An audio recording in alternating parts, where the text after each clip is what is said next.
Greetings, my family. Greetings, and thank y'all for tuning in to another episode of Shabaka'S Blacc Experience Enhanced. I'm your host, Stan Krumman. We should be joined, well, we won't be joined with Shabaka'S tonight because he's on sabbatical. But I'm with my other host, Lady Che.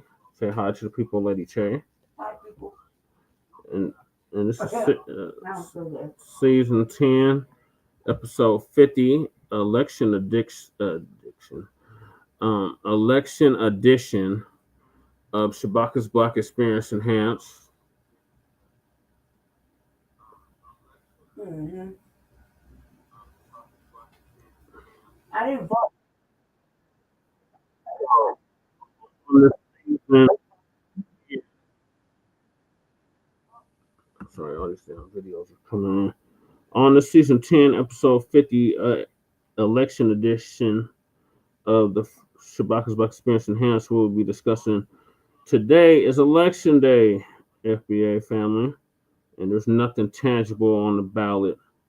For millions of Americans, including in New York City, where voters will choose their next mayor, Democrat socialist Zohran Mamdani is leading in the polls against his challengers, independent Andrew Cuomo, former disgraced governor of New York State, and Republican Curtis Silva, the founder of the Guardian Angels. On Monday night, the dump, as in human shit, aka Donald Trump, took to Truth Social, calling on people to vote for Cuomo over Silva to ensure Mamdani does not win. Voters in New Jersey and Virginia will also choose their next governors. Current Republican Lieutenant Governor Winsome Earle-Sears of Virginia is taking on Democrat Abigail Spanberger in Virginia, while in New Jersey, it's Republican Jack Ciattarelli versus Democrat Mikie Sherrill for the state's top job. Also, the U.S. federal government shutdown reaches a milestone on Tuesday, matching the record for the longest in the country's history, and expected to continue with no end in sight as Republicans and Democrats remain at an impasse. We are based out of East Denver, North Aurora, Colorado. We give the news from a frontline and Black First perspective. We are a part of the New Black Media and also the signal boosters of the New Black Media. We have been around for 5 seasons now and counting, and we have several platforms that are part of the Frontline campaign. Frontline Black News being the first, which we started back in 2020, 2021. Shabaka'S Blacc Experience Enhanced is based off the 50th anniversary of the founding of the original Black Panther Party for Self-Defense. We started on Blog Talk Radio back in 2016 and have been around for 10 seasons now. Shabaka'S Blacc Experience Enhanced covers the Black experience from the beginning of time until 10 minutes ago. It is also a part of the Frontline campaign. Oh, Dynamite just went live too. It is also part of the Frontline campaign, has recently, within the last 2 years, moved from Blog Talk Radio to StreamYard. Please make sure to like and share the broadcast, family. Please join us on StreamYard, YouTube, Frontline Black News. The links to all of our channels are in the description, including Frontline Black News, Frontline Black News 2, my personal page, Jesse Parrish, aka Chain Krumah, the Revolutionary Agenda, Lady Che's page. Make sure y'all check out the latest Revolutionary Agenda Lady Che did earlier this morning. I didn't do it this morning. Or yesterday. Oh, okay. Yeah, yesterday. My apologies. Jay Militant's channel was Cracking TV with Jay Militant, and Cool Keezy's channel, who does our intro track for the Frontline Black News, and the Church of Black Power, but out of Watts, California, who's now in Houston, Texas. And last but not least, we got Black Truth United's YouTube link. It's also in the description. Shout out to our young brother. And please sign the petition for reparations. And we got GoFundMe's, several GoFundMe's. And if you don't understand racism, white supremacy, what it is and how it works, everything else you think you understand will only confuse you. in all 9 areas of human activity, which are economics, education, entertainment, labor, law, politics, which we're discussing tonight, religion, sex, and war, and some say health and nutrition. And that's by the great Neely Fuller Jr., who transitioned back in February of this year of 2025 at the ripe age of what, 95? 94, I think. It would have been 95. I don't know, but that shit was upsetting me.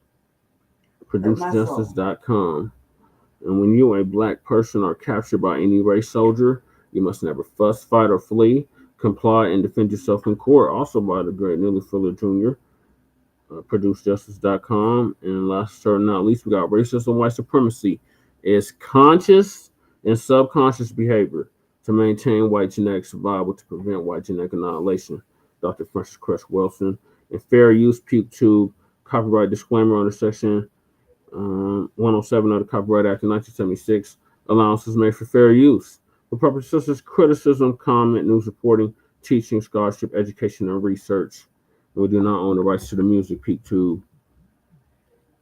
All right, so let's hop right into it. Let's see what these election results are looking like in the Big Apple, or as we call it, the Rotten Apple. Okay, so I got, let's see, this is the one from New York. Let's see what they're talking about over here. It's from the AP Press, or the Aryan Press. Okay, so they got the little rallies.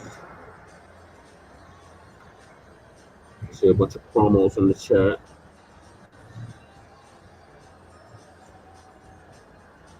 Okay, so they're getting their rallies together. So ain't nothing cracking off yet.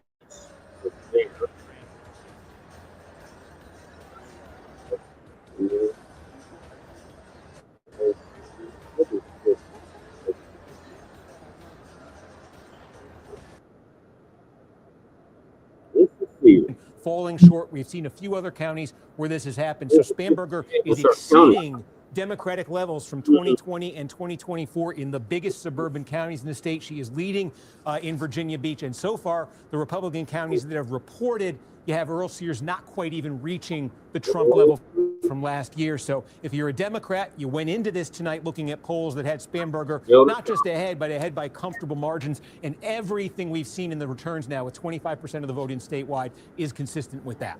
All right, Steve, thank you. For more special election night coverage ahead, former New York City mayoral candidate Brad Lander joins me next. We'll talk about his decision to team up with Mamdani. That's next. Stay with us.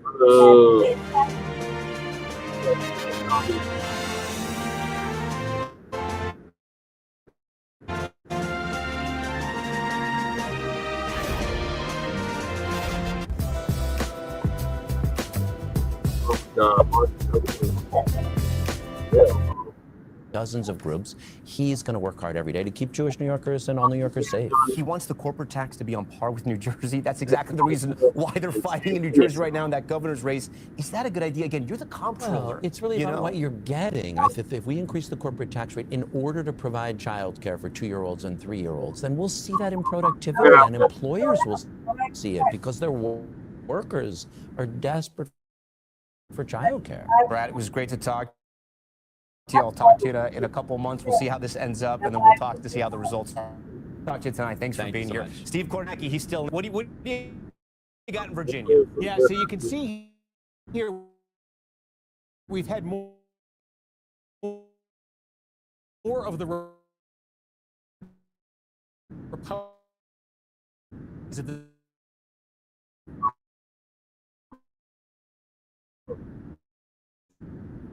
state really just means of the well, beyond race for attorney general.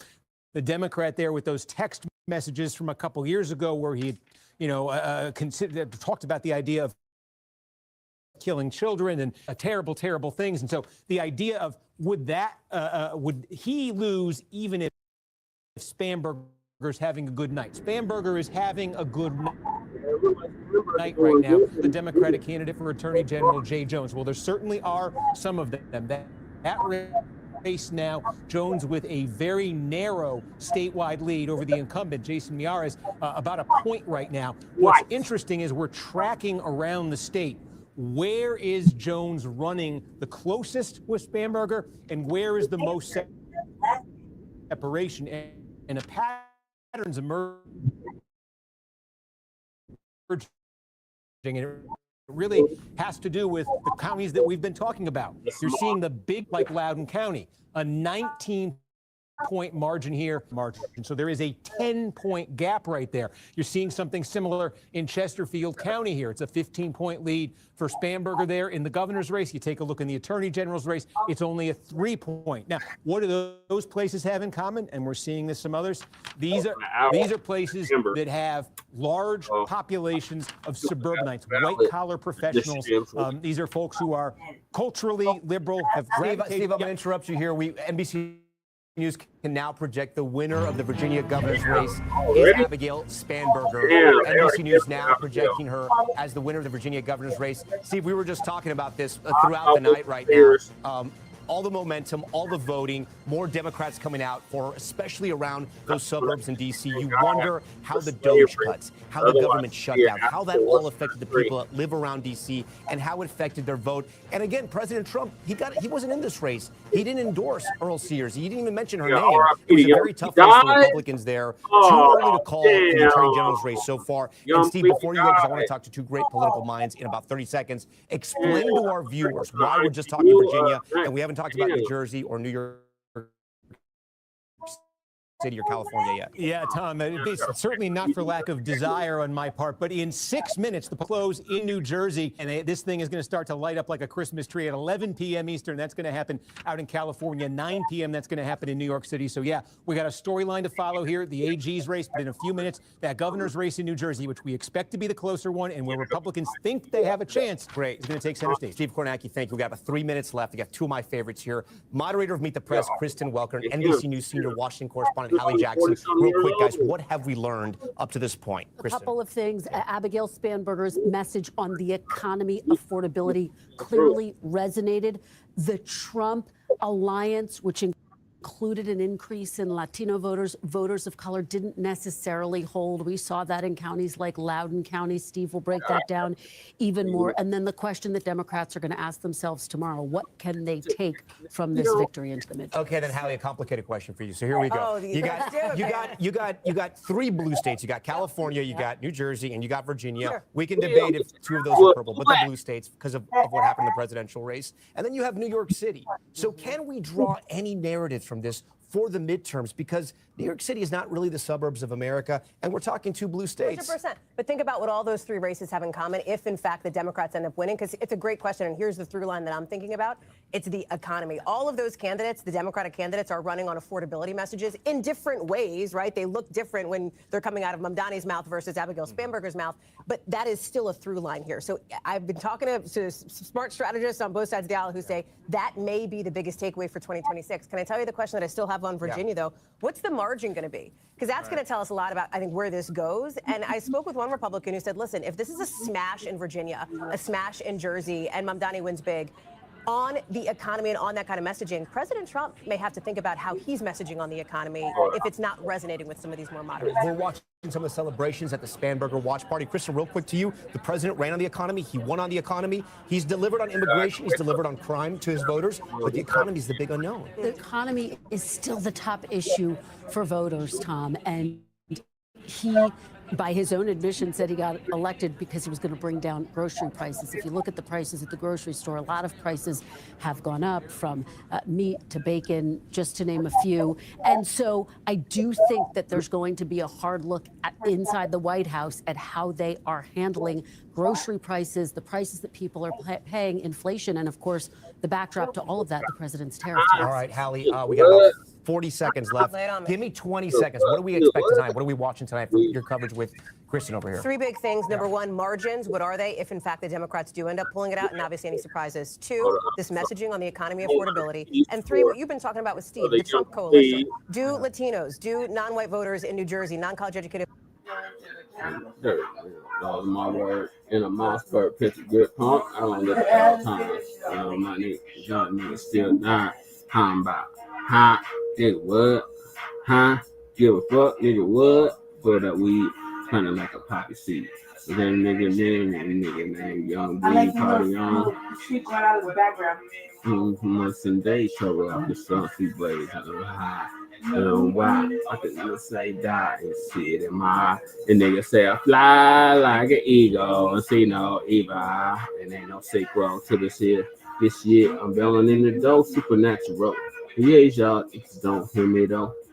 See how they're earning everything on the cool. Act a fool in this motherfucker.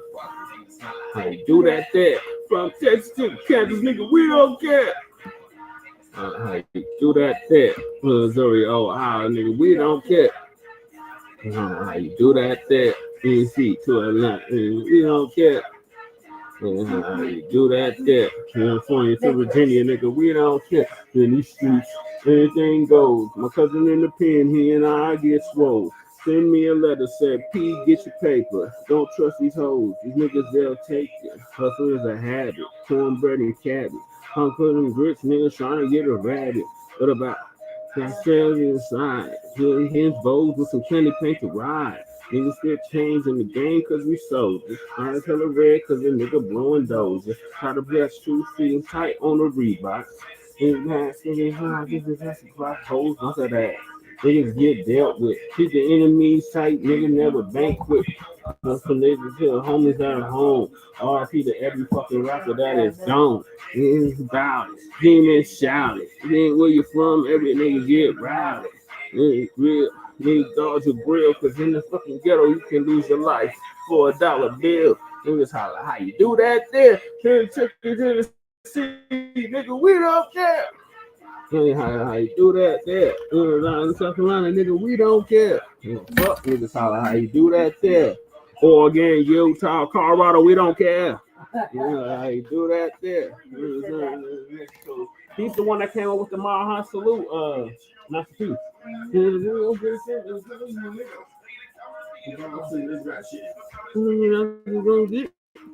the street, I'll be bringing the action in this musical fashion.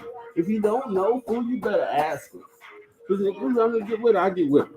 I put my gloves on. I'm going to go so long. Please, mama, may I go out and be a player? Sipping the Hennessy, I mean, it just want me. The nigga passed up her, it's her, to tell you the truth. Because every down with, I'm down with it too. So don't get full of that alcohol in the club and think you bad. Cause if y'all niggas start fucking up, somebody gonna kick your ass.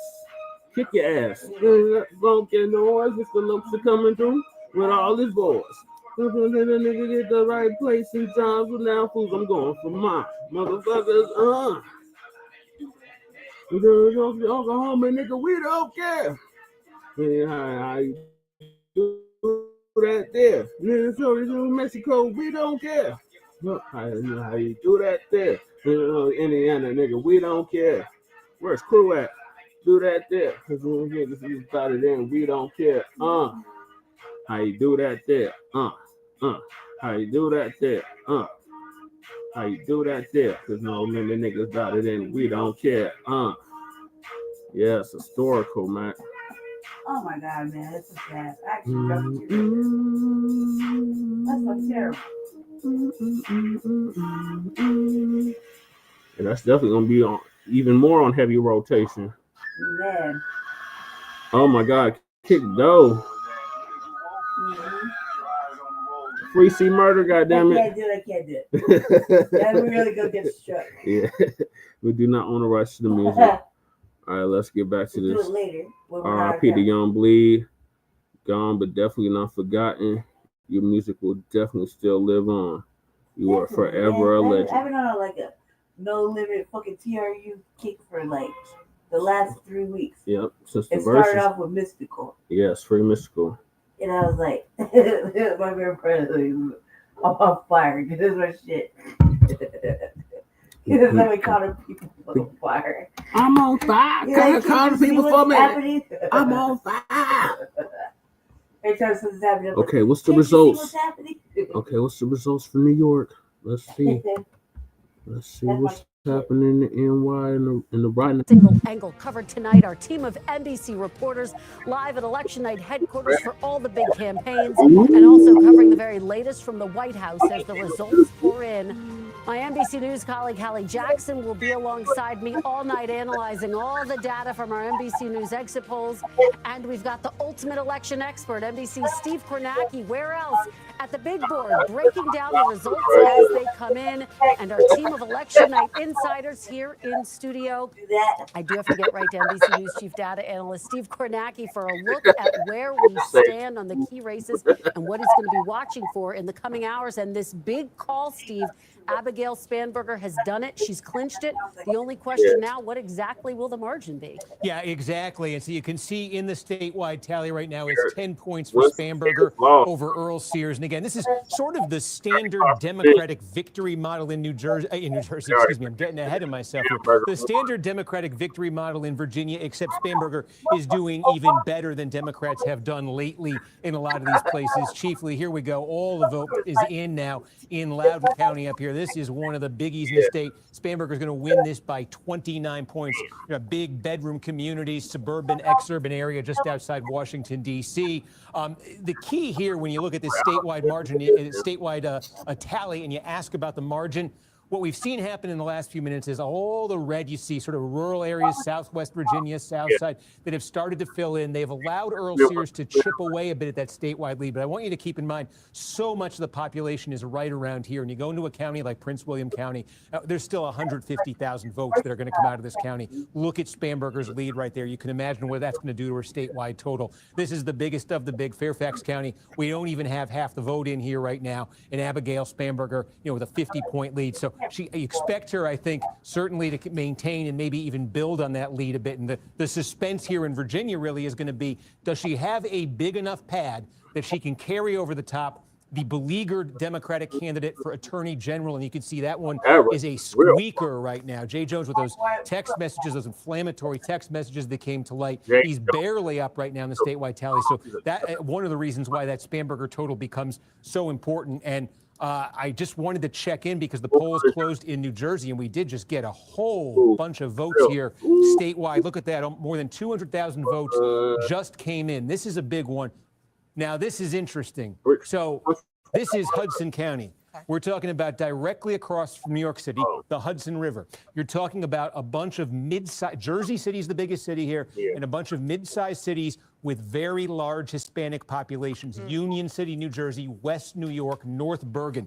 This is significant because this is one of the counties, one of the biggest Trump surprises in the entire country in 2024 was in this county. He cut his margin. He still lost it, but he was closer than anybody thought they'd ever see a Republican come in this county. Well, you can see tonight with 40% of the vote now, we think this is the early and mail vote, so this is probably going to be more friendly, a little bit more friendly to Democrats than the same-day vote, but a 58-point margin here right off the bat for Mikie Sherrill. Again, you take a look here, this was 28 last year. This was an incredible performance for a Republican. One of the major questions in this race in New Jersey, and one of the major questions for American politics coming out of the 24 election, was the Hispanic inroads that Donald Trump made.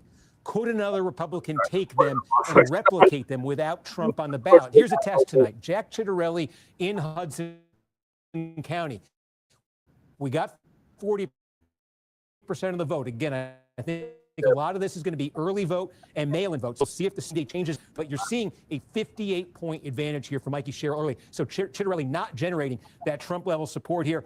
Just taking a quick look, Bergen County, big classic suburban county here. This is one that we can show you. In fact, last year, Kamala Harris won this by 3 points. We just got in one big batch here. So again, you can expect this is early vote. This is mail vote coming in right now. Sherrill matching that. We'll take a look down here. Ocean County. This is one of the biggest Republican plurality producing counties in the United States of America that you're looking at right here. Look at this margin Donald Trump got. Look how many people live in Ocean County. A lot of Republican counties around the country are small and they are rural. Ocean County is very big for a Republican county. This is an area where Jack Ciattarelli wants to absolutely absolutely run up the score. Now, again, you're looking at early vote. We're looking at vote by mail here. The Republicans are hoping that on the same day today, they're going to get massive turnout to be more Republican friendly. Ciattarelli's going to need that. He doesn't need 27 points out of Ocean County. You know, he needs 40 points out of Ocean County. So let's see as the same day comes in if it moves in that direction. We just got one more here in South Jersey. Again, Gloucester County. Well, let's see. This is early. This is a low number right now for Ciattarelli, but again, same day to come in. So let's see if he gets that up there. But so far already in New Jersey, more than 10% of the vote is in, and you see the tally. And Steve, just to follow up with you on what we're seeing in New Jersey and what we're watching for in New Jersey, we talk about the Trump coalition, which does include the fact that he was able to bring out more Latino voters, more voters of color. Passaic County is going to be critical tonight and a big test of that question. Absolutely. I have been eyeing this every time as we're talking to see. This is Passaic County right here, and I can't wait to see that one fill in. No results, but I could just show you. Donald Trump won this last year. You ask anyone in New Jersey if they ever thought they'd see a Republican presidential candidate carry Passaic again. This was an unthinkable result. 40% Hispanic in this county. We'll get a very interesting result when this comes in. All right. I just talk about exit polls, too, when it comes to this issue, because we're seeing some interesting stuff on that front. Steve, first of all, love you, obsessed with you. It's going to be such an interesting night as we're looking at all this stuff coming in. But when you look at what we're seeing in the exit polls, again, caveat, it is early. We're going to see more of these numbers come in. But in New Jersey, when you look at some of this, 65%, I don't know if we have the graphic we can pull up here, but you saw the vote breaking, obviously, from Mikie Sherrill in New Jersey, the Latino vote. Same thing.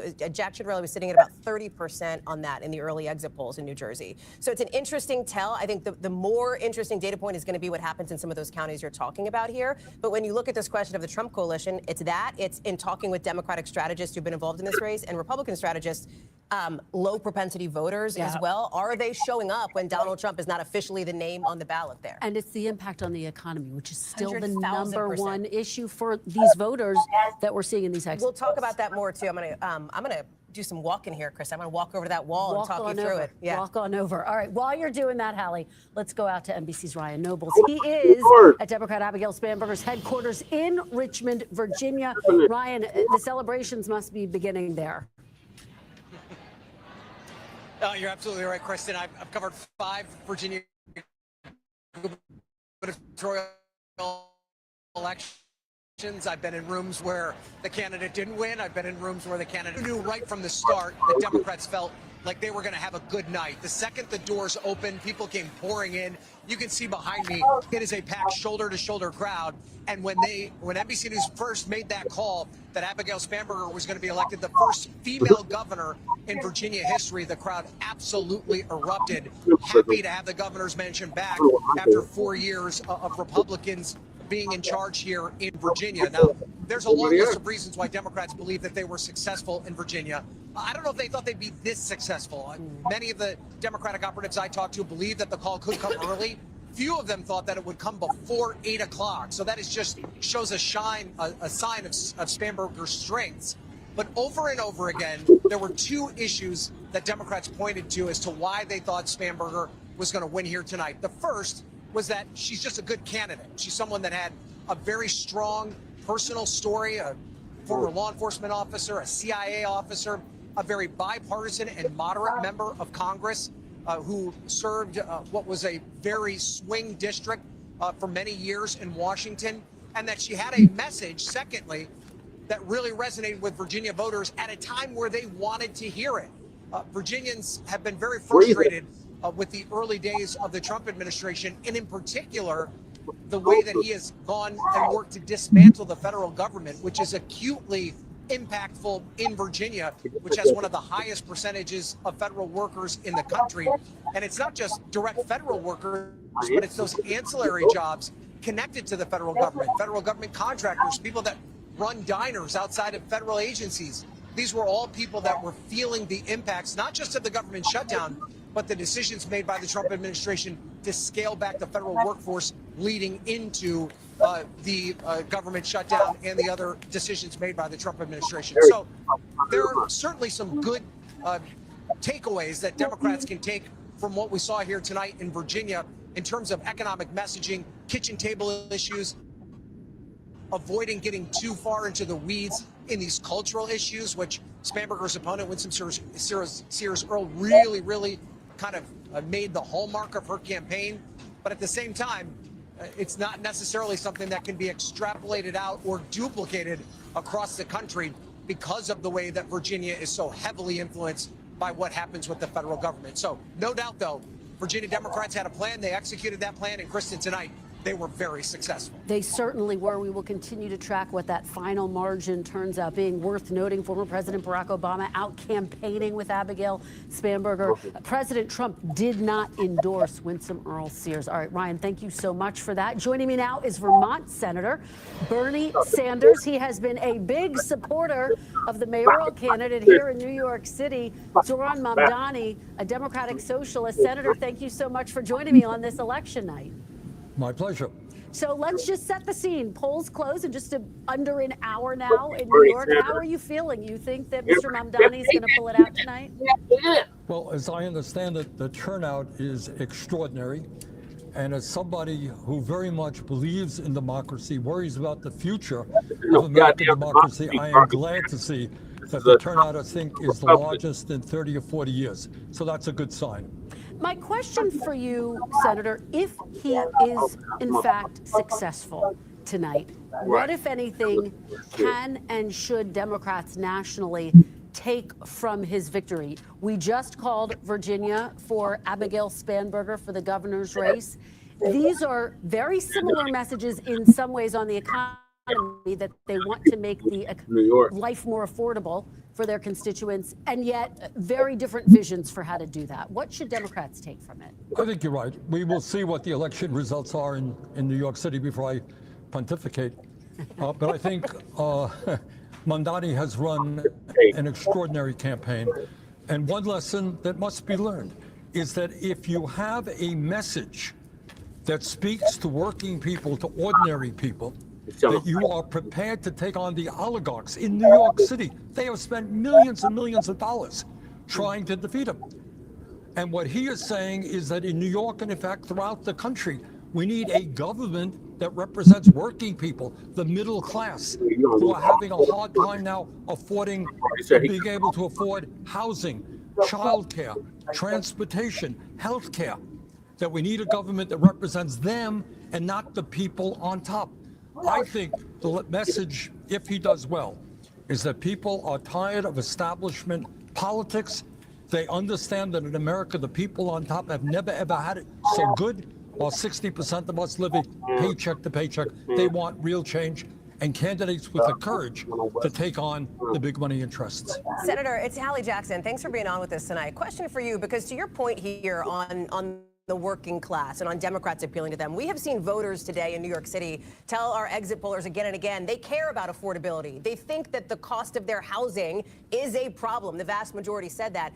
But they also, based on these early exit polls, suggested more than half of voters in these early exit polls suggested that Mr. Mamdani's policies were not realistic. This has obviously been an attack line from Andrew Cuomo in this race. How does Zohran Mamdani combat that perception that he is putting out some of these pie-in-the-sky ideas and doesn't have a realistic way to back that up? How does he combat that if he does do well? To make sure that people in New York, and in my view, all over the country, in the richest country in the history of the world, can afford housing. That is not a radical idea. What is a radical idea, if I may say so, is Trump giving $1 trillion in tax breaks to the 1% and throwing 15 million people off the health care they have.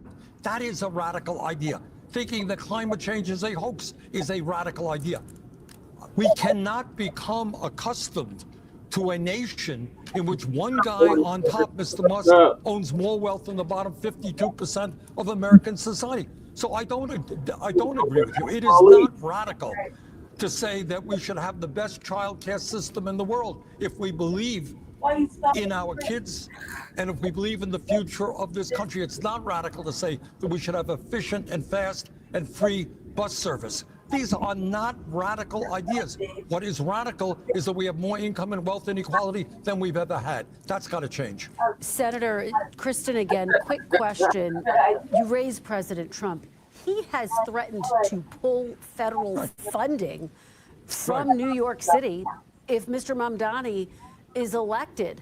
Does that concern you? Do you think that that's a realistic threat? And do you think he may have shaken up this race with that last-minute endorsement of Andrew Cuomo? Well, we will find out Look, it's not just New York. He's threatening not to fund programs in Vermont and California. For the first time in the history of this country, you have a president who's acting so illegally, so unconstitutionally. It is insane. What this guy is saying is, oh, you voted against me, therefore you can't get federal funds.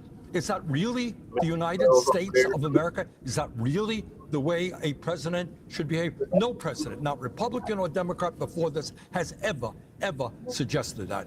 Senator, if in fact Mr. Mamdani is successful, I wonder what you would like him to work on day one. What should his day one priority be? As Hallie was just noting, he has laid out a long agenda, which includes free public transportation, government-owned supermarkets, government child care. What should be issue one for him? Well, look, this guy has run a brilliant campaign, and I have every reason to believe he's going to do a great job as mayor if he wins. So I'll let him decide what his priorities are. But I would simply say that right now in Vermont, New York City, all over this country, we have a child care system which is absolutely broken at a time when psychologists tell us that the years 0 through 4, Kristen, are the most important for intellectual and emotional development for human beings. So making sure that every kid in this country, in New York City, gets the proper early childhood care that they need, to me, is enormously important. And New York can set the example for the rest of the country. All right, Senator Bernie Sanders, thank you so much for being with us on this election night. We will continue to watch the returns. We really appreciate your perspective, Senator. Thank you. We do want to get out to New Jersey now, where those polls just closed. NBC's Stephanie Gosk is at Mikie Sherrill's headquarters in New Brunswick, and NBC's Julie Sirkin is at Jack Ciattarelli's headquarters in Bridgewater. Thank you both for being here. Stephanie, let me start with you. What is the mood there? How optimistic are they? Kristen, the mood's good. I mean, you all those numbers coming in. There are people here. The candidate for governor for the Democratic Party here in this state, Mikie Sherrill, former Navy pilot, federal prosecutor, moderate Democrat who flipped a red county in 2018 to go to Congress. She is a very different kind of candidate. I had a chance to talk to her today, and I said, so which brand is it? Is it the Mamdani brand, or is it the Mikie Sherrill brand? And she said that one of the things you may be able to take away from this election is which brand works better. But one of the things they are watching very closely here, and they have reason to feel good about it right now, is turnout and enthusiasm. And second to that is what is driving people to the polls. And there's a number that you should focus on the exit polls, that 38% of people said they came to the polls because they were have a victory tonight.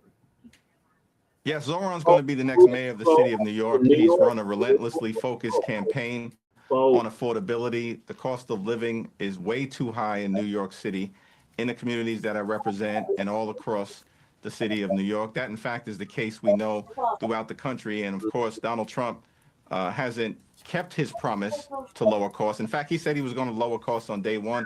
Costs aren't going down. They're going up all across the country. Grocery prices up, housing costs up, childcare costs up, utility prices through the roof. And now, as we've been working our way through this Trump shutdown in Washington, D.C., Republicans want to increase health care premiums on tens of millions of Americans because of their refusal to extend the Affordable Care Act tax credit. So I think Zohran is going to win, and it's going to be incumbent upon all of us in the city of New York to make sure that he is as successful a mayor as he can possibly be. So, Leader Jeffries, it's Hallie Jackson, by the way. Thanks for being with us. Let me ask you this, because you've also suggested that Zohran Mamdani is not the face of the future of the Democratic Party. And there are those around him who think you're wrong on that, who think he potentially has real appeal beyond simply New York City. We could talk all day about how special and unique New York is. I get it. It's not a place where you necessarily will extrapolate nationally if you're a Democrat. But can you talk a little bit more about that piece of it and what through lines you see now that you might be talking with your conference about come 2026 ahead of the midterms? If, you know, you've seen already Abigail Spanberger sail to a win, if Mamdani comes out big in New York, if Mikie Sherrill is able to pull it out in Jersey. Well, it's my expectation that Mikie Sherrill is going to be the next governor of the state of New Jersey, that we're going to win the statewide races in Pennsylvania. We're going to crush it in California. We've seen Democrats actually win statewide in Georgia. And of course, Abigail Spanberger coasted to victory. And it looks like every single Democrat on the statewide ticket in the Commonwealth of Virginia is also going to win.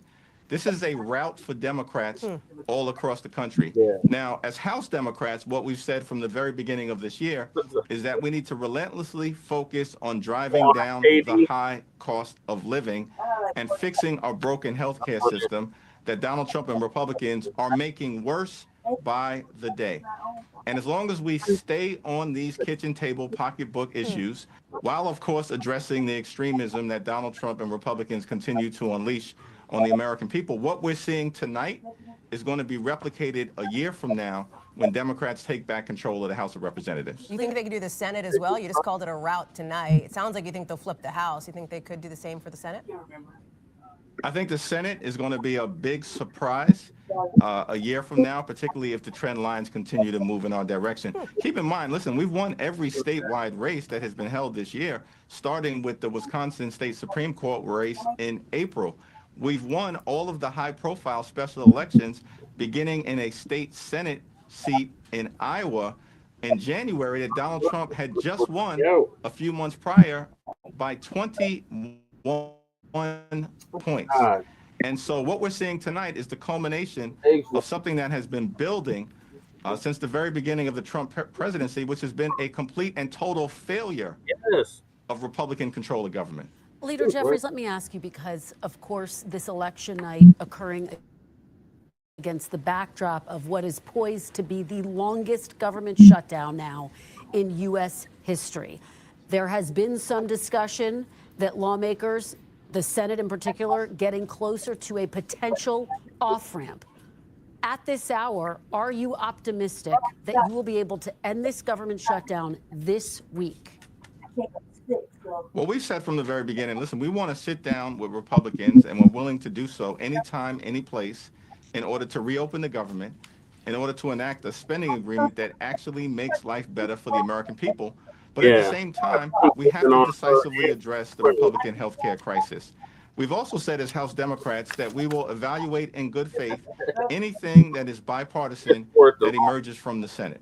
Part of the problem that we've confronted over the last 35 days, Donald Trump has spent more time on the golf course than he has in talking with Democrats who represent half the country.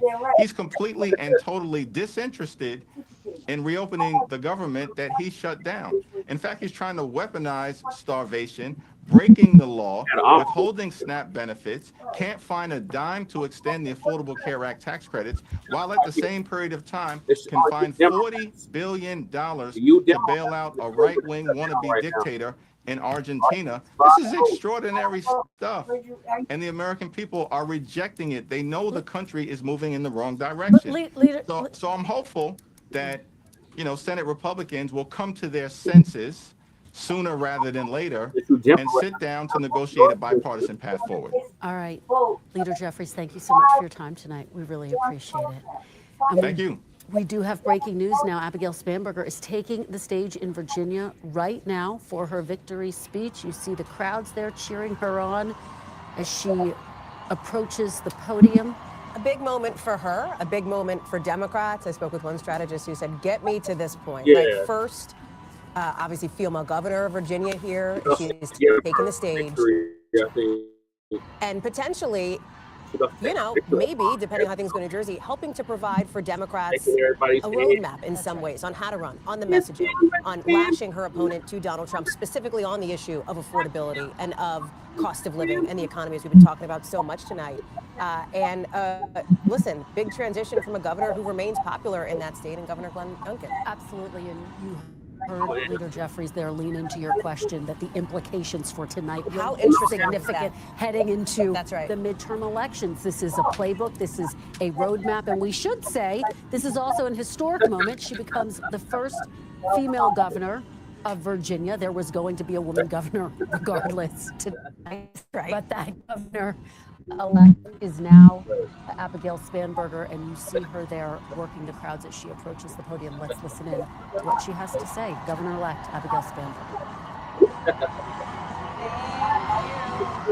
Okay, here's with Spanberger.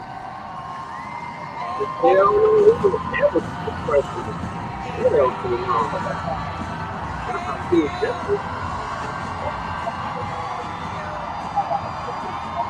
the two-door combo. Here she goes. I would like to thank all my voters and supporters. Thank you. Maybe white people.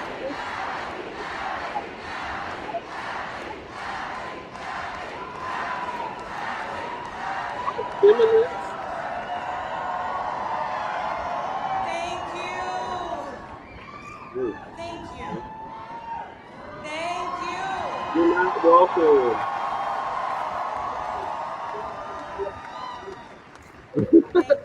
Thank you all so much. You're not welcome. Yeah. What you gonna do for black people, Rich? What you gonna do for black people in Virginia? My fellow Virginians,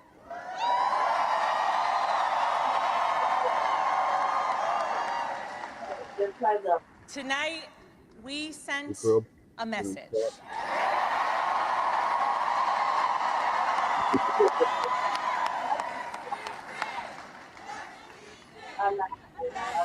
We sent a message to every corner of the Commonwealth.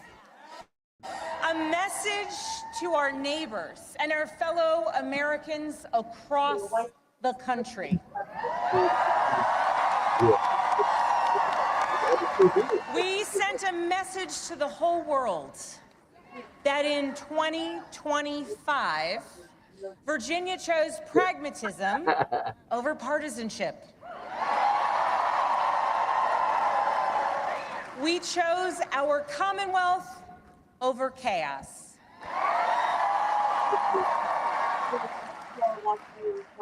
You all chose leadership that will focus relentlessly on what matters most. Lowering costs, keeping our communities safe, and strengthening our economy for every Virginian. Leadership that will focus on problem solving, not stoking division. We chose leadership that will always put Virginia first. What about black people?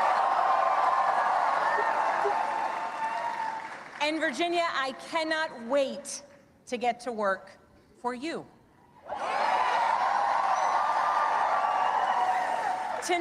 Tonight we turned a page. We turned that page by listening to our neighbors, focusing on practical results, laying out a clear agenda, and leading with decency and determination.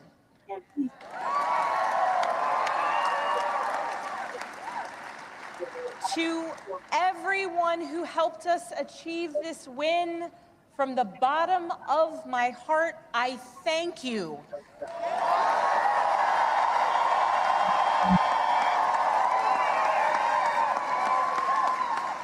I thank you for the trust that you have placed in me, and it is the honor of my lifetime to be elected the 75th governor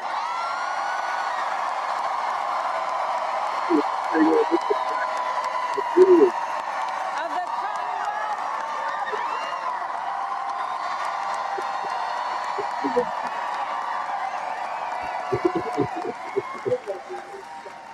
Commonwealth.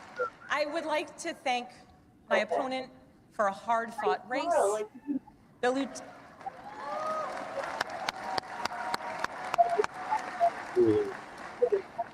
The Lieutenant Governor's story, her military service, and her years of service here in Virginia deserve our respect and our gratitude, and I ask that you join me in wishing her and her family well.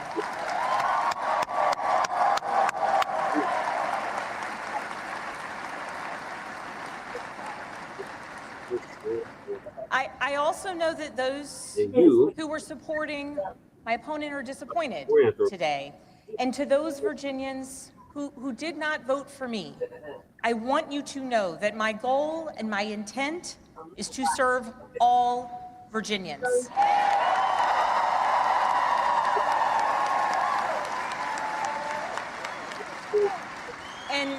And that means that I will listen to you, I will work for you and with you. That is the approach that I've taken throughout my entire career. I have worked with anyone and everyone, regardless of political party, to deliver results for the people that I serve. And that's because I believe in this idea that there is so much more that unites us as Virginians and as Americans than divides us.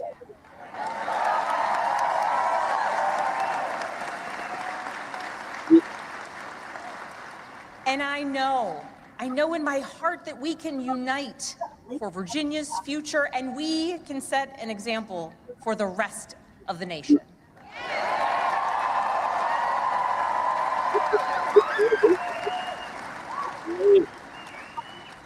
Our founders understood this from the very beginning.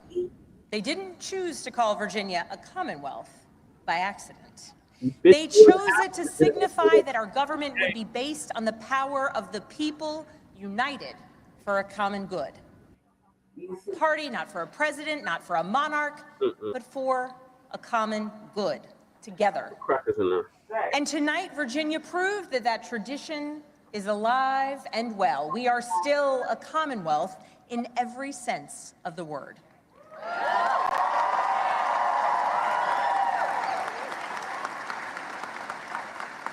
We are built on the things we share, not the things that pull us apart. And I am proud that our campaign earned votes from Democrats, Republicans, independents, and everyone in between.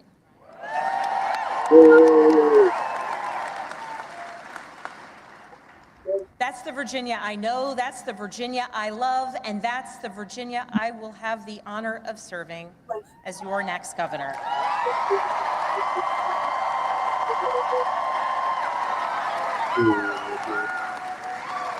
Yep. Yes, you put a Kamala Harris. I want to thank so many people for the support that they have given to our campaign.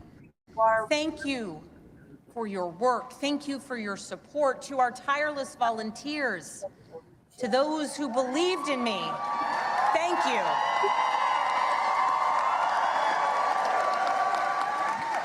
Thank you for devoting your time, your energy, and your conviction to this campaign. Thank you for braving the weather, the heat, and then the cold, and then the rain, and then the sun. It's Virginia, after all. Thank you.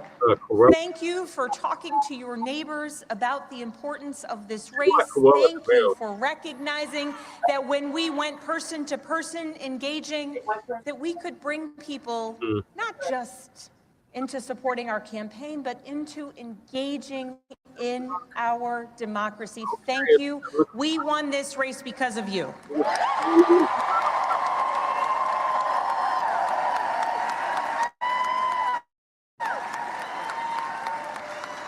To our campaign team, you're the best in the country.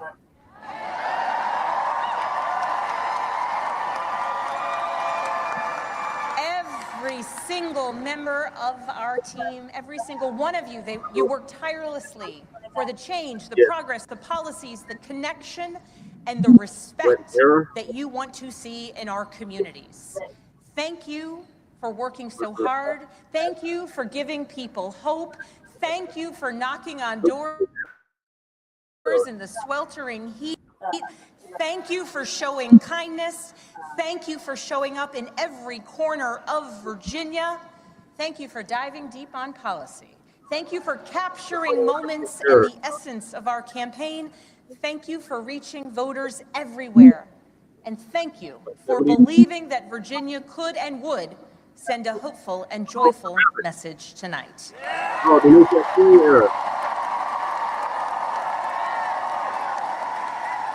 Late 80s, early 90s.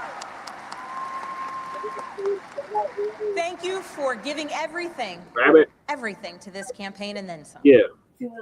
And thank you to my family.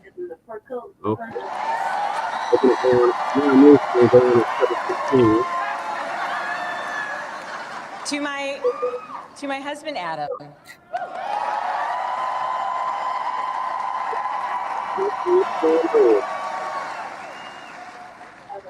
My partner in everything. I love you with my whole heart. I am grateful for you. Oh shit, Miss. And it is very strange to declare my love for you in front of millions of people. What? But every adventure we have ever been on has been worth it because you have been by my side. I love you. I'm grateful for you. And I cannot wait to see what the next couple of years bring.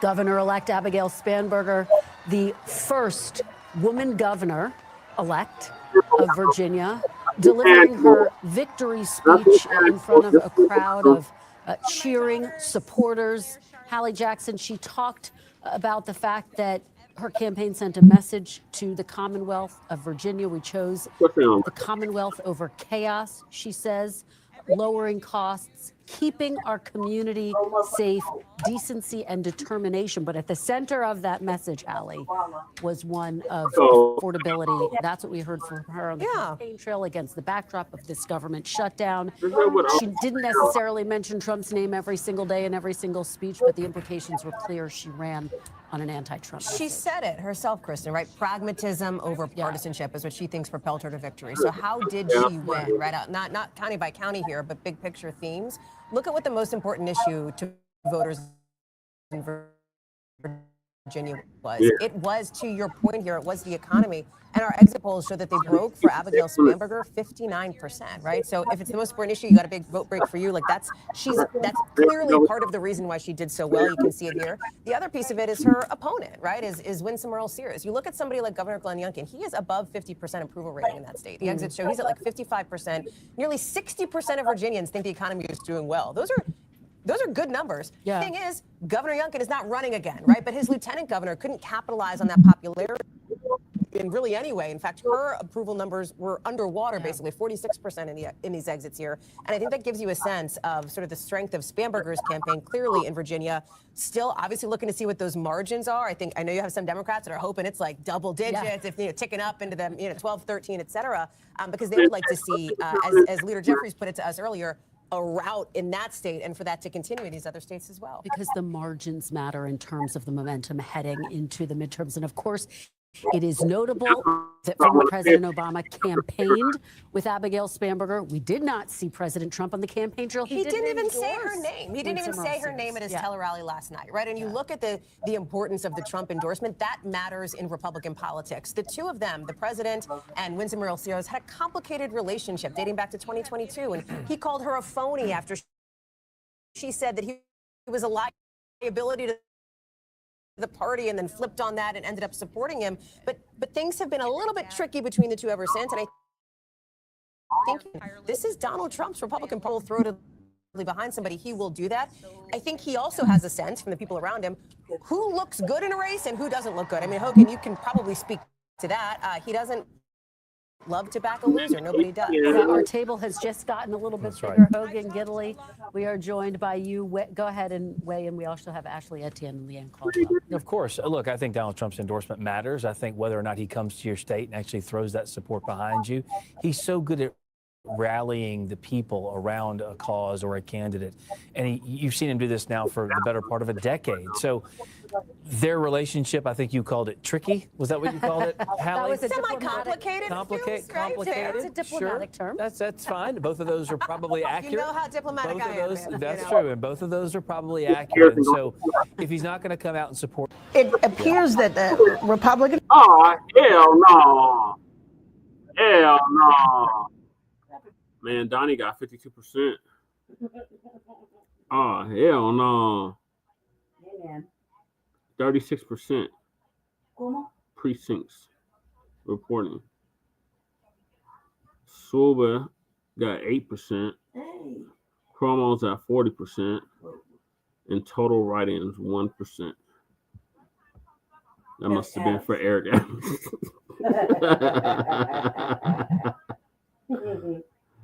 Wow.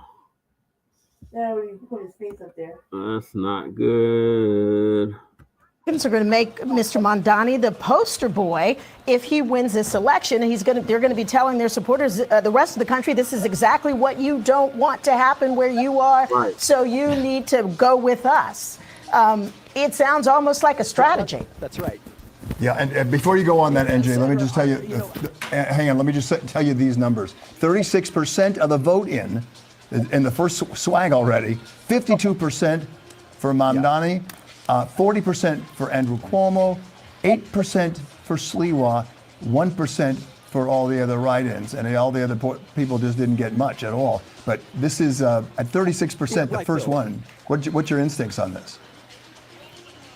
Yeah, and if it plays out this way, that tells you that a lot of people did switch their votes from Sliwa to Cuomo, which is clearly, as we were talking before about the president, that's probably a strategy if that's what he was thinking. But Sandra brings up a very good point, and it's certainly arguable that the strategy might have been to help Mamdani because President Trump, perhaps, and the Republicans want to make Mamdani the new face of the Democratic primary, a Democratic Party going into the midterm elections and then obviously into the presidential election 2 years after that. And if they can do that, if they can establish a Democratic socialist punching bag in the media capital of America, perhaps that would benefit the Republicans, and I think Sandra brings up a very good point. No question.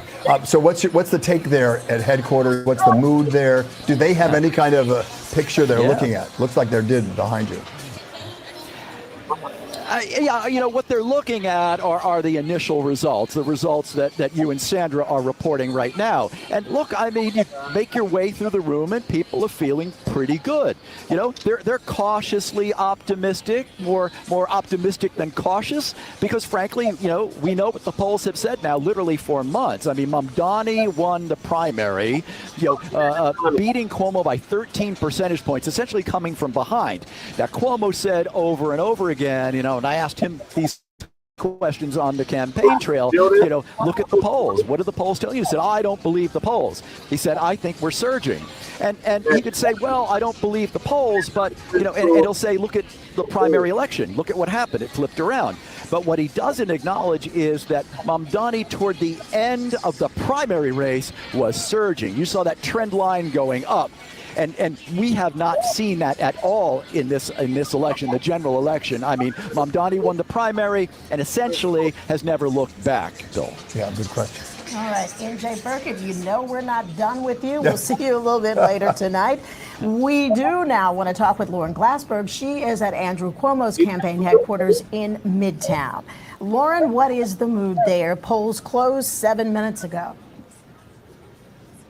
Yeah, polls closed 7 minutes ago. We did see on the big screens behind us a couple of minutes ago the first indicators of how this race is going, and it did not look promising for Andrew Cuomo. And I can tell you that the supporters here behind me, who started filling in about 30 minutes ago at the Ziegfeld Ballroom, they almost didn't even notice those big screens and the some 11 or 12 points that separates Cuomo and Mamdani in those early results. So I would say the mood here is more tempered. Certainly they're not lining up to try to get in here around the block. People started coming about a half hour ago. The room is not full. I spoke to some of the early supporters who arrived, and they described their mood as cautiously optimistic, tense, and one person said, I believe he's going to win. I know he can do it. So they are varied in their positions, but if they saw those initial numbers, they certainly weren't reacting.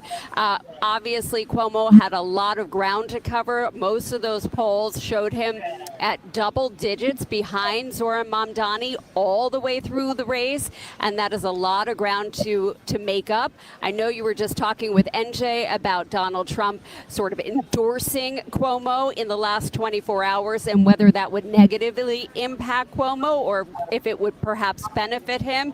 And I think at the end of the day, for Cuomo to win this race, he needed to get votes everywhere, from Republicans, from moderates. He needed to steal back some of the young voters who were following Mamdani, and I'm not sure he'd be able to pull that out this far along in the race, with Mamdani captivating so many young people and having that momentum for so much of the race after that primary. Yes, no question. But it's always been interesting to say what the Trump question is going to be about, because he's already decided and already said he's going to take money away from New Yorkers if Cuomo doesn't get this.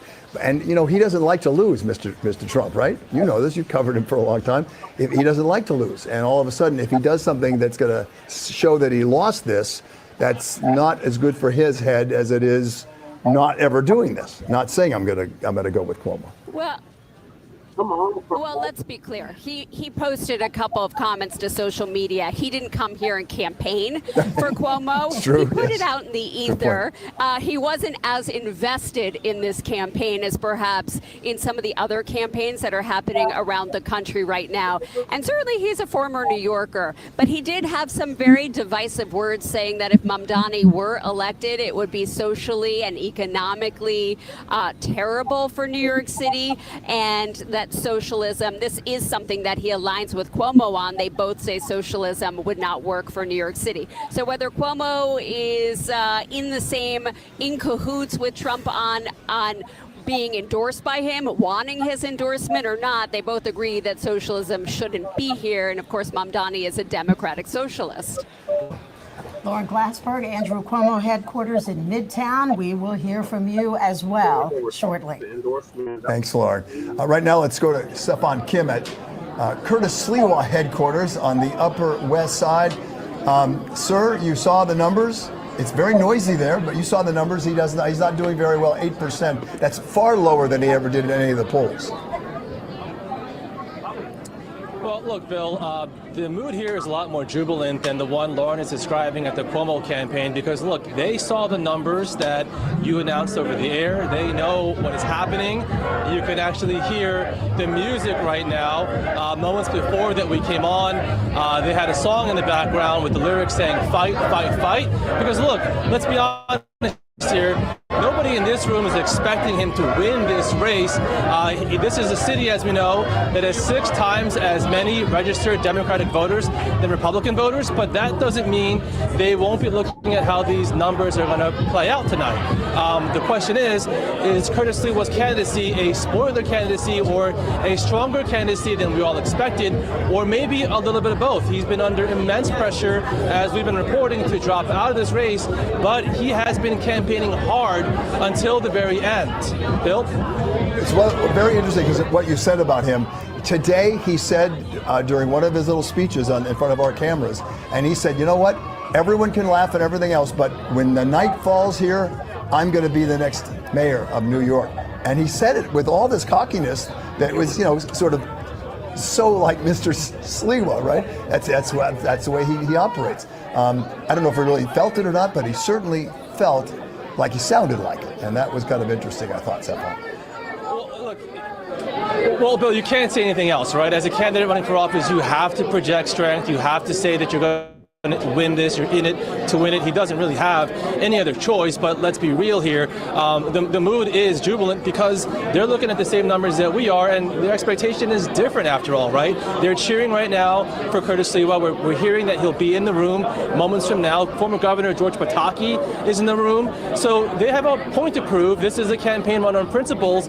He has made the point that it is not incumbent on him to drop out of this race. He has said time and time again that the problems that the Democratic Party are facing, those are the Democratic Party's problems, not his. He's also said that you can't just assume, just because he drops out, that all of his votes just automatically transfer to Andrew Cuomo. And he will also tell you that it is not on him to drop out, but rather to Andrew Cuomo to win Curtis Sliwa votes. So that's Curtis Sliwa that we have known for decades now. And as I said, up until this very last day, he's been campaigning hard. You're right. He is true to himself, Curtis Sliwa, and I think a lot of other folks would say there's no question. It's not their job to figure out the Democratic Party's problems. Stefan Kim, Curtis Sliwa headquarters tonight on the Upper West Side. I expect we will hear from you later this evening as well. Thank you very much. Good. You want to do it? Okay. Our next guest. First of all, as we look at this, 38% so far, the votes counted, 51% for Mamdani. Mr. Cuomo has 40%, Curtis Sliwa 8%, and 1% write-ins. And who knows, it could have been our next guest that got written up, Jim Walden, former candidate, an independent candidate for New York City mayor. You were listening to all that. I did. And what's your take on all this? Well, first of all, it's so fascinating. Thanks for having me here. Oh, it's great to see you. These results don't surprise me at all because you remember this is the early voting, and everybody knew that Mamdani supporters really went out hard in the early voting stages. So there were about 780,000 votes. If you looked at the numbers, there's about 780 something there. So that doesn't surprise me. I don't think that necessarily says the trajectory. The thing that concerns me is what I've been saying since July, right? As long as the vote was split between the non-Mamdani candidates, that it was more likely that Mamdani would go into City Hall with less than 50%. But he's got 52 right there. 51. Well, he's 52 right now, but in the early voting, and I think it's going to be bad for Sliwa in the long term if it turns out that he's the spoiler, that the margin of error really was him, because he can say whatever he wants. He's a very confident guy, very strong personality. We can debate his relative competence, but putting that aside, he's been saying the same thing. He hasn't moved in the polls. Right. His average is around 16%. I had predicted that he was going to top out at 14. We'll see if that prediction comes true. So it's for those people that think that it's not free, or they wouldn't have to ask you for money to fund it. But Coloradans appear to be very much on board with continuing this program that provides lunch for free for school students, regardless of income, regardless of where they live in the state. The Prop LL portion allows the state to retain excess revenue that they pulled in from higher income earners, and the Prop MM side allows the state to raise taxes on higher income individuals and households, people making more than $300,000 a year. And this, again, is for school lunches. And this is actually passing by a wider margin than the original 2022 proposal to start this program. But as we have reported on Next for a couple of years now, funding has been a constant issue for this thing. Yeah, it's really a math equation. I think once you already have people on board with the idea of funding a school lunch program, the idea that you just need to keep a little bit extra tax revenue to fully fund the program or to fund it at the level that we have brought in tax revenue for, it's not a large bridge to pass for people. They've already said yes to the original premise, and this is really just a math equation to make sure that the program, as promised to voters originally, is funded to its fullest potential. Prop MM, this extra funding that would raise taxes on households or individuals making over $300,000 a year, would help fund additional things like raises for cafeteria workers, healthy food programs, additional funding for SNAP if needed, if there was leftover. So it seems like voters are just taking one more step to add funding to the program that they already are on board with. So to kind of step back a little bit and talk about what we're seeing with these early results, they are early in the sense that they are the first results that we're getting tonight, but they're not early in the sense that a lot of people traditionally think about election results, where you'll get 2% in, 5% in, 10% in, because of the way that Colorado votes almost entirely by mail, and most folks drop off before Election Day.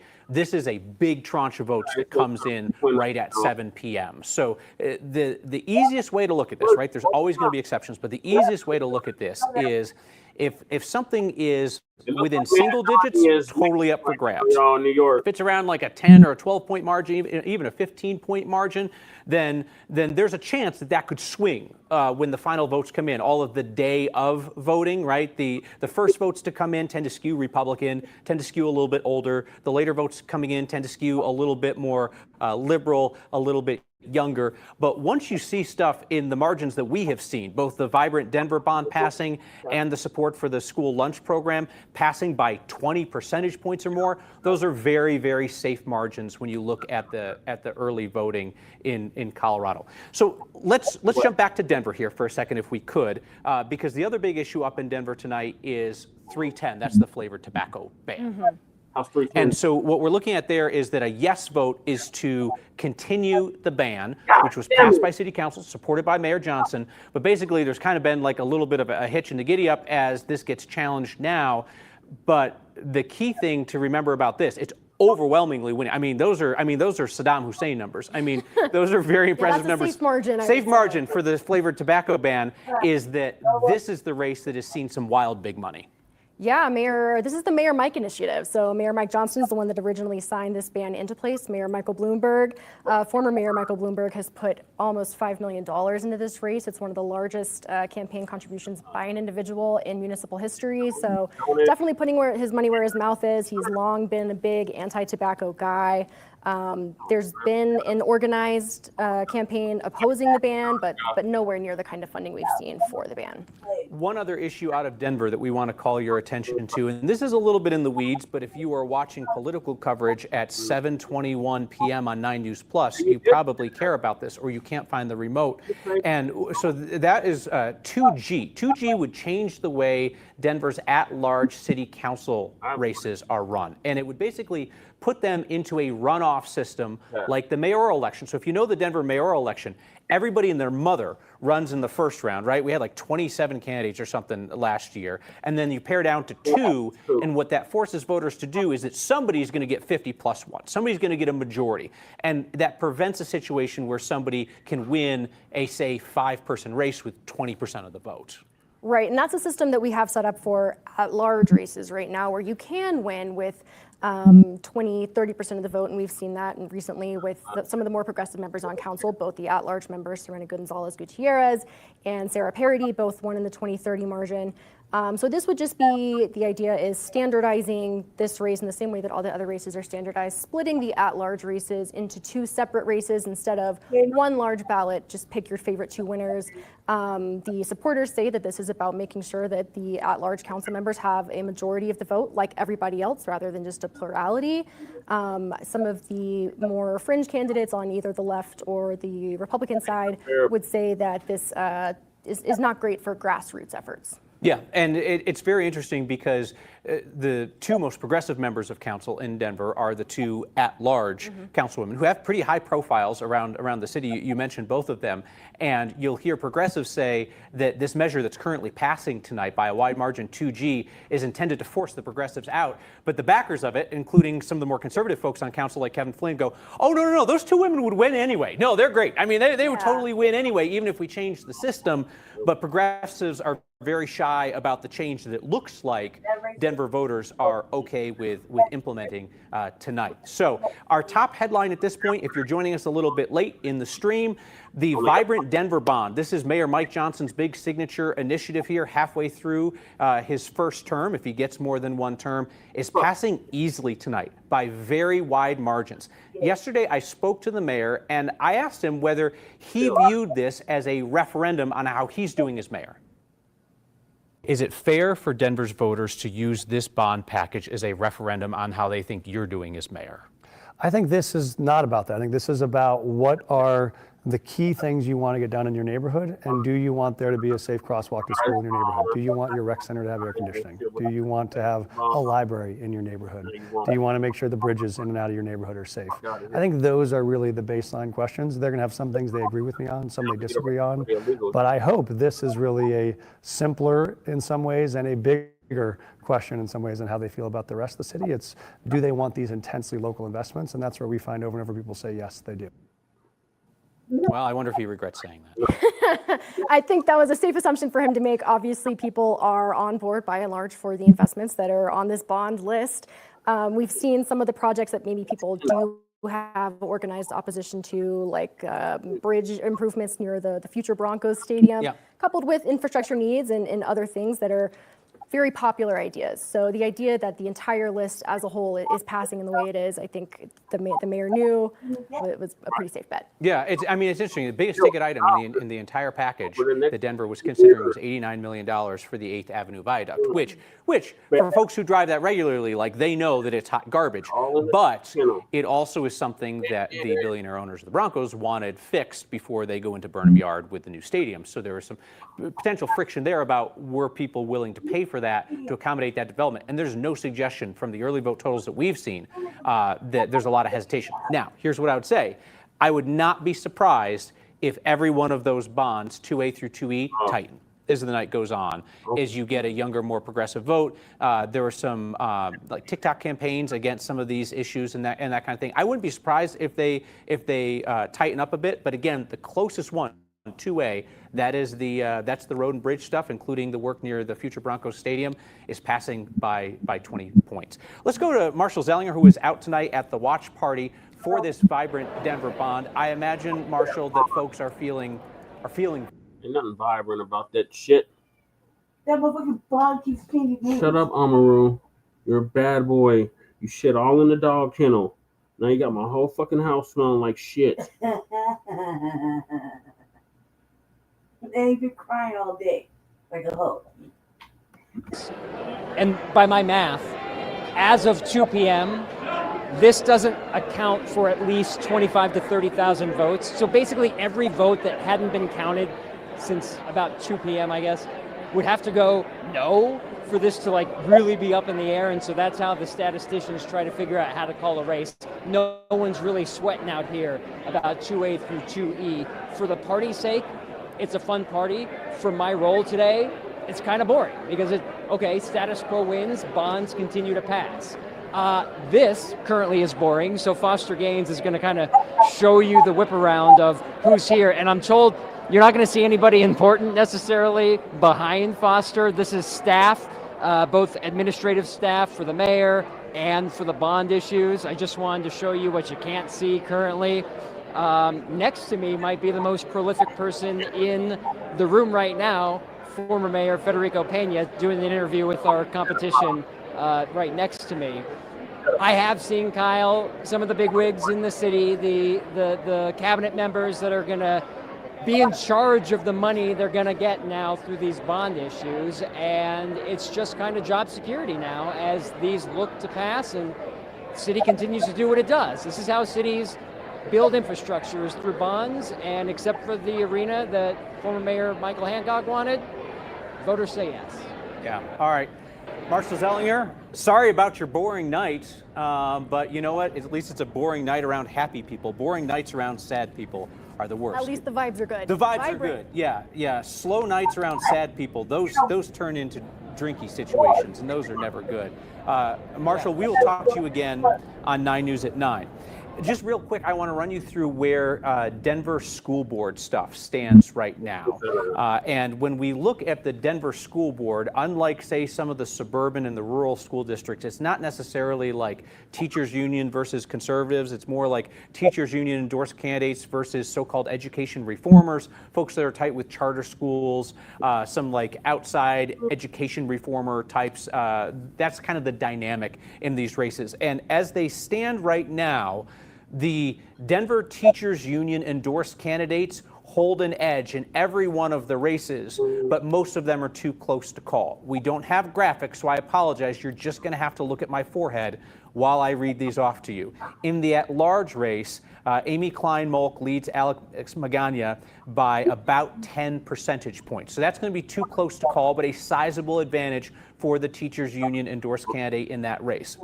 In District 2, this is down to the district level, Xochitl Gaitan holds about a 9-10-point lead over Mariana Del Herrero, and she is the so-called reformer candidate.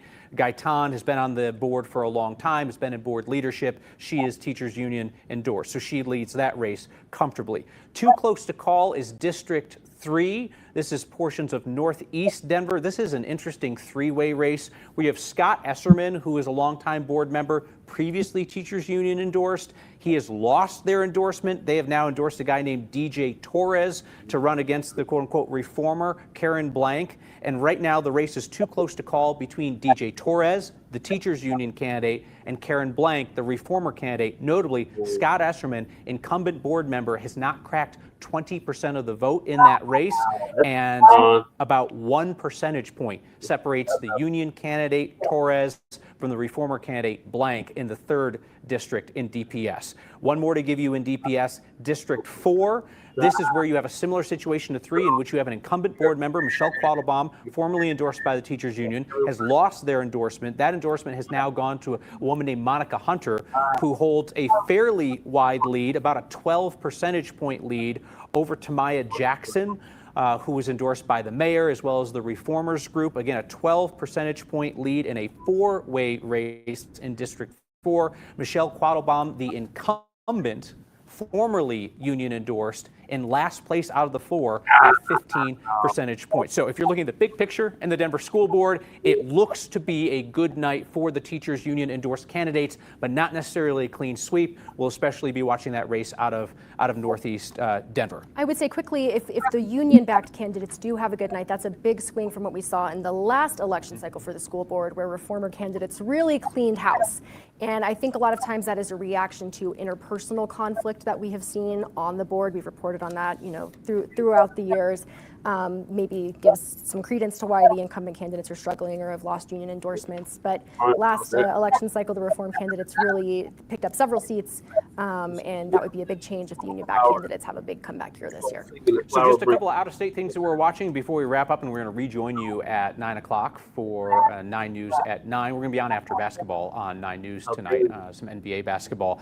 But in Virginia, the Democrats have flipped the governor's office. Republican Glenn Youngkin, term limited out. You can only do one term at a time in Virginia. So he had to make way, and Democrat Abigail Spanberger cruised to a very easy win there in Virginia, as they appear to win top to bottom on the ballot there. The Dems do in Virginia. In New Jersey, Democrat Mikie Sherrill appears to have won there. Neither of these are enormous surprises, but they were certainly races that national Republicans wanted to make closer than they were, and Democrats are going to see lots of green shoots for the future and in Dem overperformance in Virginia and in New Jersey. Do we have a graphic for the New York City mayor's race? We do. Take a look. All right, so I am not enough of a student of New York City politics to tell you what percentage of the expected vote is in, but here you have, they think it's about 60% of the vote, says our producer, Jack. Zohran Mamdani, the Democratic nominee, Democratic socialist, leading by 8 percentage points over Andrew Cuomo, and hovering very close to that plurality mark, that 50% mark.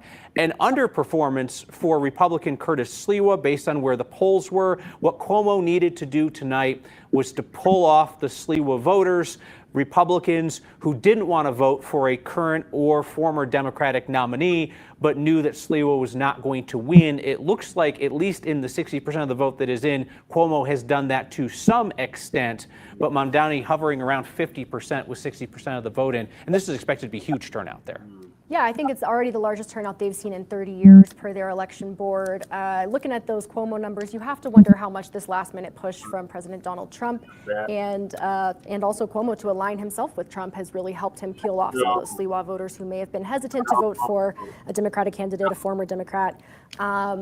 There's been talk, throughout the day. President Trump has said, vote for Cuomo. Cuomo has said, if you elect Mamdani, Trump is going to send in the National Guard. Do you want to send in the National Guard to New York City, or do you want to vote for me, Andrew Cuomo, and I can protect us against that? So you have to wonder whether that's really pushed him over the finish line with Republican voters. Yeah, I mean, you would think well, what good is a Donald Trump endorsement in New York City? But if the one thing you have to do is peel off Republican voters to defeat a Democratic socialist, then it is somewhat, utilitarian for Andrew Cuomo. So again, just to recap, in Colorado tonight, the Vibrant Denver bond, Mayor Mike Johnson's signature project, all 5 parts of it passing easily in the early going.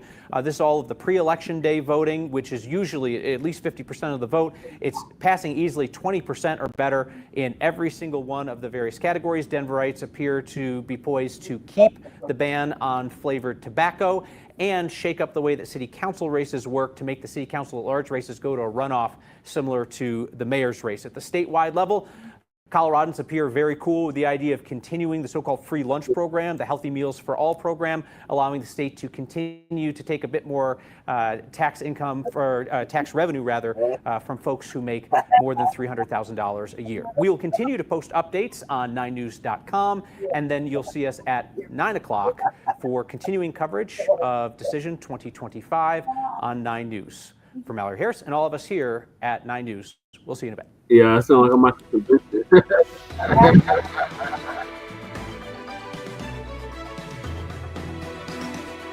little piece of cat tape. Let's see what's happening in the Lone Star State. Stop. Aquarius. Yeah, man, the cats looked at the door too. They were all sitting at the door like they were leaving. Mm-hmm. Let's see what they're talking about in Texas. Look at him. Look, you found a little spot. Look, I give you 10 minutes. I don't understand why anybody would run for office. Sorry. Yeah. Can I jump in here for a second? Michael! I have the first numbers on Proposition Q in the city of Austin. Oh, Michael! This is an election to increase the property taxes. It's going down Jesse, how you doing? 66 to 30. Hey, oh, wow. Yeah. It's a... Yeah, it's sorry a to lot. run late. Sorry, I didn't know you were live that early. Yeah, I went a little early. We usually do Shabaka'S Blacc enhanced at 7 o'clock our time. Sure. Yeah, just want to let you know. Yeah, so Wanda James, fundraising assistant. I finally reached out to Wanda James, fundraiser assistant, and asked about reparations. Yeah. And yes. Oh, go ahead. Sorry. What'd she say? What did she say? Yeah. So the lady told me that told me that Wanda James and her have been like pretty much getting everything up to speed. They haven't really so they're just getting up to speed right now, right? With the planning events happening in Denver, Colorado, because I told the fundraiser assistant that I sent multiple emails, called.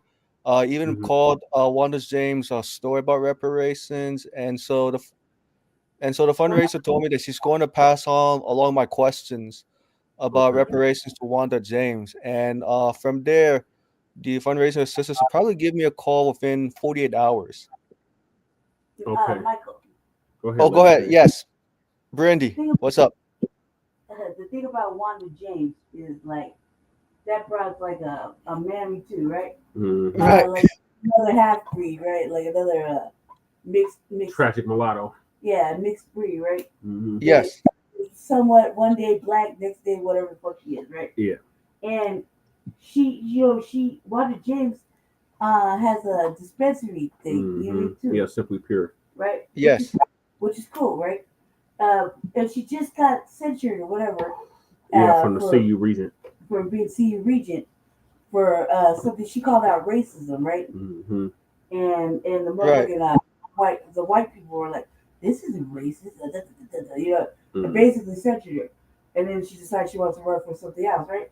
Mm. Well, the thing is that with those types, which is all that's here, and it sits on legislation or in all these boards, all these black people or black people, they we have to force them to even be black. Yeah. Right. They don't even want to do this shit. They're like, like when it comes to me and Jesse pushing that line of reparation, they're like, defeated. No, that's too black for us. That kind of shit. They don't want to hear it. So like tomorrow, we're going to the actual hearing, the reparations hearing. Yeah. Because we did the call. Well, now we're going to do the hearing, and I was thinking, see what they're going to talk about. But I have an idea, and we know a couple of legislators, like we know the senator. Yeah, James Coleman. Right, Coleman. Yep. Right.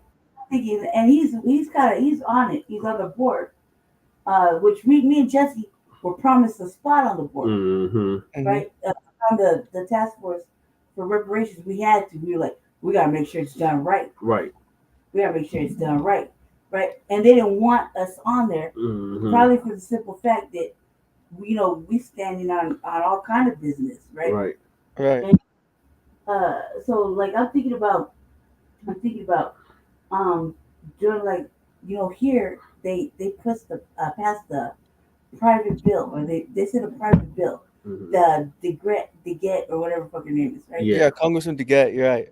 Yeah, okay, let's check this out, right? There was legal immigrant activists. They've been hiding out in a church for like 12 years, just active, had a whole family and everything, right? Broke the rules twice. Yep. They finally, ICE got her ass, put her in detention. Yeah. All these activists that we see at city council and shit, the white ones, were like, oh no, whatever her name is, Jeanette, right? Yeah, they calling her a political prisoner. Right. They call her a political prisoner. Right. She's up in the right by my crib. She's in the detention center, right? Mm-hmm. Cool.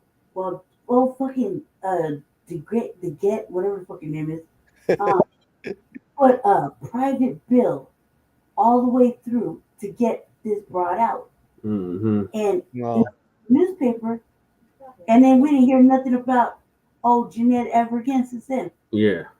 Which leads me to believe she might be out. So this is what I thought. I sent a couple emails to like Church of Black Power. I had a couple questions of something before that, right? Mm-hmm. I was like, check this out. What if I slide a private bill through? Mm-hmm. For first we got we got the crime bill, we got the reparations. But what if I slide it through that way, right? Mm-hmm. Right. Private bill, because if this part could do it for an illegal alien, then there should be no motherfucking problem doing it for the fucking actual people, of the city. Look, fucking Foundation of Black American Freedmen, right, etc. Right?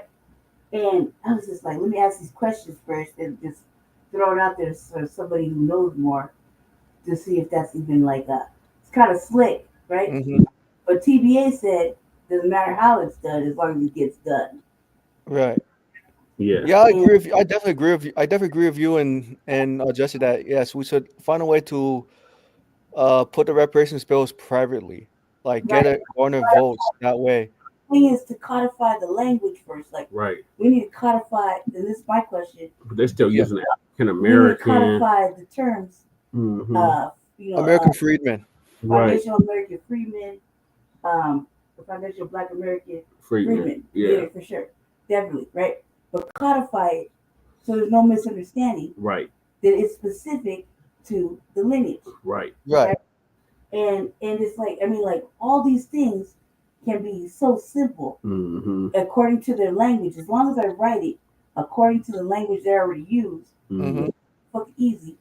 I bet I can slide it through a private way, because we do know so many people, so many legislators that we can get away from the fucking herd. Right. They're with it. You mean they're with it, and like we sweated the senator, and like he was over there, he tapped me on the shoulder that, what? I was like, what's up with the task force? Yeah. Right. I owe you an email. And right you do. Right. Right? God right you do. And they already know how I am. So they know how Jesse is. Last time we were over there, I was like, why are so many white people in here all loud and shit? Yeah. You mean we testified? We told them we don't want no symbolism. Right. No plaques. We just want substance. Right. We don't want none of that. We want tangibles. Right? And we stipulated the exact things that we don't want, which is symbolism, obviously. No fucking apologies. Right. Cut that fucking check.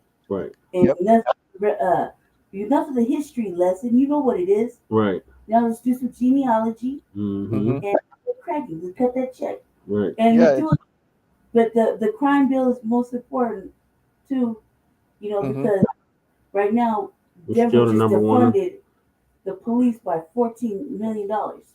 Yeah, 14 million. Yeah, that's a lot of money just to cover the entire police force. Gosh, that $14 million could be your guys' reparations already in Denver, Colorado, for the American freedmen at the local level. Right. And then of course it has to need to happen nationwide, of course. Yeah, listen. They didn't Go ahead, Bernie. Sorry. They did it for illegal immigrants to house them. Right? Yes.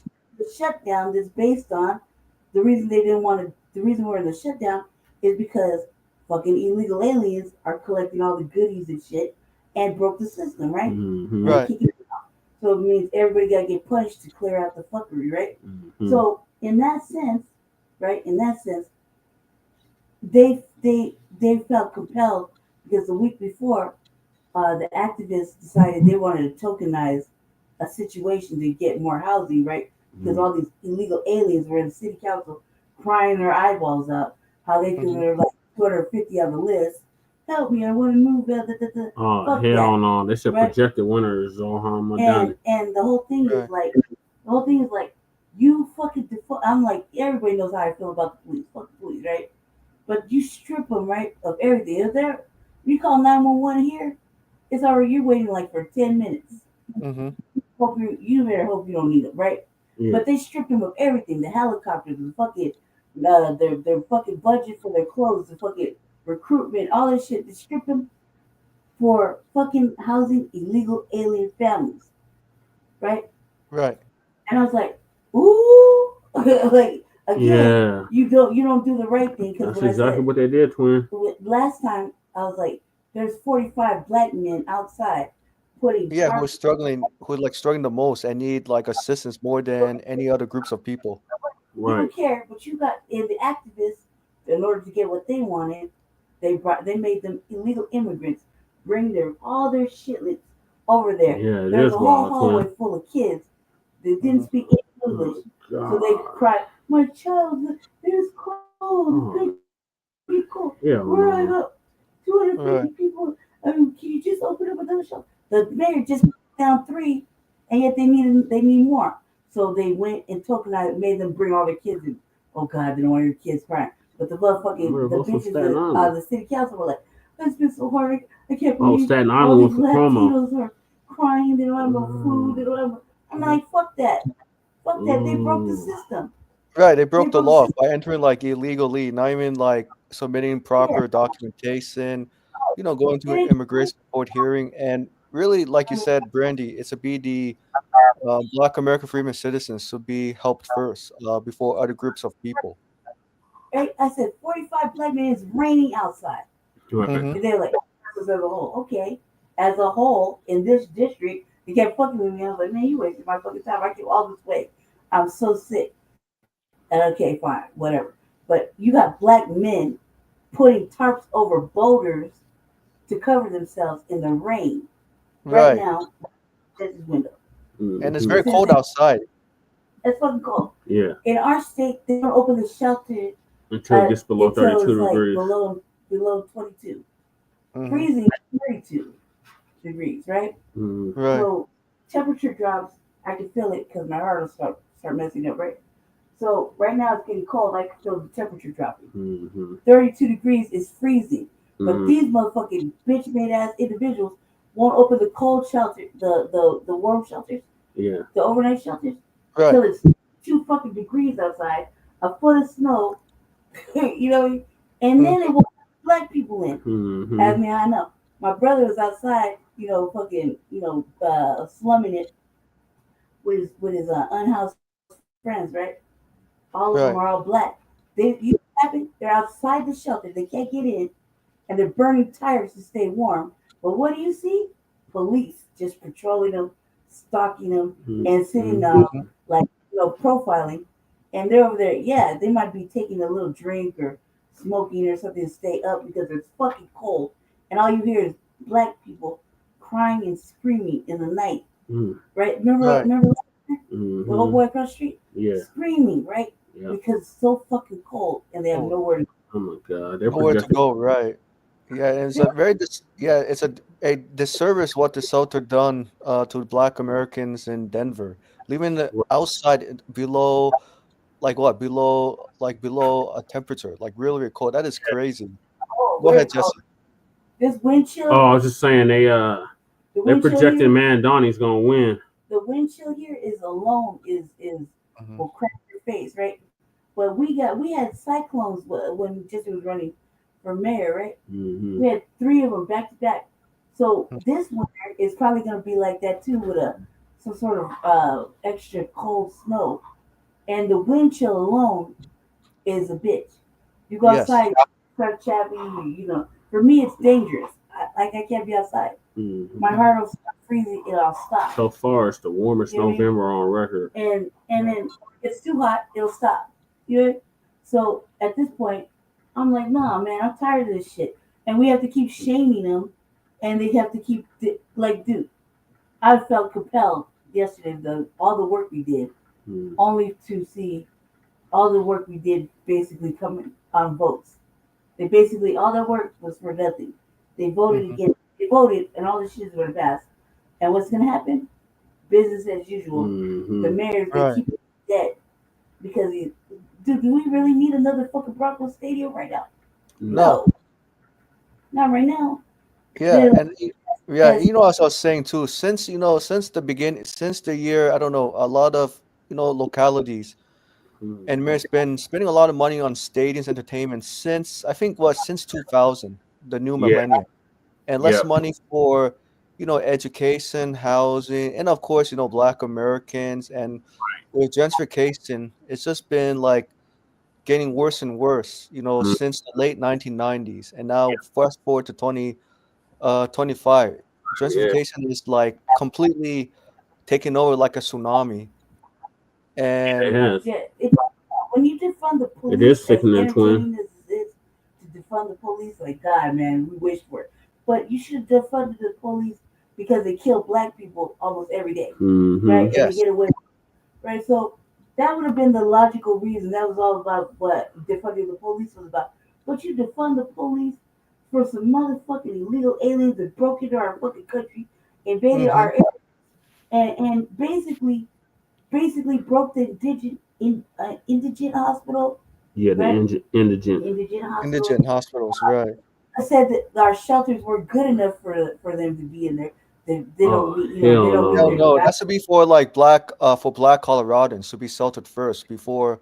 They already Mamdani. They just did a damn article talking about you he's ain't the never one. see no Black person go into a shelter Oh, and complain hell about no. food or nothing. If anything, they're complaining about motherfuckers trying to fight them for whatever they got on their person.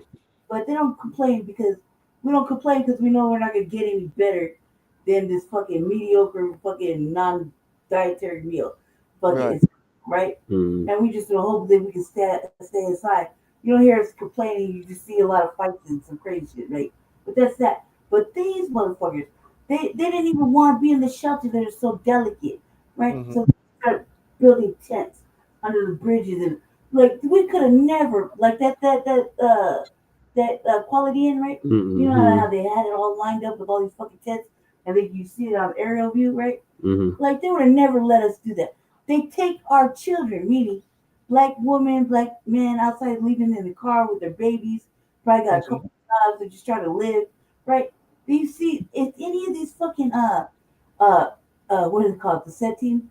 Yeah. Which was supposed to be civilians, Yeah. deputized civilians, right? To walk over, give you a flyer, whatever. Mhm. These motherfuckers are paid Mm-hmm. fucking operatives going over there fucking these people got four kids in the car, taking our babies first. They don't take our babies that they were over there prostituting out amongst the unhoused. I mean, we're talking about little teenage girls that come from another country. Little girls like 12 years old. They let them go do survival extra sexual activities amongst the unhoused Americans, which are they are some perverted shit or whatever, right? And just to make money so they could fucking buy whatever and cook and shit and live in their little tent communities and fuck all that. Like for real, you know what I mean? Like that's fucking bad. That's bad. I seen it with my own eyes. You know what I mean? I was like, nah, don't ask me for shit because I'll tell you no. You know what I mean? Yeah, you're gonna have your daughter. First of all, how you gonna come over 9 countries, jungle and everything, right? Bring your daughter and then prostitute her out. Yeah, and like it's right, and like right, and like the migrants, they could have just gone to like other countries besides America that is close by, really. Then coming to America, and also I thought about like what you and Brandy and several American freemen have said. Yeah, you guys are right. Immigrants cannot vote in this country, and it's crazy how. Oh man, when I see it's like I cringe. Except in New York City, they can vote in New York City. That's why they saying Mamdani won. One because of immigrants, right? About it. Think about how Trump won, right? You had all the motherfucking Latinos standing in line talking about you gotta fix the fucking the he's gonna make it great or whatever the fuck, right? Dancing and shit, wearing MAGA hats, right? And Donald Trump telling you right up to the face, I'm gonna close these fucking borders and everybody's going home. And they're like, we're voting for Trump. And then look what happened. Fucking ICE, everybody's just going and they're getting rounded up, right? Right. And in my neighborhood, I was like, shit. The ICE detention center right around the corner of my house. Literally, I could drive there from my crib. I like, wait till Tom Woman gets there. I'll show you exactly where everybody is because they're living in fucking nice ass apartments that the fucking mayor of Denver went and hit him over. Aurora is not a sanctuary city. Yeah, it's not. Municipality that does not sanctuary city.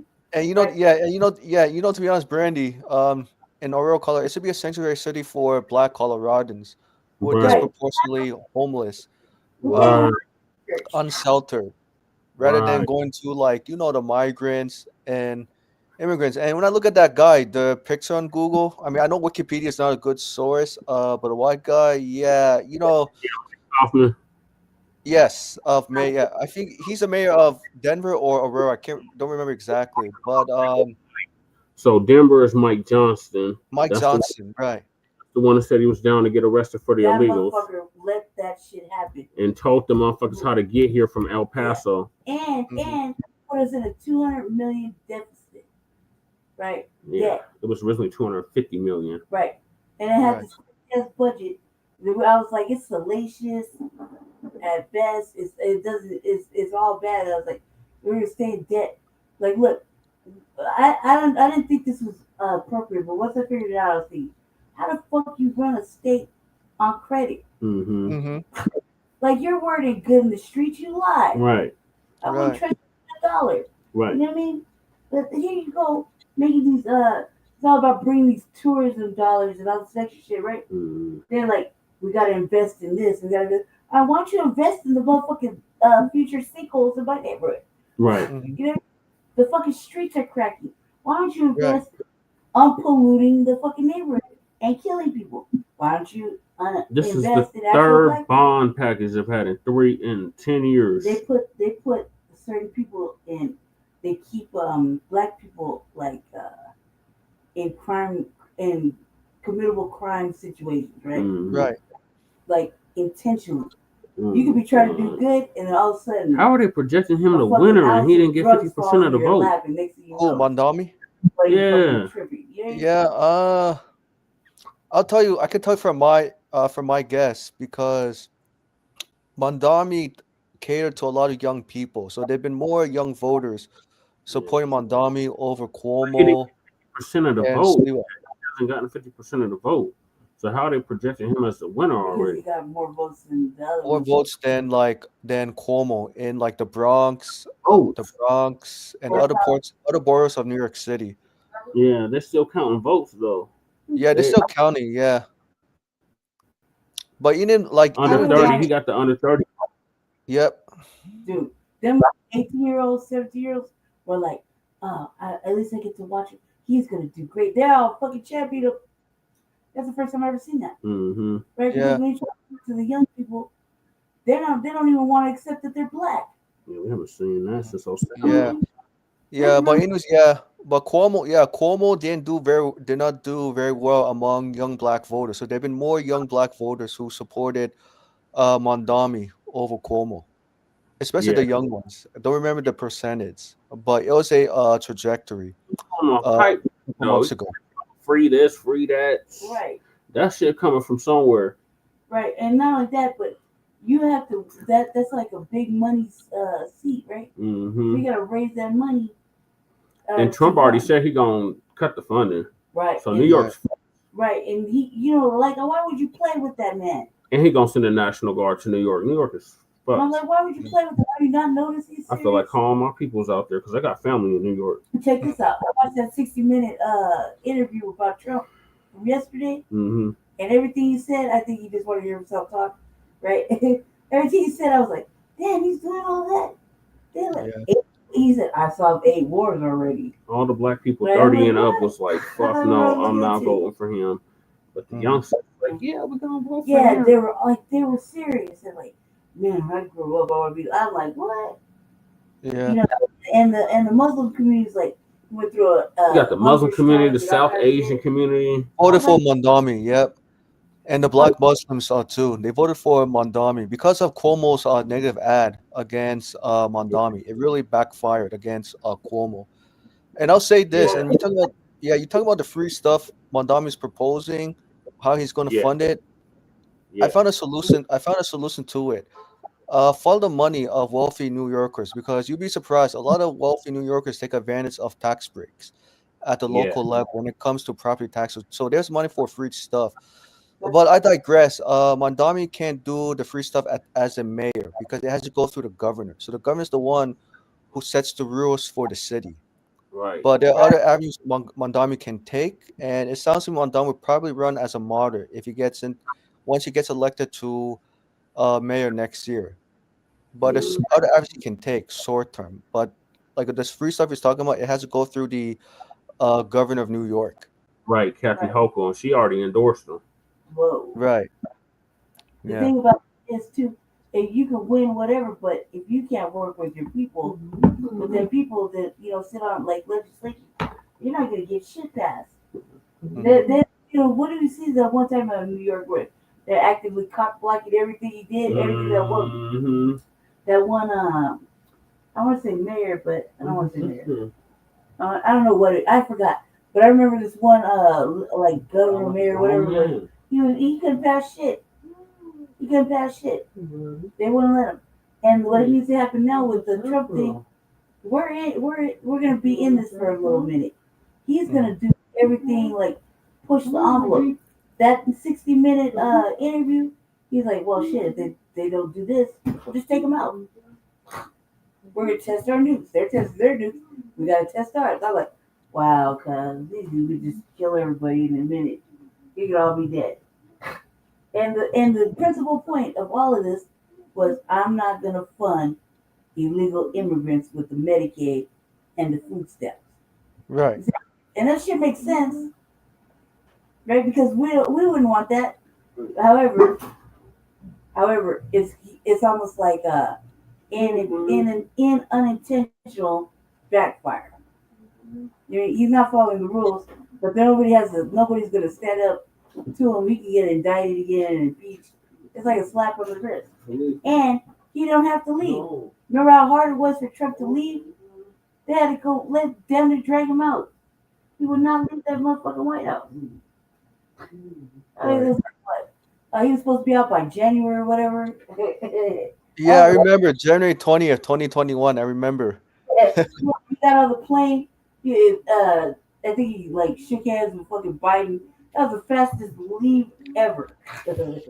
Right. Him and got on the train, and it was like, as soon as they shook hands, Biden turned his back. The plane was up in the air. I was like, goddamn, that's quick. That's what. Yeah. Right. It's gonna be, I think too. It only takes. Everybody's a dictator right now. Mm-hmm. Every country has a dictator. If you look at it, there's nobody that's not a dictator right now. Right. All these countries. It just takes all of them to group together, Mm-hmm. turn on the United States. Yeah. Hey, to be honest, Brandy, this dictatorship has been happening since, I want to say, back to like maybe around early 1980s under Reagan, and then it transcended to like other presidents after that. Yeah, Bush and shit. Bush Jr. Yeah, the main one is like Bill Clinton for sure. Bill Clinton was the one who neoliberalized the economy. What did he do? Striking down unions, outsourcing good paying jobs to developing countries, signing the crime bill into law in '94, and then deregulating our economy at the turn of the 21st century. And so really I really put the blame on the centrist Democrats because the neoliberals. Yep, exactly. Neoliberals, yeah. And speaking about Cuomo's a neoliberal independent. Yeah. Yeah, so if the reason why Cuomo's didn't do very well or he lost is because of rent. Also because of Cuomo's comments about nursing homes. He said, I don't care if nursing homes have to be cut, or he has to dump senior citizens out of nursing homes in New York City. Yeah, so, man, Donnie busted out for that shit during one of them debates. Yeah, he had all the clowns right there. Yeah. You made me laugh the whole time. because Cuomo didn't have shit to say. They're like, yeah, you're like, we could put you in the office. You're only gonna sexually harass more women.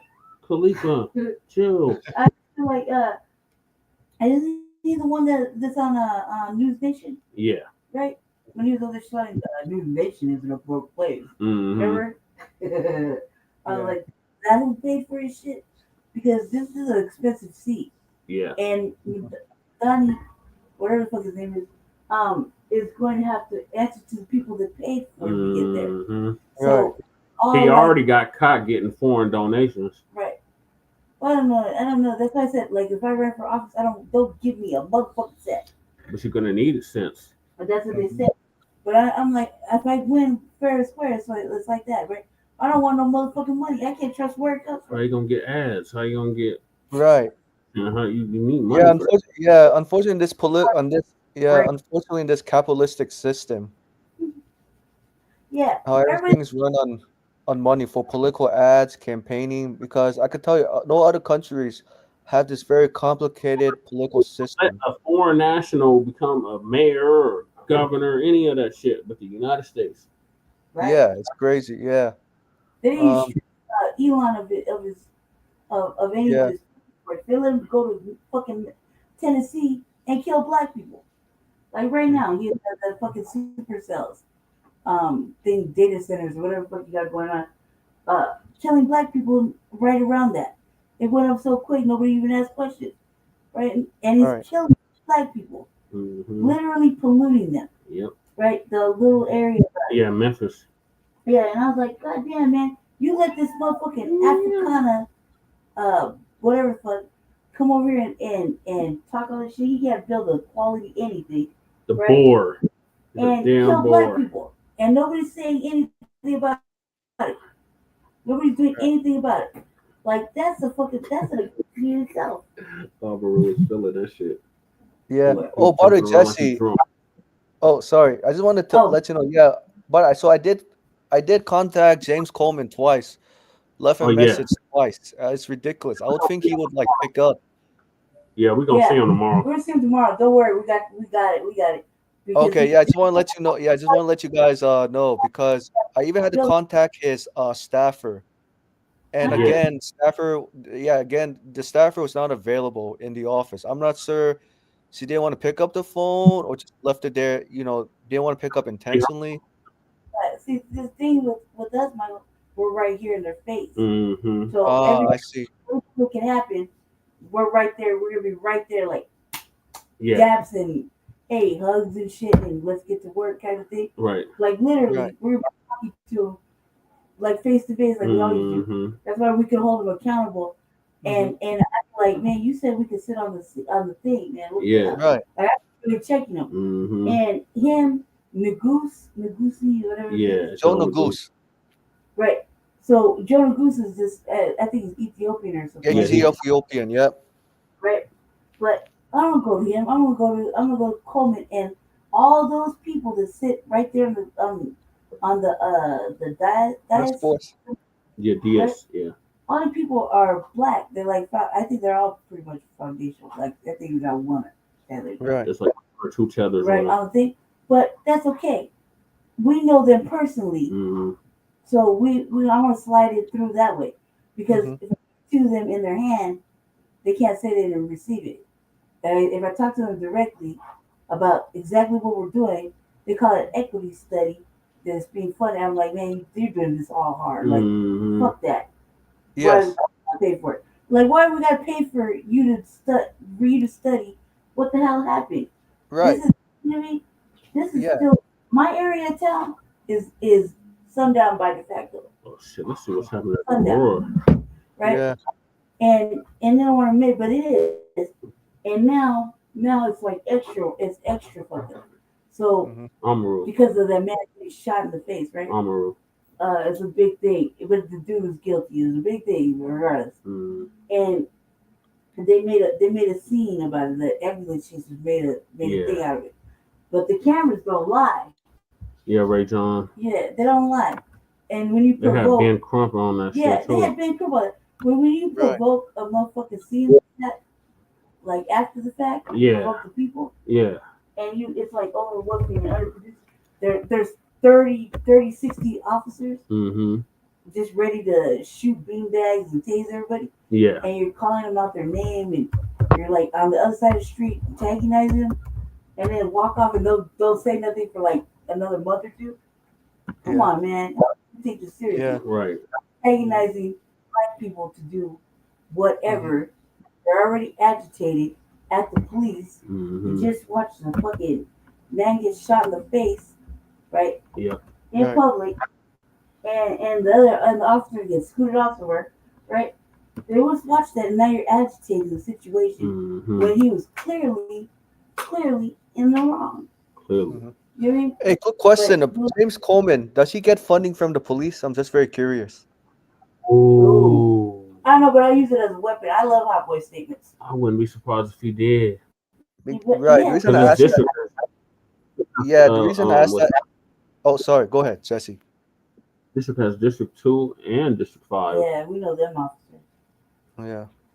Yeah, Steve. Oh, your girl lost. Who? Jurinsky. I'm glad she lost. Man, that probably was bedwitchy.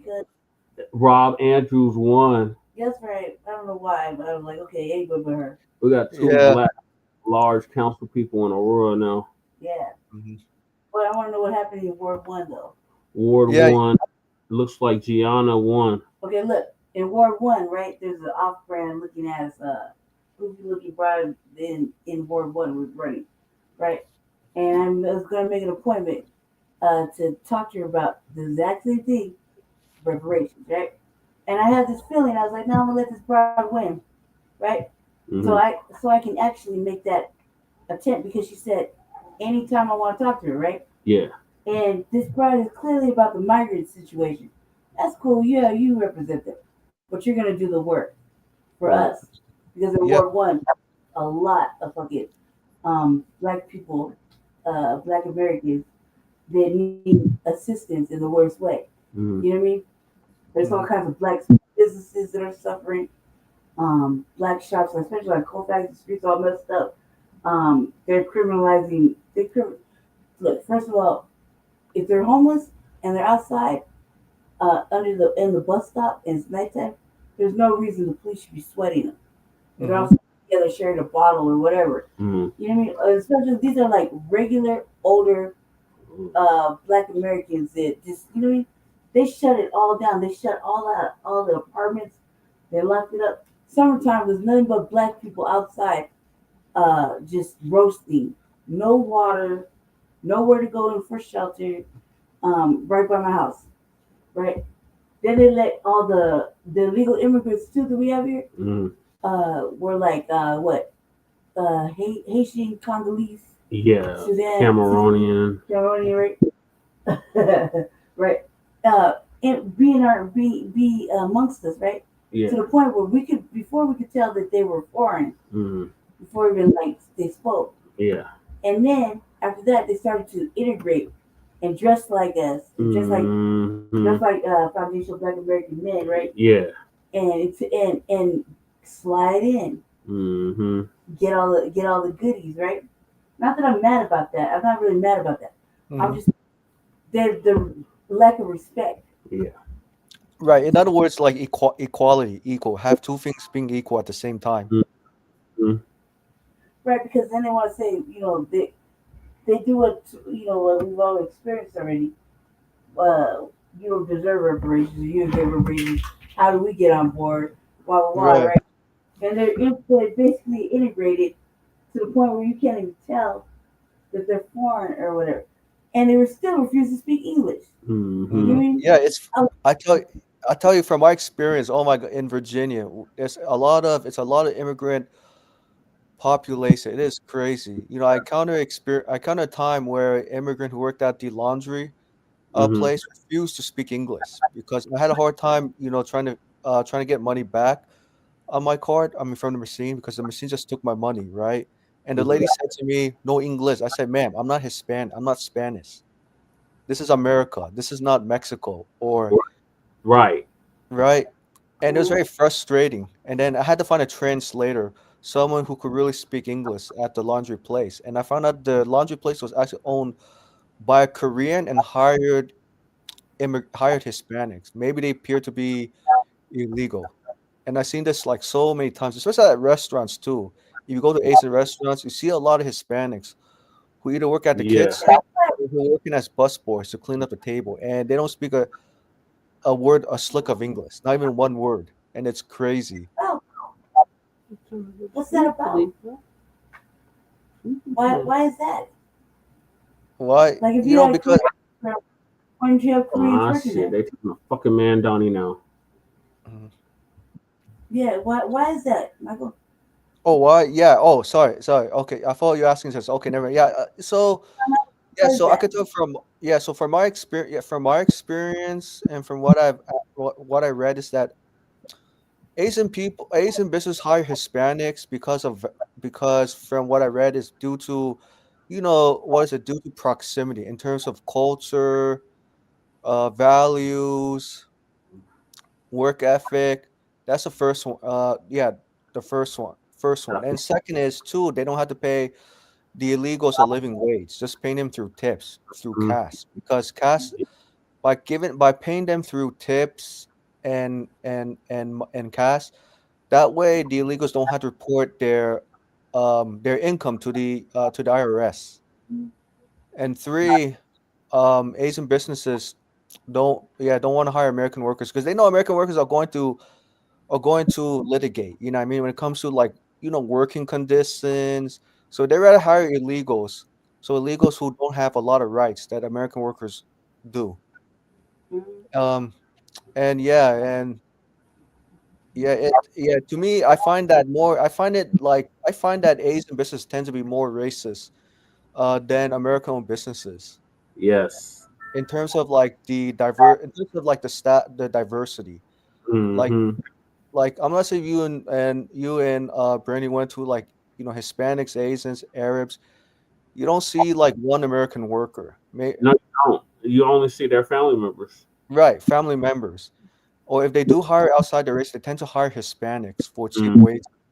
Yep. Whereas like American restaurants, like Applebee's, Applebee's, you see diverse Yeah. mix of people, like Asian, Hispanics, blacks, and white at Applebee's. In terms of like He's um, chilling. Chili's, right? In terms of like the servers, cooks, Yeah. yeah, Yeah, so how did they make a wage? right, Like this, it's by that sense, like we have a problem. The living wage, the working wage, and the area median income never matches, right? So nobody right. enough to live or pay their bills, right? I Mhm. think it's odd in itself, but yet they keep taxing everything. I don't understand. You know what I mean? Like Right. like that's why I'm always like everybody needs an audit. Something's wrong. Yeah, I agree. Definitely. Yeah, and even like I mentioned this to Jesse before. The reason why America has a very lax immigration system because it all goes back to the U.S. Constitution because the U.S. Constitution does not make English an official language.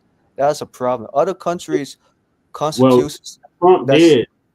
Oh yeah, he did. Right, I'm saying before Trump came in. Before that. Yeah. But Before that. prior to Trump coming to office, America never had an official language. This was to me, I find it ridiculous because I'm like, if the immigrants or any immigrant from other countries in America, they need to learn to speak English because there are going to be some days they're going to be interacting with American customers. And I'm not even demanding immigrants to speak perfect English, but at least understand like the basics. You know what I mean?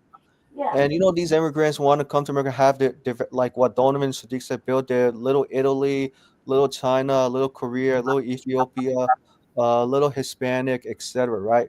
Because to them it's like it's their own country. Because I'm like, it doesn't make sense. Why come to America and not embrace the language where they can just stay back home and speak their own language every day? They don't have to deal with Right. American customers, every day. And so, yes, I'm glad Donald Trump made English the official language through his executive order.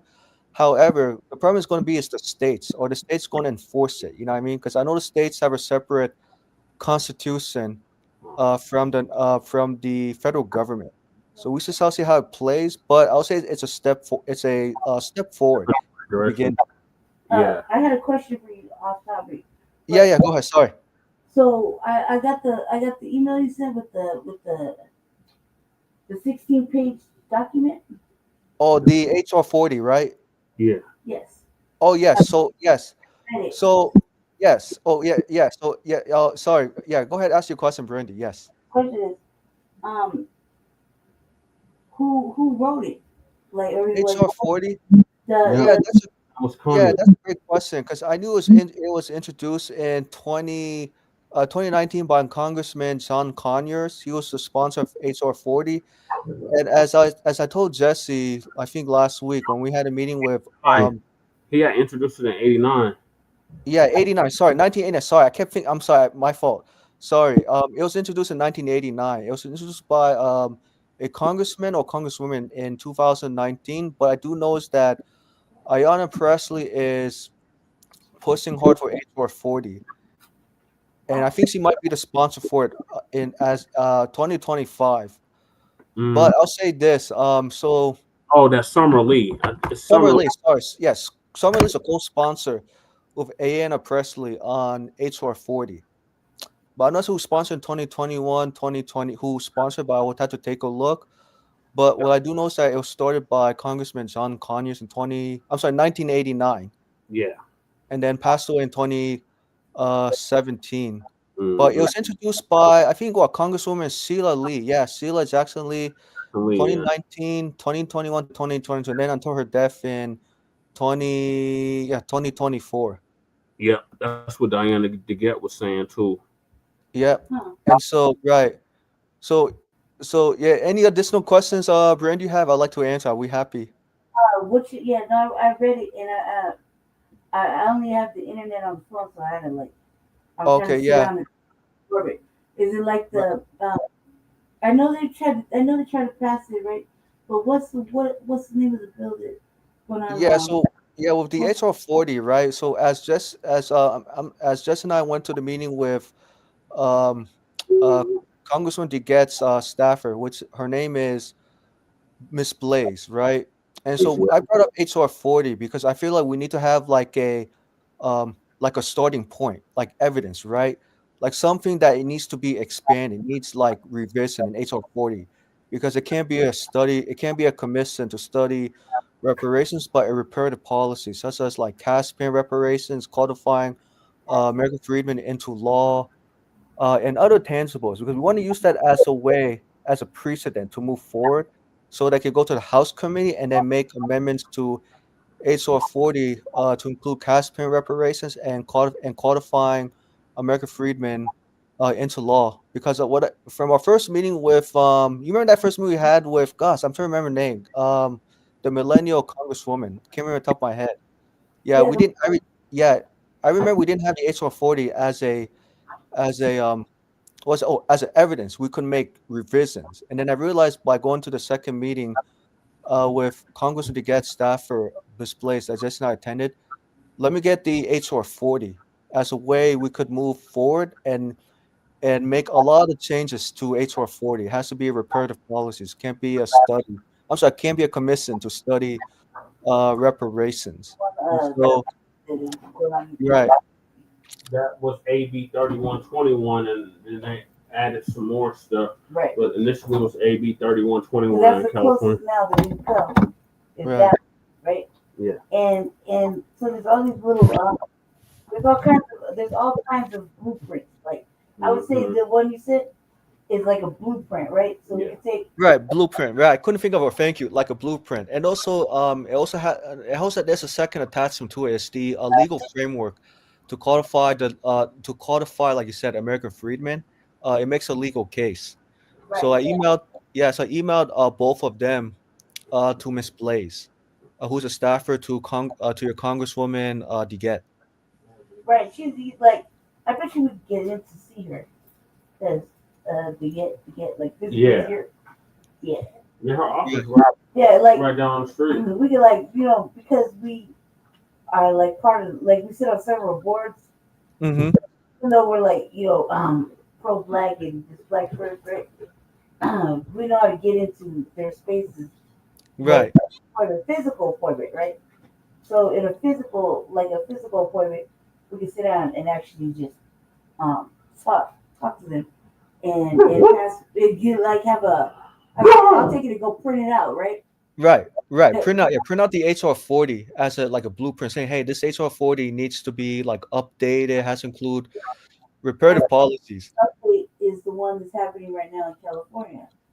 Yes. That's the one. That's the one we're all working on that task force. The one that's going on in California, because it's like thorough. I sat down and read every single piece of that that study, right? Right. We're working on like trying to get a geneticist that we want, you know what I mean? Yeah. Things like that. They're the cause, right? So we're like, that's the closest, but there's like several other I call them blueprints, right? Yeah. Templates, right? Template. The Contract of Black America by Ice Cube, that was really big. Yeah. Right? Yeah. That's a lot of things that we need to, we need to think about, right? There's little pieces here and there can make a whole nice template in the language that the legislators use, which is like whereas, blah blah blah, whatever. Right. That language is so irritating because it makes everything like word salad, right? If so, use like Chat GPT to get them to draft it up in their language, the way they talk.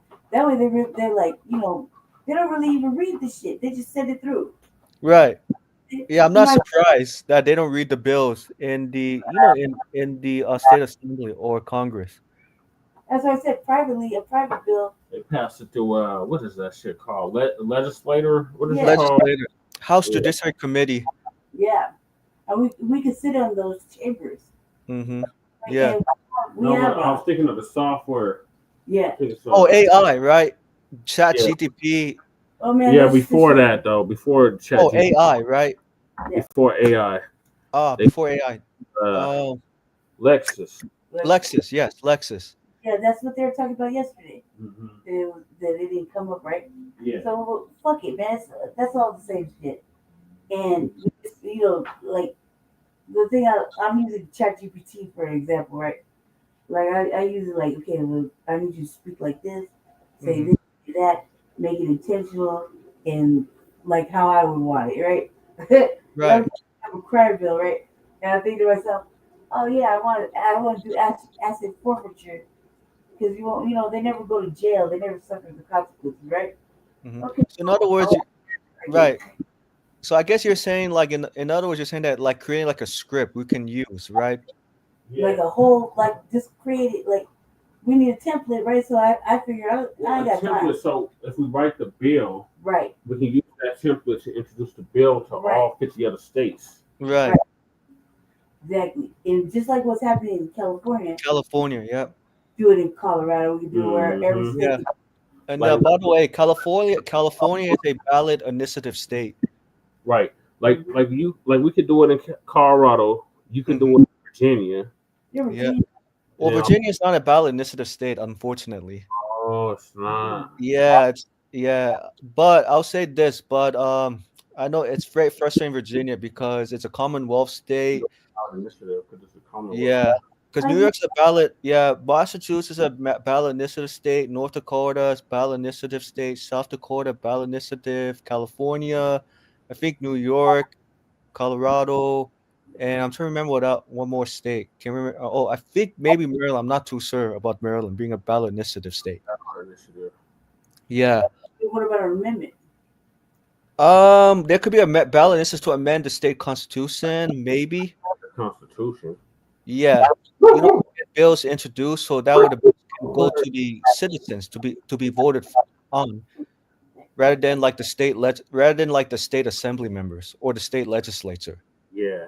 Yeah, it's like there's a couple, like even like knowing a senator in the city is like gold. Knowing the next one to sit next to him, like gold, right? Yeah. And if they're they're so it's like almost like, oh my god, you want me to say I'm black? Okay, fine, but I'll play by your rules right here, but I gotta play safe Negro politics over there. You know what I mean? Yeah. Fine, whatever it takes, just get it done. right? And then, it's so simple that it shouldn't have to be paid.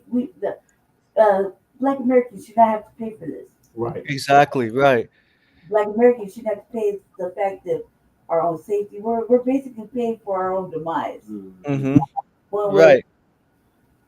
Yeah, It's basically like taxation without representation. Right. Right. And my thing is, I'm like, everybody got their representation, but we don't have one that's 100% codified, non-bot, no sellout, just straight business, like straight out we are, right? That they're not going to turn around, go in there and feel intimidated to bootlick and change up. You know what I mean? That's my. Right. I didn't want to let my shit go out to anybody's hands because I already seen how they stripped like the Crown Act. Yeah. You see how they stripped it and they made it for everybody. Everybody, yeah, it's symbolism for like hair discrimination. It was not meant for like, it was not really like substance, more like the Civil Rights Act of 1964, but it's expansion of the Civil Rights Act. Well, the revised Civil Rights Act. Right, revised. Exactly, revised. Yes. Mm-hmm. And that was another question.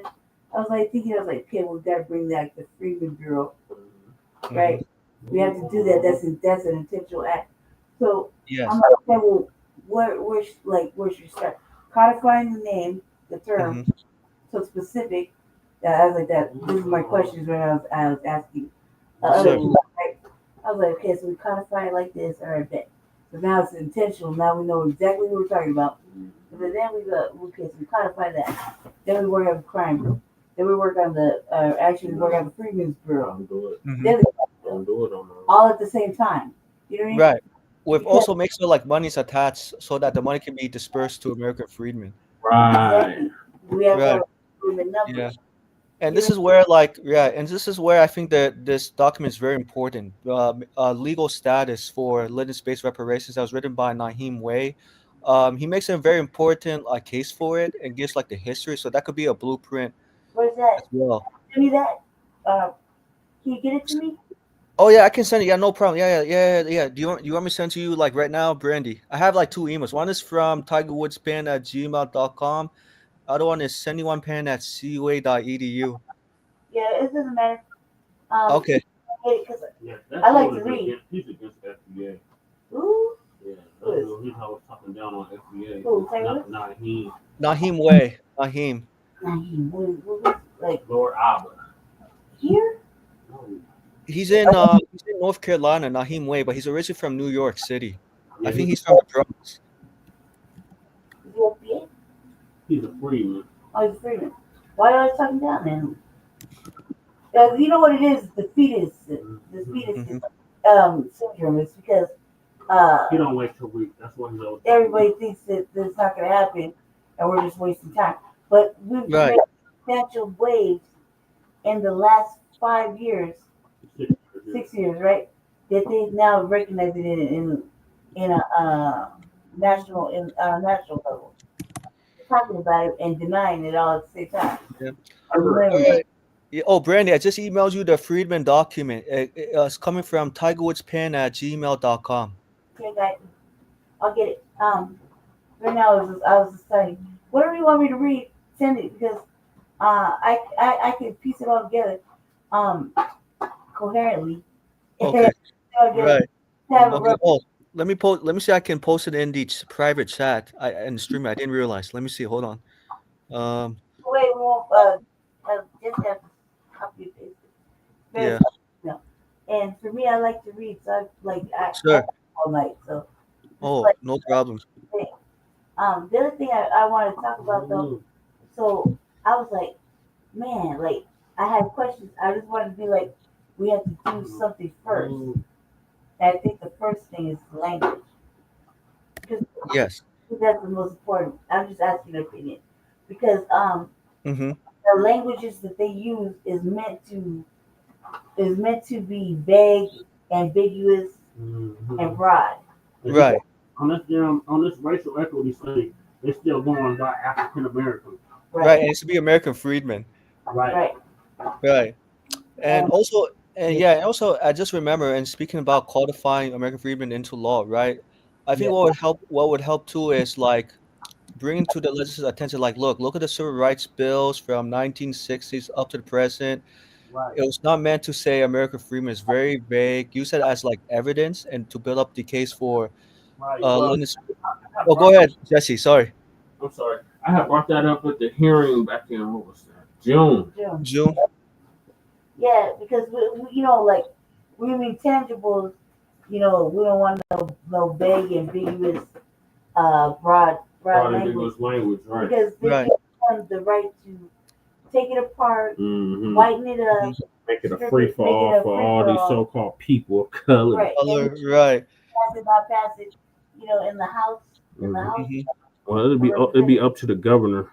And ultimately, and also too, we just put a white lady. I call her a colonizer. Yeah. Right. The one I ran against. So what did you ran against? I call you a colonizer when you go to the motherland and take pictures with our basically our people, and you make money off of it when you come back to the United States, and you don't kick no bread back to that country. Oh Lord, Alexandria Horseface is speaking. Oh, AOC. AOC. Oh, Philip Scott was talking about. The bar is now high, right? Because he has promised voters he's going to work on free buses and rent freezes and universal child care, which we know is the most expensive part of that platform and would likely require the cooperation of the New York State legislature to raise tax revenues. How high is the bar? I guess, do you see that becoming something that will manifest? I think people are mobilized by this vision. And what is so important is that I think New Yorkers are pragmatic. I think New Yorkers are practical. I don't think they expect that we're going to come in on January 1st and press a button. But I do think that New Yorkers are very motivated to vote for someone who has those goals and wants to move in that direction, as opposed to no direction at all. Well, so that's another thing that Mamdani has said, is there wasn't an affirmative message for Democrats. What's the takeaway, right? People around the country are looking at this race and saying a Democratic socialist just won office. Sure, that could work in New York City. It's never going to work in other places around the country. To them, you say what? Well, I have to say, so I'm a millennial. I'm 36 years old. And people my age, my first election was for Barack Obama when I was 18 years old. And we've been hearing Democrats be called socialists our entire voting lives. I think that as time goes on, this is not a threat that is really resonating with the majority and large pluralities of the electorate. And that this kind of name-calling doesn't really have the weight that results do have. Can I ask you, because that's an important point, what does it mean to be a Democratic socialist? Because I realize there are so many nuances with the national organization and the local chapters and who they'll endorse and who they won't endorse and what issues are driving those decisions. What do you see as the definition of a Democratic socialist? I mean, to me, it's this radical idea that working people have economic rights. And when you read the Constitution of this country, we have beautiful, incredible freedoms of speech, and we have so many liberties and due processes. But should we not also have the right to housing, the right to a livable wage, the right to attempt to provide health care and child care to the best that we are able and capable of providing in this country? I would have the right to stay in communities where you've lived for years, because the expectation now is that President Trump has sort of forecast what he's going to do in New York City as it concerns potentially National Guard troops, more ICE raids. How do you see this playing out in the months ahead? Well, we know that President Trump operates through threats. He operates through criminality. He's been convicted on 34 different criminal counts of felony. The Supreme Court has essentially authorized through their rulings his ability to commit crimes in office. And so we know that he will step outside the bounds of what is acceptable to society. But I think that our choice is, are we going to respond with fear, or are we going to respond with unity and courage? What does that look like? I know he said he's going to be withholding funds from New York City, which I'm not even clear if he has the constitutional authority to do that. But what does the resistance look like under the Constitution? I mean, of course, President Trump doesn't have the authority, but that's not something that he really cares about. But let's just say that New York City is not a place that gets pushed around, and that we have our own cards up our sleeve as well. what is your lasting message, I guess, as we look around and we see however many hundreds of people are here right now, but millions that are watching around the country. What are the takeaways from Zohran Mamdani's ascendance from someone no one had heard of as of about January to winning the primary and now the next mayor of New York? That as dark as this time is, as challenging as this moment can be, anything is still possible in America. We appreciate your enthusiasm and your optimism and your time. Thank you so much, Congresswoman. It was great to talk with you. Enjoy the rest of the evening. Thank you. Thank you very much. Kristen, I'm going to send it back to you. And of course, I think, again, the working class themes here, right? The Congresswoman really sort of drilled upon that. These aren't crazy ideas necessarily to provide people with a base level of services, making them actionable in cities where there might be resistance, and what the cost structure of that is going to look like is very much at the heart of conversations right now around the country. But it was interesting very much to hear her take. Well, Sam, it was also interesting when she said that we've been called socialists our entire lives. She said she's a millennial too.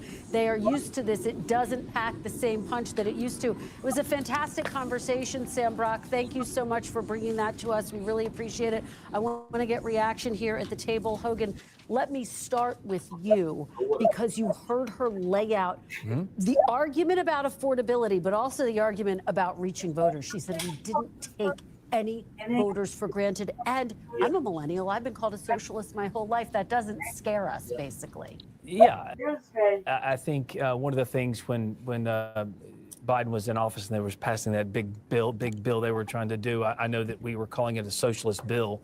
Polling didn't move the needle on that topic or that title at all, because no one really cared about the socialism. You had big government socialism, and everybody freaked out, and the thing went into an 80% negative. What you just saw and what you just witnessed is the front runner, I believe, for 2028 on the Democrat don't side necessarily bear that up right now, for president. I am telling you, she is as charismatic as anybody else in that party, and she, just going to her tonight, proves to me this is the party of Mamdani. It is the party of AOC. They are the ones leading the torch. And you see people like Bernie Sanders doing interviews with her, kind of giving her the go-ahead to be that person on their side. So I expect to see a whole lot more of her.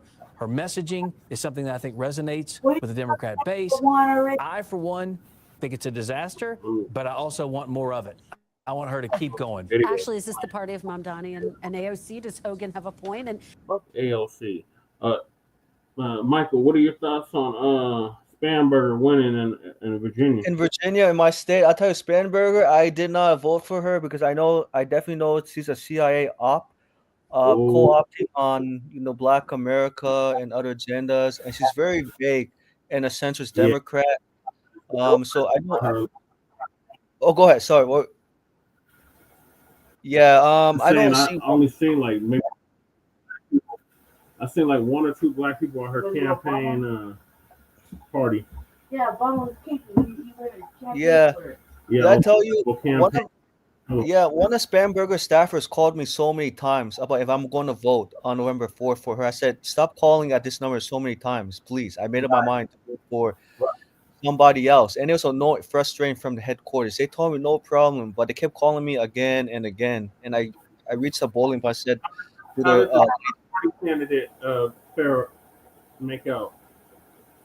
Mikie Sherrill. I don't know too much about her, but I do know when she was in Congress, she was pretty much a centrist Democrat, using, vague language, say we got to work on the other aisle. Hey, we got to get something done. In other words, it's about being pragmatic. So I would say those who are like pragmatic, I don't have too much faith in them, really, because they know how to talk the talk, but they can't really walk the walk. Yeah.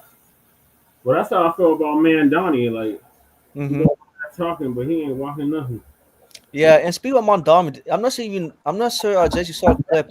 Initially, Mamdani was for defunding the police. Then he backtracked and apologized to the police. I'm like, Mamdani, you don't do that. Mamdani, why do you want to apologize to the police when the police are not going to apologize to civilians, especially Black Americans, disproportionately? Nothing for Black New Yorkers. Black New Yorkers are done. Yeah, he's Ugandan. Yeah, he's Ugandan, but he's really from India. His people from India. Right. Yeah, Yeah. Black people. I Yeah. mean, people like that. I mean, I don't like pandering anyway. Mm-hmm. Like when Jesse was running for mayor, Mm-hmm. I was making flyers specifically for black people, and I made flyers for them. Okay, Yeah. Right. It's like, right, Oh, you put completely the hat on different. her. Yeah. Completely different flyers, right? Yeah. Because I'll say whatever they want you to say, you know, flyer. But when I make those for black people, oh, it's specific. It is serious. Mm-hmm. You know what I mean? Like housing, everything, right? Yeah. Touch all 9 areas of human activity, Mm-hmm. and because that's what we were doing for his campaign, and we would see white people take the flyers from black people, Mm-hmm. and that's how Johnson got in. Yep. On Wow. Yep. my fucking work, on Yep. my intellectual property. When I gave it to old boy, what the fuck was this guy name? James Cameron, Coleman. I mean, No, Coleman was he was still the senator. right. I gave it to one of his staffers who was Right. And what did they say? They said they were going to pass out the flyers to the black Coloradans, right, to vote for you, Jesse.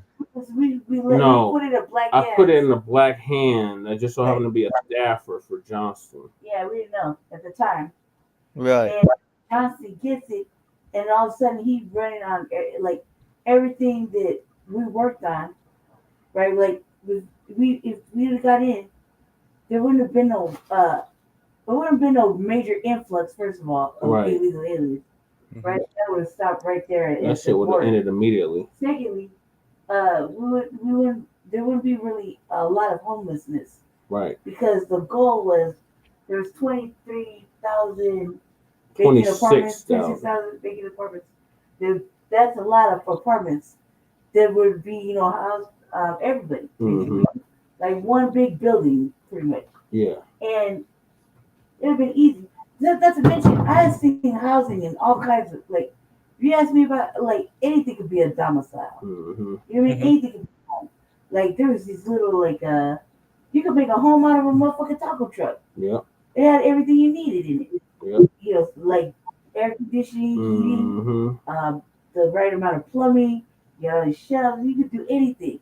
Everything was like, I mean, it's a one-person house. Mm-hmm. If I want to move you around, I'm just gonna go get a truck, hit you up, and put you in a parking lot. So he stole my idea I had when I ran for city council at large. Yeah. Mm-hmm. My idea when I was running for city council at large was to buy up all these hotels and motels and put the unhoused neighbors in them. That was one of them. That was one of it, yeah. I was gonna create housing for the black youth at the Johnson & Johnson.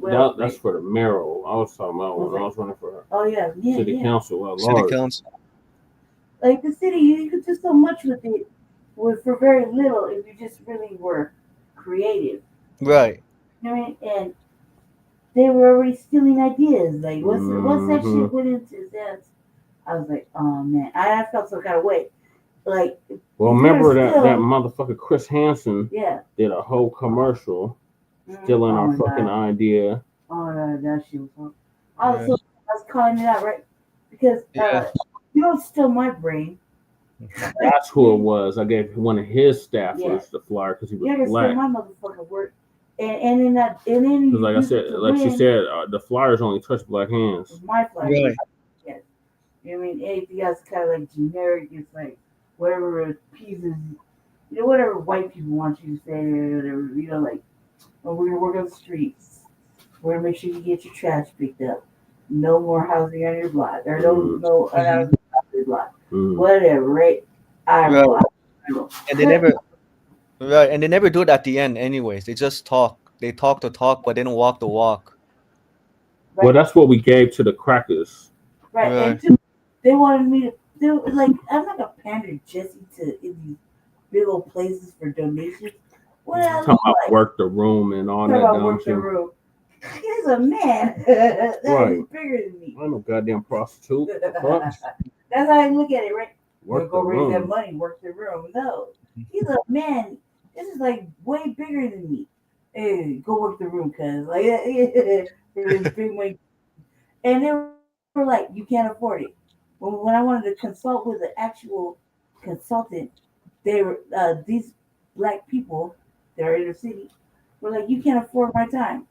Okay, bitch, you know what I can do when I want to do it. But don't tell me I can't afford something just because you think I can't afford it. Right. They set the bar so high. Like all these galas for black business, black businesses where they have three-day things at the hotel. Right? You know what I'm talking about, Jason? Yes. Right? Those things are like $800 a pop. Right? Go in there and meander for 3 days. Yeah. What is it called? Summit? Black Business Summit, whatever that is that we can't afford to go to, allegedly. Yeah, the Boss Summit. Yeah, the Boss Summit, right? That sounds like what's the guy's name on YouTube? His name is he talks about money and wealth. His last name is Watkins. I'm sure you guys. Yeah, I met him. Yeah, we don't fuck with him no more. But I did meet him. I did meet him back in 2008. 2008. Another 2018. Yeah, doing these supposed to be an economist, Yes. right? They're like Dr. Clyde Anderson. Yeah. Well, that's how I even found out about him. Because he used to have Dr. Claude Anderson on his show. Yep. Yeah, and Dr. Claude Anderson is still on Watkins Soul. I think I'm not so every other week. But I did see Dr. Claude Anderson on Vicky Dillard's show not so long ago. I think those are old. Yeah, because Dr. Claude Anderson is getting up there. He's like he's like 90 already, 90 years old. Yeah, I wonder if he doesn't do public appearances no more. Yeah. Anywhere is Vicky Dillard. He's in your neck of the woods though, Michael. He's in DC. Dr. Claude Anderson, right? Okay, yeah. Psychic skills Voice, he's in Chicago. So we're gonna get past. We're gonna make something happen within the next 2 years. Yeah, absolutely. Yeah. Oh, by the way, sorry. Go ahead, Brandy. Sorry. I don't think it'll take longer than 2 years to get this all going in the right direction. Minus even if we do it privately, that's the thing. I wonder if we do everything like that privately, then they don't have to worry about making a public spectacle of reparations as long as they get everything they want. Right. Because I think that's what it is. They don't want to tell. They don't want the establishment to be upset about reparations.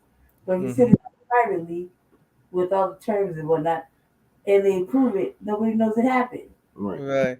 And I feel like that's a lot she of beat shit the happening. hell out of Winsome Sears. Yes. Abigail Spanberger, yes, crazy. And by the way, Jesse and Brandy, when I voted for the gubernatorial race in Virginia, I put a write-in candidate. Take a guess. Huh? Who?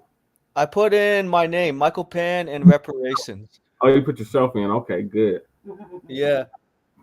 I did not like Abigail Spanberger's platform because it was very like generic, vague, no black agenda or figured it was like that. Yeah, pretty much a typical, centrist Democrats, like pretty much like a typical, Bill Clinton style of, communicating to black voters. Hey, I hear you, but we can't really do that much. I got to work with Republicans, that kind of stuff. Like I'm a centrist. Right? No, but you're not a centralist Democrat. No, it's not the same thing. Centrist. Okay, so a centrist Democrat leans more to the left than they do to the right. No. Right. But they also have like some conservative positions too, conservative Democrats. Like for example, Bill Clinton's 94 crime bill. Yeah.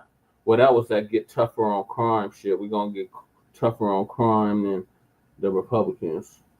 Right. Yeah. For other candidates, anyways, in the gubernatorial race in Virginia, I put like write-in candidates. I put like I did check off one third-party candidate. Hold on, Michael. Sandoval, the new son-in-law, husband of Mariah. We have Mariah, Cara, Michaela.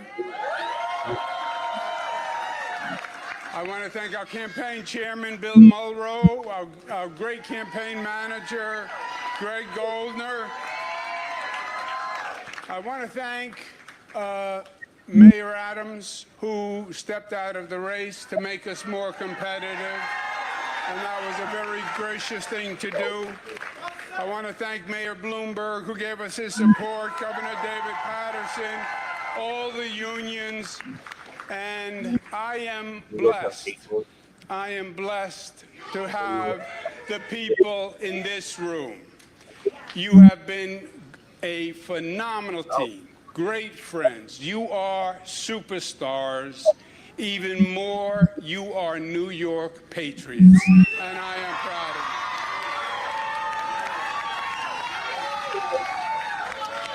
you. This campaign was the right fight to wage, and I am proud of what we did and what we did together. This campaign was to contest the philosophies that are shaping the Democratic Party, the future of this city, and the future of this country.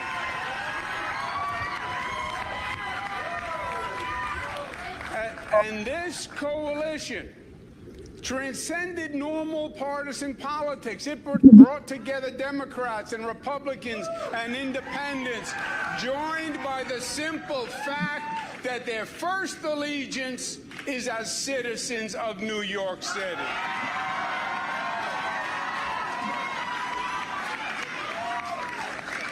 Two million voters, the largest number in modern political history, cared enough to show up in a municipal election. And 42% voted for us on an independent line.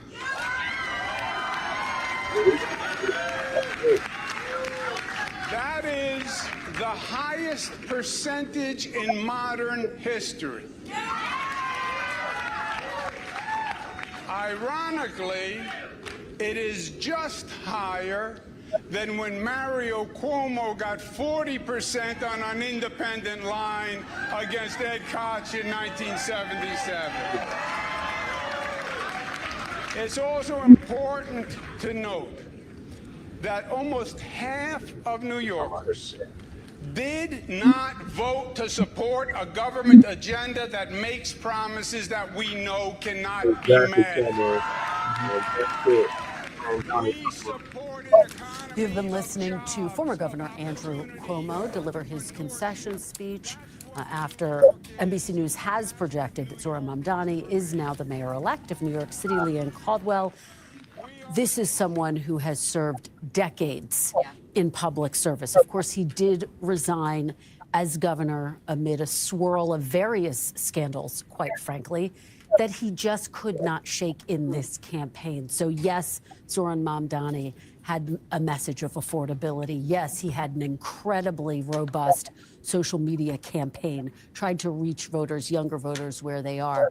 And yet, Governor Cuomo struggled with all of those challenges. Yeah, he absolutely did. I think that a broader theme throughout this election night is actually this generational change. The Democratic Party has been talking about this, as we all know very well, for at least a year, potentially longer. And this is an instance where Democrats in New York City voted for a newer, younger candidate, someone who was less experienced, but they wanted to give a shot. They were done with the old guard. You have Abigail Spanberger, the first zillennial governor of Virginia. She and Mikie Sherrill were the class of 2018, this like young, upcoming class in the House of Representatives. And so there's a lot of movement in the party in this election that the party has been grappling with for quite some time. And a Democratic source texted me when you're looking at the bigger picture of the Democratic Party, making the point that Abigail Spanberger and Sherrill won by bigger margins than Mamdani did. And so when the party is trying to figure out what to make of this, and is it the more moderate, pragmatic faction of the party that is going to be the path forward, or the more liberal, progressive, Democratic Socialist wing of the party. There is a lot of Democrats who are looking at Spanberger over Mamdani. It's a really fascinating point. Hallie, Zohran Mamdani, 34 years old, has made a lot of promises. He will believe that he has a mandate to execute those. But to the point that Andrew Cuomo will make the argument, no, you don't. No, you don't. Right, Yeah. right. And the question is, he's still got to win over a lot of voters to get behind his policies.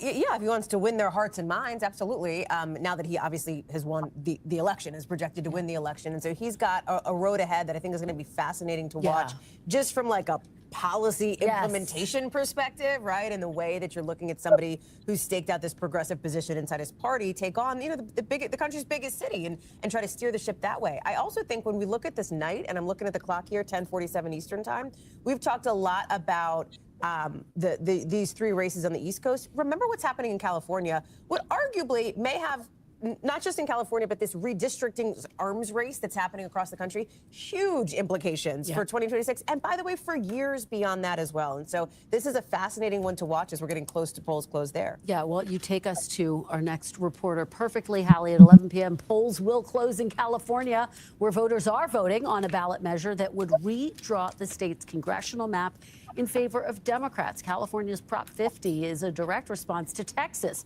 where the Republican governor signed into law a new map targeting 5 Democratic-held seats. It comes during a nationwide redistricting tug of war with.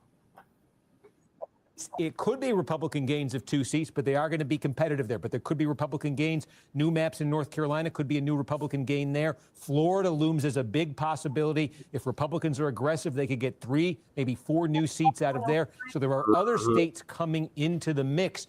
And it's also important because, again, at 2, it's hard to see Republicans controlling the House, especially when you look at some of the results we're seeing tonight. But if Republicans could succeed in a lot of these states in redrawing it, if they could ever defeat this initiative in California, that number could be 10 or more. That would give them a much better chance of holding the House. And Steve, just to put a fine point on this, if you look at the math, and I want to make sure I understand it accurately, Republicans have a little bit of an edge in this redistricting tit for tat, right? Yeah, absolutely. That's why I circle Florida here because I think this could be their biggest single opportunity if they want to be really aggressive. But there's a lot of moving parts here, because when Texas did that and California responded, a lot of other states are getting ideas.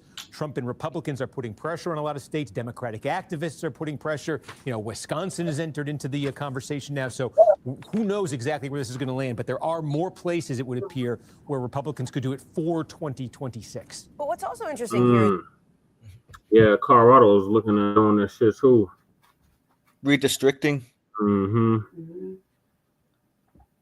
Wow, because I kept thinking Colorado is like a swing state. It is, but lately, the past 20 years, has been more blue than red. Right. Yeah, it's ugly, and then like, it's so disappointing how people really want.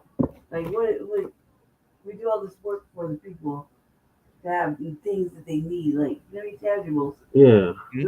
What do the people go to? Vote in the opposite direction of their Yep. Mm-hmm. Yep. I know this. Yep. I know this too. It doesn't make sense. Because they still on that vote blue no matter who madness. Yeah. I think it's about name recognition. Mm-hmm. I mean, that helps. That definitely helps. The name recognition does help in some ways, but it can't go all the way because especially with today's, young voters, they're not gonna just go by name recognition anymore. They're gonna go by, hey, what are you gonna do substantially if we were to elect you to office, right? Because the baby boom was focused too much on name recognition, and then nothing really happens once candidates get elected to office. Right. And then back to, square one. Mm-hmm. Yeah. Yeah. That's true. That is true. Are you gonna stay for the rest of the show? Michael? Oh, I'm sorry. What'd you say? Are you gonna stay for the rest of the show? Until maybe what time is it now? Oh, I think I'll stay until maybe like 12 or until 12 a.m. because I have work next day.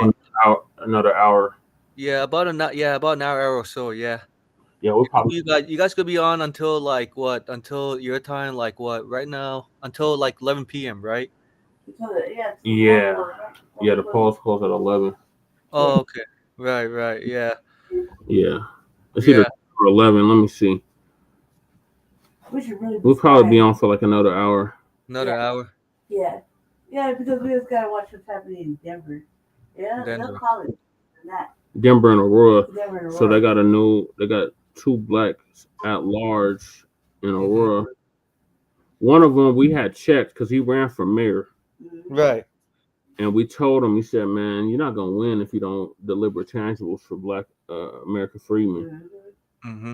And he was like, I keep hearing that. I'm like, yeah, because that's the truth. You're not going to win if you don't do nothing. Because outside of Colorado Springs, Aurora has the largest black population in Colorado now. Due to gentrification. Right. I remember you said that in the last Saturday's meeting about how I think you mentioned the east or west side of Denver, Colorado, how it got gentrified in the late 1990s. Yep. I'm sorry, no, 1990s until the early 2000s, if I remember correctly. Yep, that's when they started it. But they started on the north side. They started on the north side in the late 90s. Then they moved it to the east side in the 2000s. And then they moved it to the west side in the 2010s. Mm-hmm. South side. So all areas of Denver have been gentrified now. Wow. And yeah, that's interesting because I kept thinking, I initially thought that gentrification started in the new millennium since 2000, but I didn't know all of this stuff was happening slowly but surely in the 1990s under President Bill Clinton. Mm-hmm. Yep. Wow. This under Clinton. Yep. But what? Redistrict what? Oh, you're talking about California, yeah. Yeah, California, they started in the 80s. Yeah. They started in the 80s in California. Right. But in Colorado, they didn't start gentrifying it until the late 90s. Right. Late 90s. Wow. Yep. Man, it's kind of difficult. Like in our state, you're looking at a lot of first of all, you're looking at a lot of $5 Indians. Mm-hmm. They look like Hispanics. Yep. Right. And white supremacists. Mm-hmm.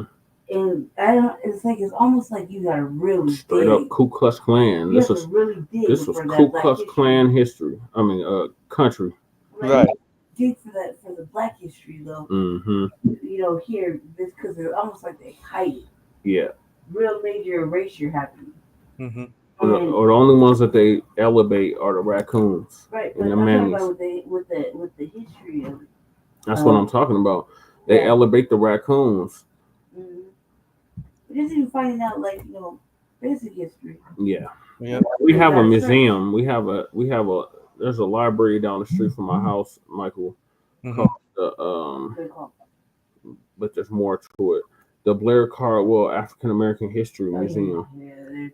Right. So what's it called? The first one? Blair. So it was named after Cardwell, the Cardwell family. Mm-hmm. And he was like one of the first people. I think he was one of the first people to open up a business on 5 Points. Him and the cousins. It was like 4 families that had moved here during the during the migration. Yeah, the Great Migration. And we were redlined to where I live right now, the 5 Points. Mm-hmm. So we couldn't live past certain streets. They have a street called Race Street. We couldn't live past that until 1970. And we heard at that listening session, there was a sister, Tamara. Mm-hmm. Her name Tamara? Yeah. Yeah, Tamara. She, you remember, you were there. Yeah, I was there. Yeah, I remember. Yeah, until she said like in the early 1970s, I think she said. Yeah. She said her family was like the first family to move on to Ash Street in Park Hill. Right. What really surprised me, Tamara, speaking about, she said people of color. I thought she'll say Black Americans in that meeting. No, she's one of those boulets. Boulets, right. She was privileged. Because I could sense her frustration, you know what I mean, from her experience growing up. So I would think she would embrace, like the term American freedmen and then go hard for cash payment reparations. You would think, but she's one of them boomers. Mhm. Just like, look, I worked hard. I put myself up on the bootstrap. I pulled myself up out of the bootstraps. So I expect my prodigy to do the same. Right. But it's not the same like in today's economy for young Black American millennials, and they actually have it worse than the Black American baby boomers. Yep. And then half of the Gen Xers is fucking smoked out. Mm-hmm. Yeah. There really is a lot of those. Yeah. And you can't even talk to them. Like I've been looking for those healthy debates. Yeah. You know, and it almost happened like the other day. Almost happened. I saw. I almost had a little physical fight with this other brother. But initially, I thought she was intelligent enough to have a good racial debate. You know, I want to tighten up my homeboys that went to school with me. It's like you the smartest in Denver. Yeah. Right. But it's true, but I feel like once everything starts to become more toxic with white people, Mm-hmm. I can't be around it. Yeah. That's what I was telling Justin today. He put office and asked me to behave. Some sort of injustice would happen. Like, did you see act out. do you follow Dr. Rashad Ritchie? Me? Yeah. Rashad Ritchie on YouTube, right? He's kind of like a TYT, right? Yeah. I do from time to time, but I'm more closely aligned. I more often watch Philip Scott than I watch Dr. Ritchie, but I do watch Dr. Ritchie time to time, from time to time. So, he interviewed that black mayor in Enfield, North Carolina. Oh yeah, I saw that. Yes, I saw what happened. Yes, the video how a white woman got up to a black mayor's face, and the black mayor punched the white woman. Yeah, he put her in her place. Yeah. Place for self-defense, and he was like that woman was said to black mayor, I could call you any kind of names I want. Yeah. And the black mayor was like, no, I'm not having it. Right. Because he ran for the purpose of eradicating racism in that city. Right. Yeah. So let me ask you, Dr. Ritchie. Speaking about him, who do you think is more hardcore? Who is more hard for the painful reparations, Dr. Ritchie or Philip Scott? Would you say? Definitely Philip Scott. Philip Scott. Because I think so too. He's a damn Democratic shield. Right, but I mean, look, Rashad, no, Rashad. Phil Scott. Phil Scott. Phil Scott, right? He's more of a. He's always trying in his programming. Mm-hmm. He's always trying to throw little hints to the Democrats. Party to pull this stuff together by approving reparations. Mm-hmm. Right. He's putting these little Easter eggs there. Yeah. Mm-hmm. Like, man, stop giving these people the answers. That's why it kills me when them Democratic shows be like, "Oh, he's a Republican." No, the fuck, he's not. I thought he was. No, he's not. Yeah, Phil's not at all. Yeah, Phil said he's an independent, completely independent. Republican too. And I'm like, Demetria K is not no goddamn Republican. No, definitely not. Demetria K, definitely not a Republican at all. But I know that Demetria K has some liberal leanings when it comes to living wage. Yeah. Canceling student loan debt. Mm-hmm. Right. I'm trying to remember what else. Gosh, I can't remember the top of my head. Oh, in terms of like, I don't want to see my sisters. Everybody who pays taxes to SNAP, they shouldn't lose SNAP benefits. According to Demetria K, Phil, I don't know about Donovan. I know Donovan Sadiq is kind of like more towards Republican, even though he's independent. He's a Republican. He's a Republican Democrat, a recovering Democrat. Yeah, recurring Democrat. Yep. And I know, and Donovan Sadiq said not too long ago, maybe like a month, he said he's very happy with his. He's satisfied with his. I'm sorry, he's very happy with his votes for Donald Trump. Yeah. Wow. Yeah, Donald Sadiq. He wanted the deportations. He's in a Latino heavy area of California.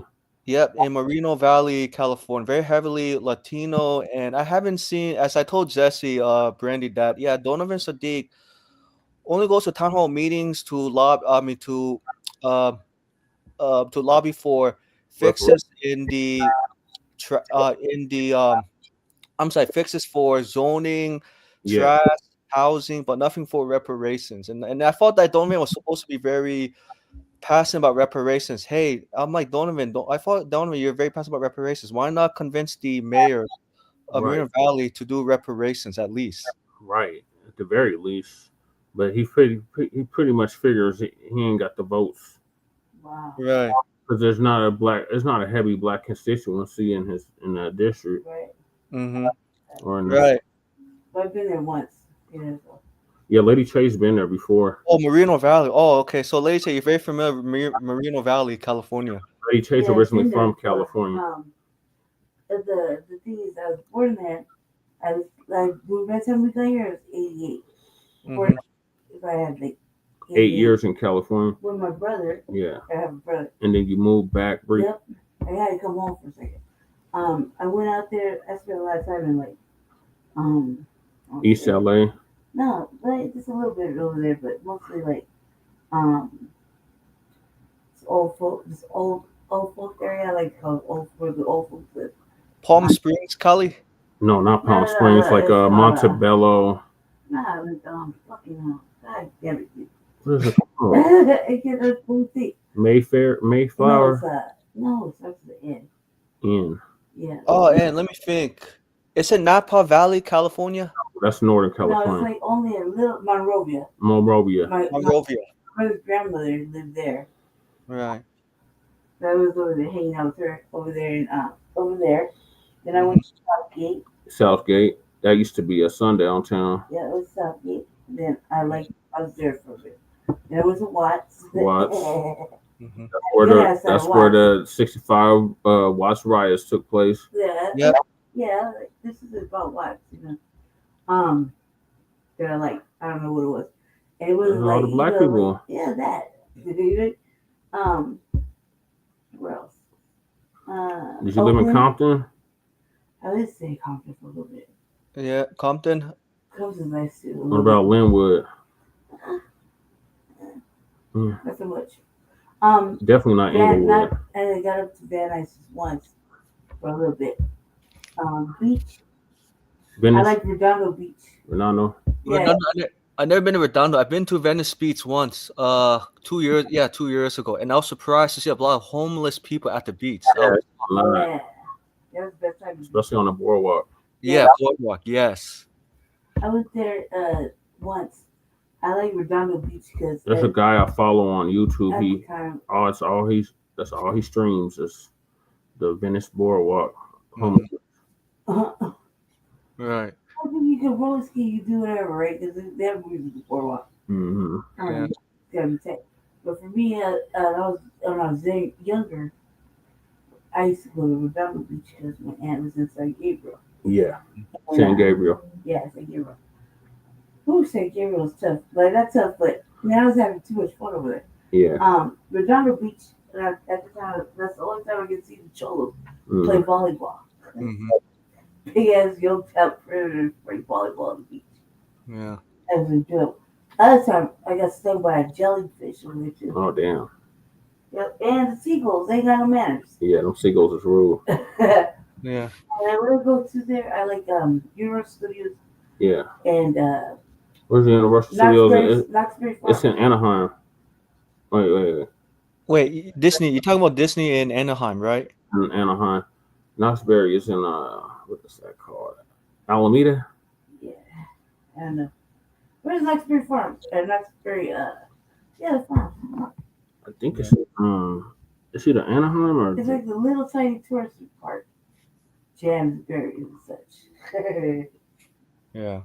My medicine's starting to kick in. I feel it. Yeah, it's Knoxbury Farm, right? Yeah. It's like our version of Lakeside. Yep. Yeah, like have you been there? they make all these, like it's like gems and jellies and whatever. Oh, it's in But it's like a little tiny. it's in Bruno. It's like a little San tiny. Bernardino. No. No. That's further east. Further It's, east. Bernal Park. Yeah. Rubino Park. How you say that?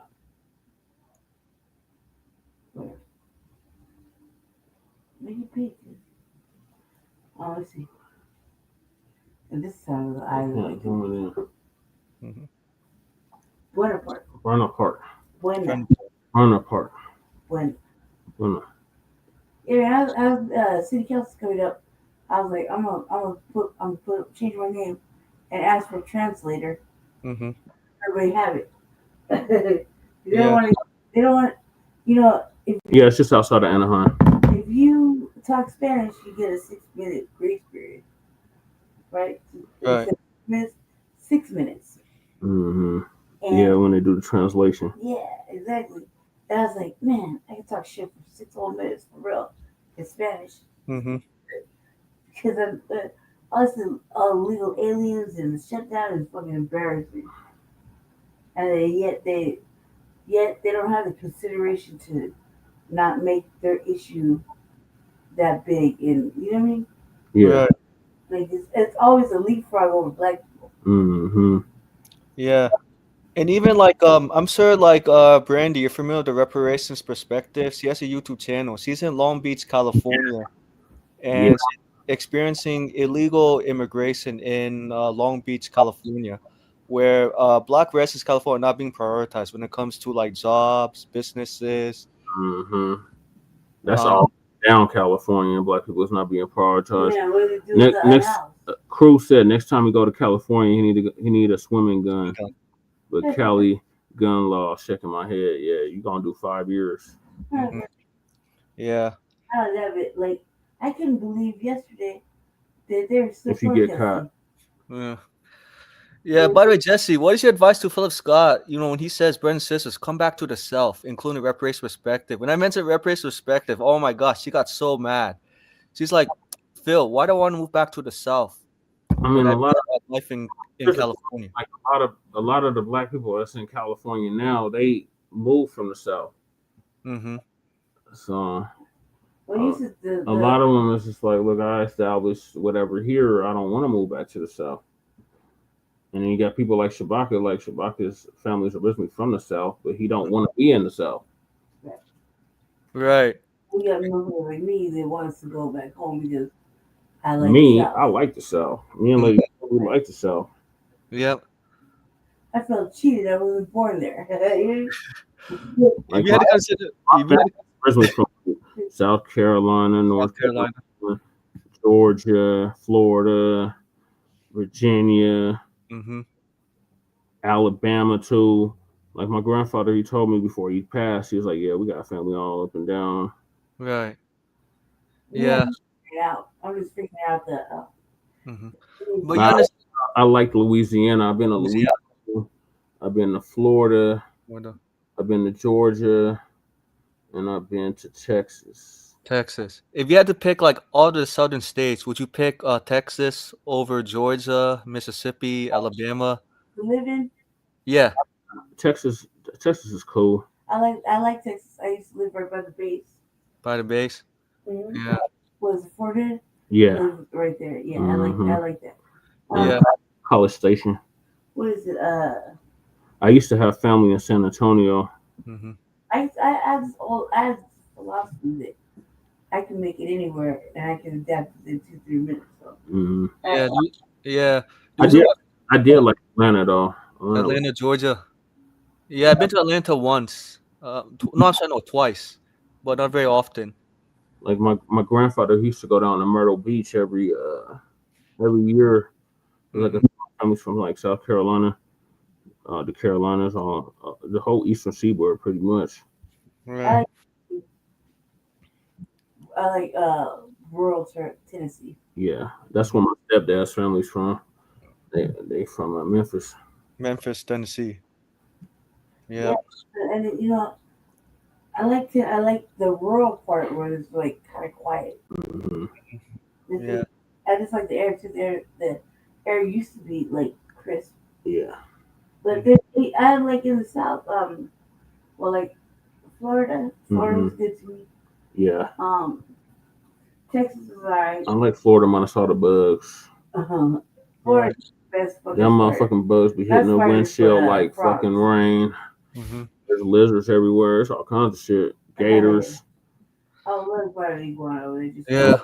I've been to Disney World, Sea World, and Universal Studios. I've been to South Beach. I've been to Miami, and I've been to Daytona Beach. I like this one. Yeah, I've been to Orlando, South Beach, Miami. Oh, yep. I'm trying to remember. God, can't remember top of my, and I think I went to Palm Beach once in Florida. Yeah. Yeah. Kissimmee. You got arrested in Kissimmee. I got arrested in Kissimmee. I got arrested in Orlando. Oh man. God, man. Principles. What else did I didn't live in Florida. I just was on vacation. Vacation. Man, I smiled at the judge. She gave me like 2 months. I was like, but I'm from Colorado. When you meet somebody from Colorado, we smile when we meet. Shake hands and whatnot. Yeah. Right. Smiling when I said it, she just, oh, you think this is a game? Oh my God. I was there, like, this fucking white bitch. I said, you're supposed to smile when you shake hands. Right. My name is Brandy. Smile. That's rude. Oh, and I've been to your state too, Michael. Virginia, right? I've been to Virginia Beach, Norfolk, and Newport News. And that far. yeah, I've been to Virginia Beach once. But most of the time I go to more 9 out of 10 times. Went to Ocean City with my parents. Oh, nice.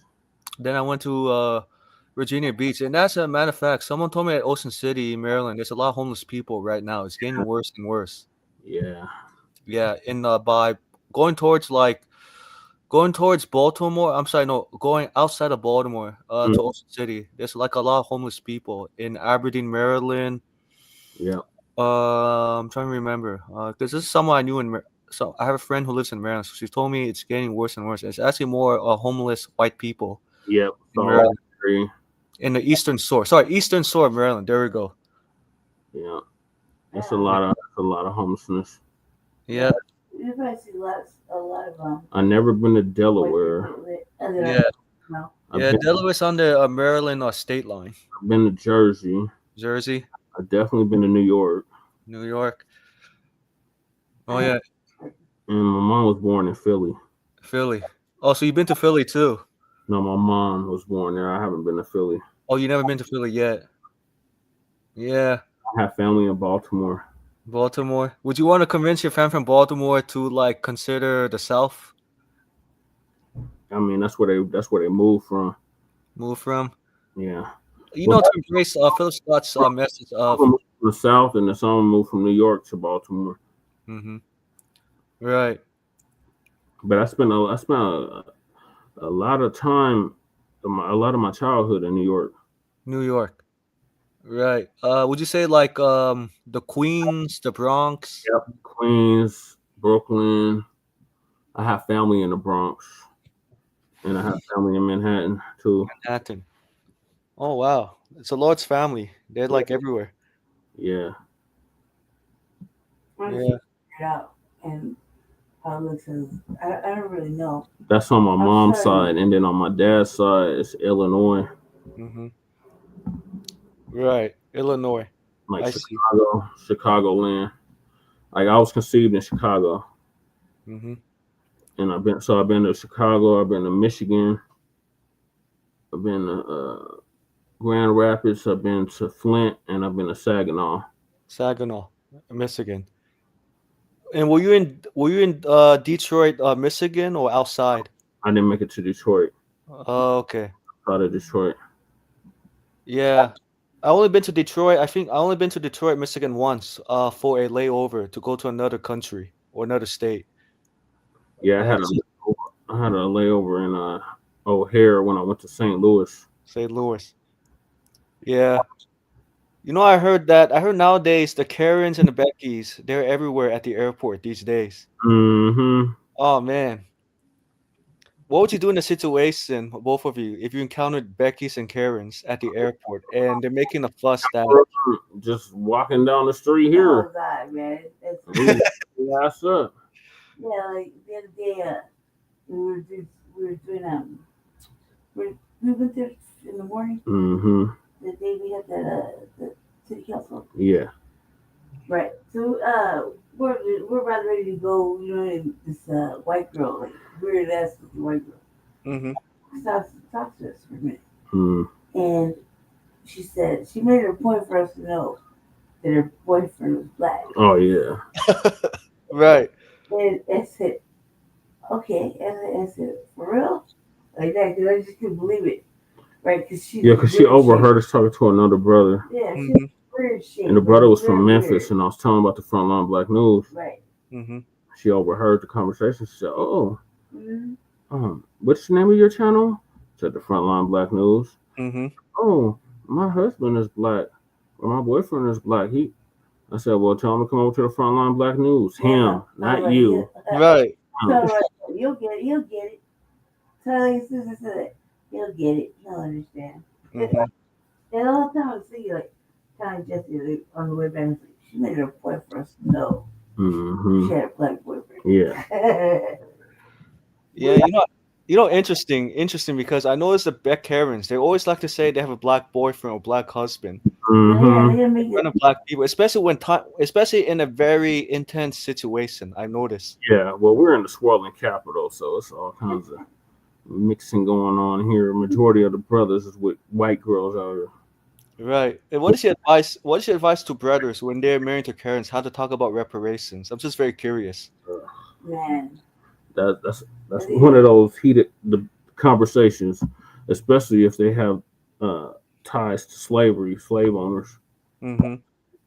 Yeah, because I know this is kind of like none of your guys' realm, but I just did an AI search on what would it take for interracial couples, black and white couples, to not only talk about reparations but to embrace reparations moving forward. And AI says reparations is a very difficult conversation to have between black and white couples for several reasons, because white people don't want to feel that they were the victimizers or colonizers, right? Or even though that Jamie chick was right. That broad named Jamie, she got on what was that show? Jamie Foxxall? No, with the white girl. No, not Jamie Curtis. No, not Jamie Lynn. I don't know. Remember the one that she's like a fitness instructor? Jillian Michaels. Yes, Jillian Michaels. Yeah, she only 2% of white people were slave owners. Bitch, you still benefited from it. Right, exactly. Yeah. So anyways, AI says that for both couples, interracial couples, to have this conversation, but have this conversation in a very what is it? I'm talking about AI said. I think I said in a confrontation, in a non-confrontational tone, right? In other words, if the black and white couples get in a heated argument about reparations, when Tyrone says, Becky, I need reparations, and Becky says, Tyrone, why do you need reparations when we live in a post-racial society? And Tyrone says, Becky, you don't understand this foundation of America. Right.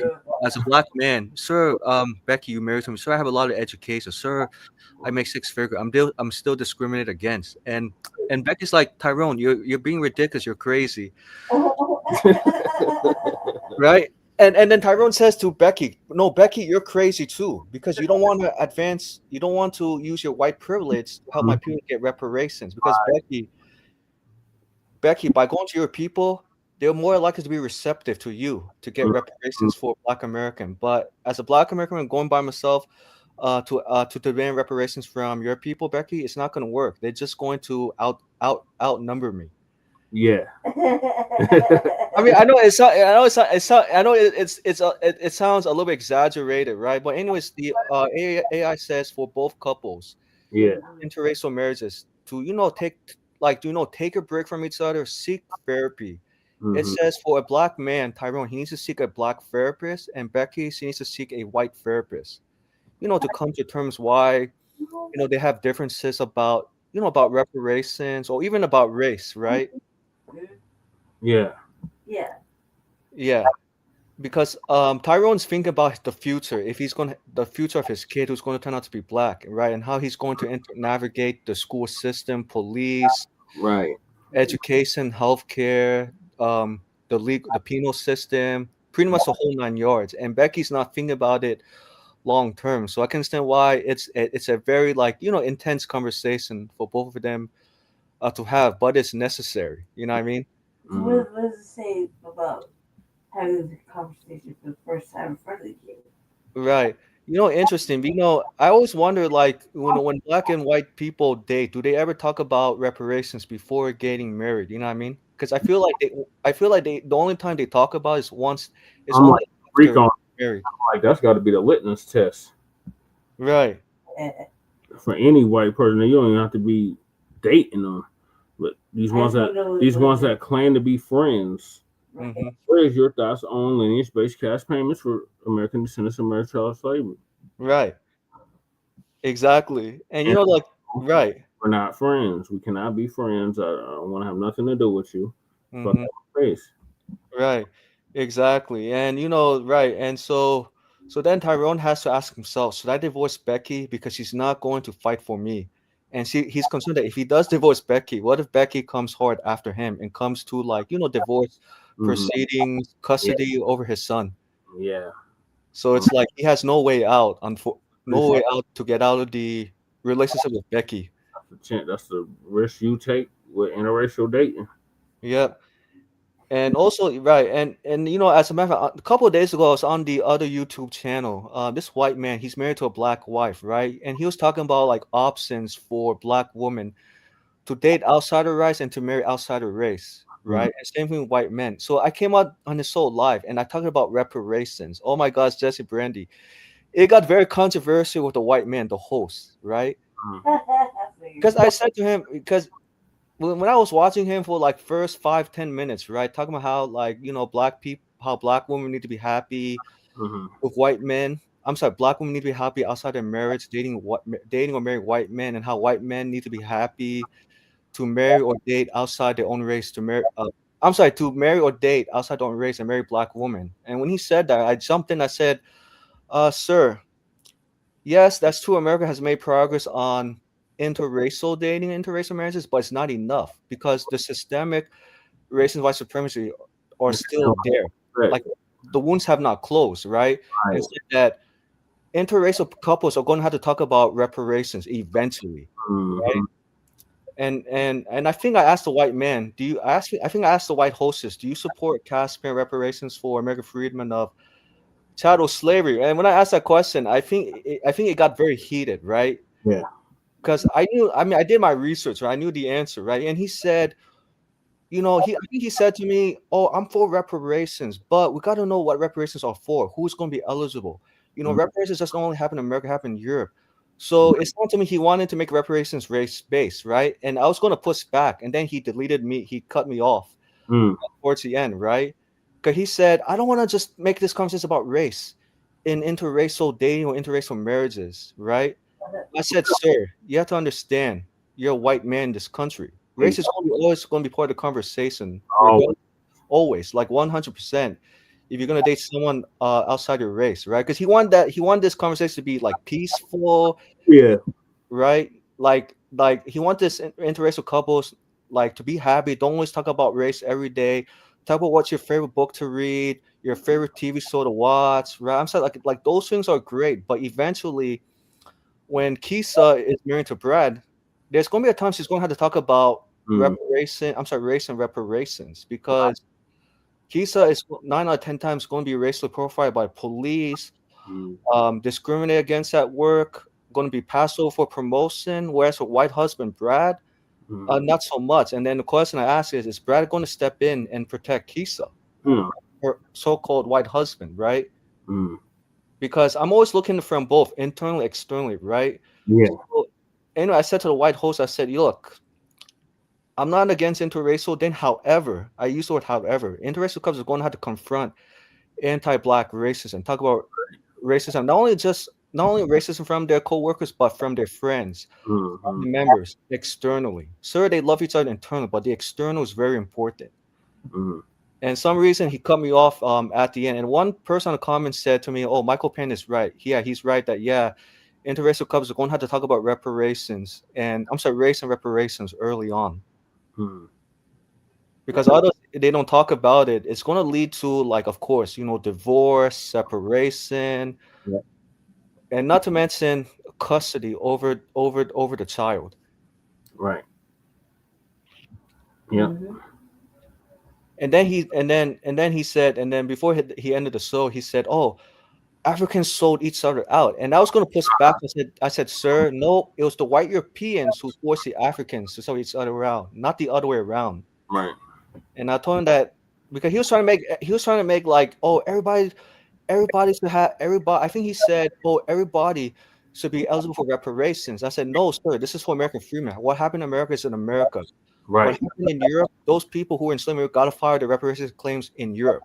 Yep. Are two separate issues. Right here. Yeah. And so I guess the white man on his YouTube channel couldn't tolerate me anymore, or it was just getting very, I guess, heated. Yeah, they don't like to be confronted with their own guilt. Mm-hmm. And the interesting thing is that he's married to a black woman. He's married to what? To a black woman. Oh, that's even worse. From the soil. Weird. I think this black woman, she looked like she's probably like FBI. I think from what I saw. I mean, from his from his YouTube channel, he has this like a picture of his wife. Did you see money? Yeah. Yeah, it's the name of the show is called. I think it's called. I'm trying to remember the name of his show I watched a couple of days ago. It's called Swore and Swindle. Yeah, I can't remember the name of the show exactly. Remember that show Scandal? Yeah, I remember Scandal. Yes. Yeah, well, that was a bear winch. So like a lot of these sisters that be dating these white boys, they'd be bear winches. Right. Yeah, I didn't watch the whole season. I didn't watch the entire series of Scandal, but I watched parts of it. Mm-hmm. Yeah, that's pretty good. That's all right. Yeah. It's a good little thing to watch. Mm-hmm. Yeah. You remember that movie with Samuel L. Jackson and Kerry Washington called Lake Placid? Yeah. No, Lake Tahoe. Sorry, Lake Tahoe. The name of the movie. Mm-hmm. Yeah. Do you remember that scene where Samuel L. Jackson got suspicious of his new neighbors moving in, especially the black woman with a white husband? Yeah. Yeah. What was your reaction when you saw that? It reminded me of when I was at this place called the Mutiny Cafe. Mm-hmm. And the sister, she got up, she was performing, she did spoken word. And she was with this cracker that looked like a fucking neo-Nazi. Right. And he was talking to her crazy. Mm-hmm. And I was like, should I intervene or what should I do? Right. Right. What did you do? Did you like intervene, or did you like figure, hey, let that sister handle on her own, right? I think I just let her ride that shit out. Because I tried to talk to the sister, but she was like in a sunken place. Mm-hmm. That's terrible. Yeah, really terrible. Yeah, really terrible how that white man talked to his was so when you were there was so that black man and white the white man and black woman, were they married or dating when what you saw? They were married. Married. Right. Okay. Yeah, I was gonna say, yeah, the way that white man talked to his black wife was really terrible, horrible. And I was just wondering, how did she like defend herself, or she just let it slide by? I think she just let it slide by. Oh man. I know Philip Scott will have an opposite reaction. Philip Scott say, "No, brothers, it is your duty to defend the sister who's married to a white man who expresses, and who expresses." That sister don't want to get defended. Mm-hmm. Right. She was like on some other shit. I'm like, Like she was not pro-black at all. Like that sister was like, Oh man. And she sounded like a Karen, right? mm-hmm. Oh man. It works for my mouth. What? But after. Oh my God. Huh. Oh fuck. Yeah. That's why I wish you would have went last month. I had a abscess under my tooth. Burst. Yeah. I've been trying to get her to get to the dentist for this whole year. Whole year? Cause I already knew if Trump got in, he was gonna start cutting Medicaid and shit. Right. Okay. Oh, yeah. Did I tell you Philip Scott has a change of tune right now about Donald Trump? What? What do you say? Oh, I said Philip Scott. I remember last year, Philip Scott was riding hard for Donald Trump. He said, "I'll be happy if Donald Trump becomes president, deport all the illegals, cut this, cut that." And then all of a sudden, Philip Scott changed, and Philip Scott said, wait a minute. Republicans are going too far with cutting SNAP benefits." Yeah. Are you surprised Phil Scott has a change of tune? No. No? Because he's always giving he's always giving the other side tips of how to win black people back.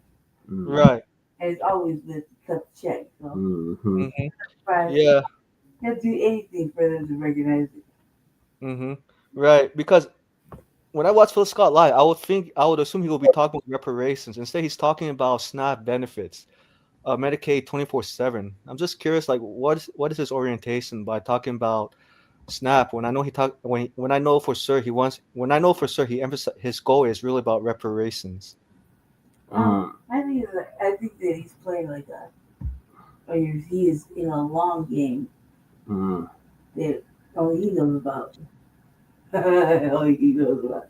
Right, because I get confused. I'm not sure you guys feel sometimes you get confused when Phil Scott says that, oh, we should focus on reparations only, and then next day he talks about universal health care. Oh, we need to preserve SNAP. Oh, this is going too far. I get confused because I thought Phil Scott's channel is African Diaspora News Channel. Yeah. Yeah. And I was confused too. I'm still confused a little bit because I would think you wouldn't want the opposition to have all the state secrets. Right. Some of us mean it like when we say we're at war, we're at war. Right. Like, with other buffer classes, other races, other sorts of ignorant theory. We're really at war. Like in our minds, like right. We're gonna cut out the coons and the mammies and tethers and acres. Like, we're gonna do that first. Because ultimately what we want is not too far from what anybody else. Oh, that's why I didn't offend that broad, because she was a bad wench. Right. I can't defend no bad wench. Sure you can. Yeah, you really can.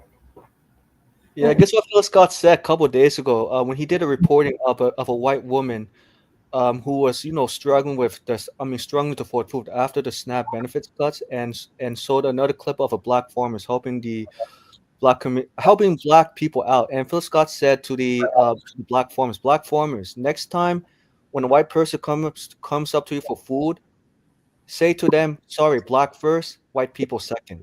Yep. Or ask Trump. Right. Or ask Donald Trump. Yeah. And they did the black farmers horrible. Especially under Biden. Right.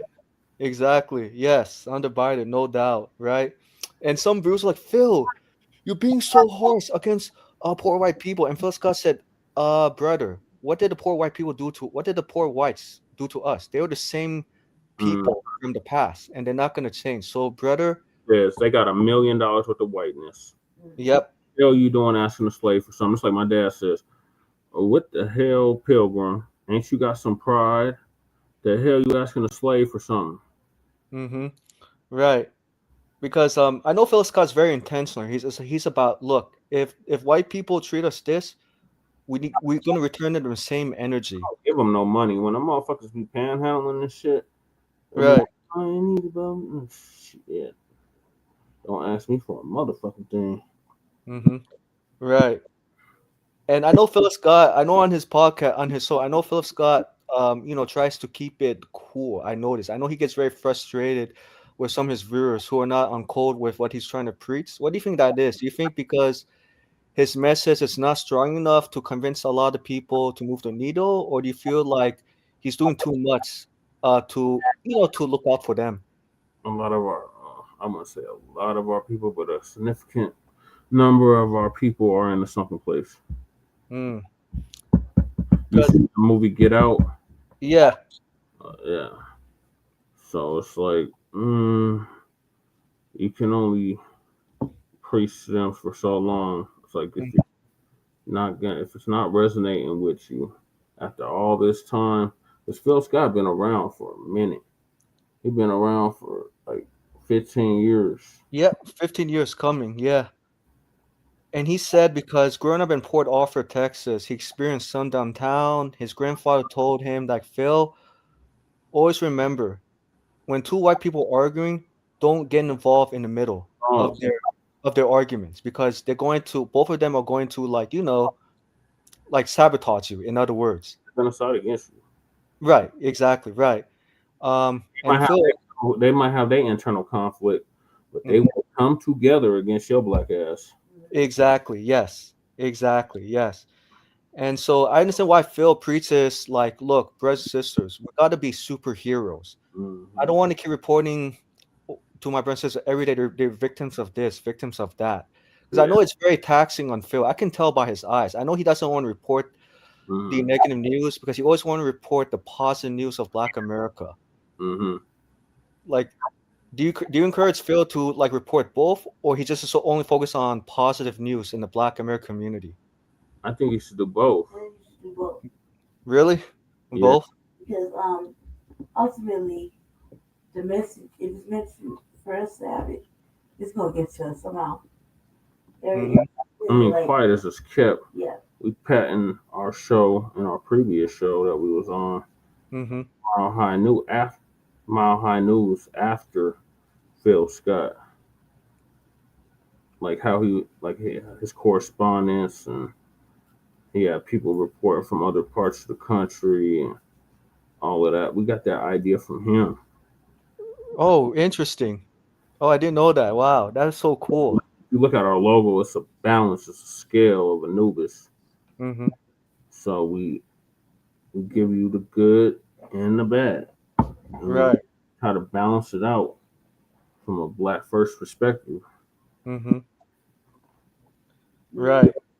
Yeah, because I remember one time Phil got very frustrated. He said, "Sis, how many times I have to explain to you, don't go to that Asian salon. Yeah. They're not going to treat you. They're not going to treat us right. Like, sis, why do you still go there?" Right. That was frustrating, especially after that brother did all that work to keep them from going there, and they still went. But a lot of them were tethers. A lot of them were tethers. It was not FBA that kept going to that damn Asian salon. Yeah. The guy, right. Yeah, the guy you're talking about, his name is Tyrone Muhammad. He's running for U.S. Senate, and I visited his website. He does not have reparations on his platform. Yeah, I think he's on. He's like this other brother that be calling into Afro Elite show. He's with the Green Party, and he got them to put reparations on their national platform. But it's like, dude, I've dealt with the Green Party here in Colorado. Them all is racist as hell. Yep. And I remember Philip Scott did an interview with Tyrone Muhammad, and he said to Brother Tyrone Muhammad, "I read your website, I read your platform. Brother Tyrone Muhammad, where's reparations? You got to put reparations on your website if you're going to run for your Senate." And Tyrone Muhammad's like, "I'm more like an eyes and ears for people. I'm more like I want to listen to what people have to say." Yeah, I remember that interview. And some viewers like Brother Tyrone Muhammad. That's not. You're not going to win our votes. You're not going to get votes from Black Chicagoans. Right. Yeah, and I think he's running for Senate in Illinois. Yep, U.S. Senate as an independent. Because I think Tyrone Muhammad, he's trying to like from what I saw in the interview, he's trying to like not alienate white support. I'm sorry, alienate white voters in Chicago or outside Chicago. Yeah, he's trying to get that suburban white support. Right. It's like that one dude that she was telling me about, the PSL dude in California. Mm-hmm. Yes, I remember. I know. Yes. Yes. Ramsey Robinson. Yes. Yeah, Oh. Ramsey. Yep. Ramsey Robinson. Yeah. Mm-hmm. Right. And do you think Phil should have pressed harder on Tyrone Muhammad on reparations? Because I feel like Phil was going a little bit too soft in that interview. Soft on the brother. Yeah. Like if you had to interview Tyrone Muhammad, you would go very hard on him, right? On reparations. Yes. Yeah. It's like hard on Rob Andrews. We made that fool drop out the mayor's race in Aurora. Mm-hmm. It looks like he's gonna be a city council at large now in Aurora. Though. Right. Yeah. Website out, so I don't know if he put reparations up on his website. I'm gonna have to go check and see. Yeah, definitely check. Yeah. Yeah. So I was like surprised, like Phil was very soft with Tyrone Muhammad. Do you think because Muslim? Yeah. Aha, I see. 'Cause I know usually Phil goes very hard on his guests about reparations, usually. Phil is usually bigging up the minister. Mhm. Right. And I could tell because I know like Tyrone Muhammad, when I saw that interview, he didn't want to be, I guess, pressed too hard on reparations by Phil. Mm-hmm. And he told Phil Scott that he'll work on it, but he didn't give like when. Yeah. It was like a Cornel West type of situation. Mm-hmm. Right. Like Cornel Right. West had reparations on his website.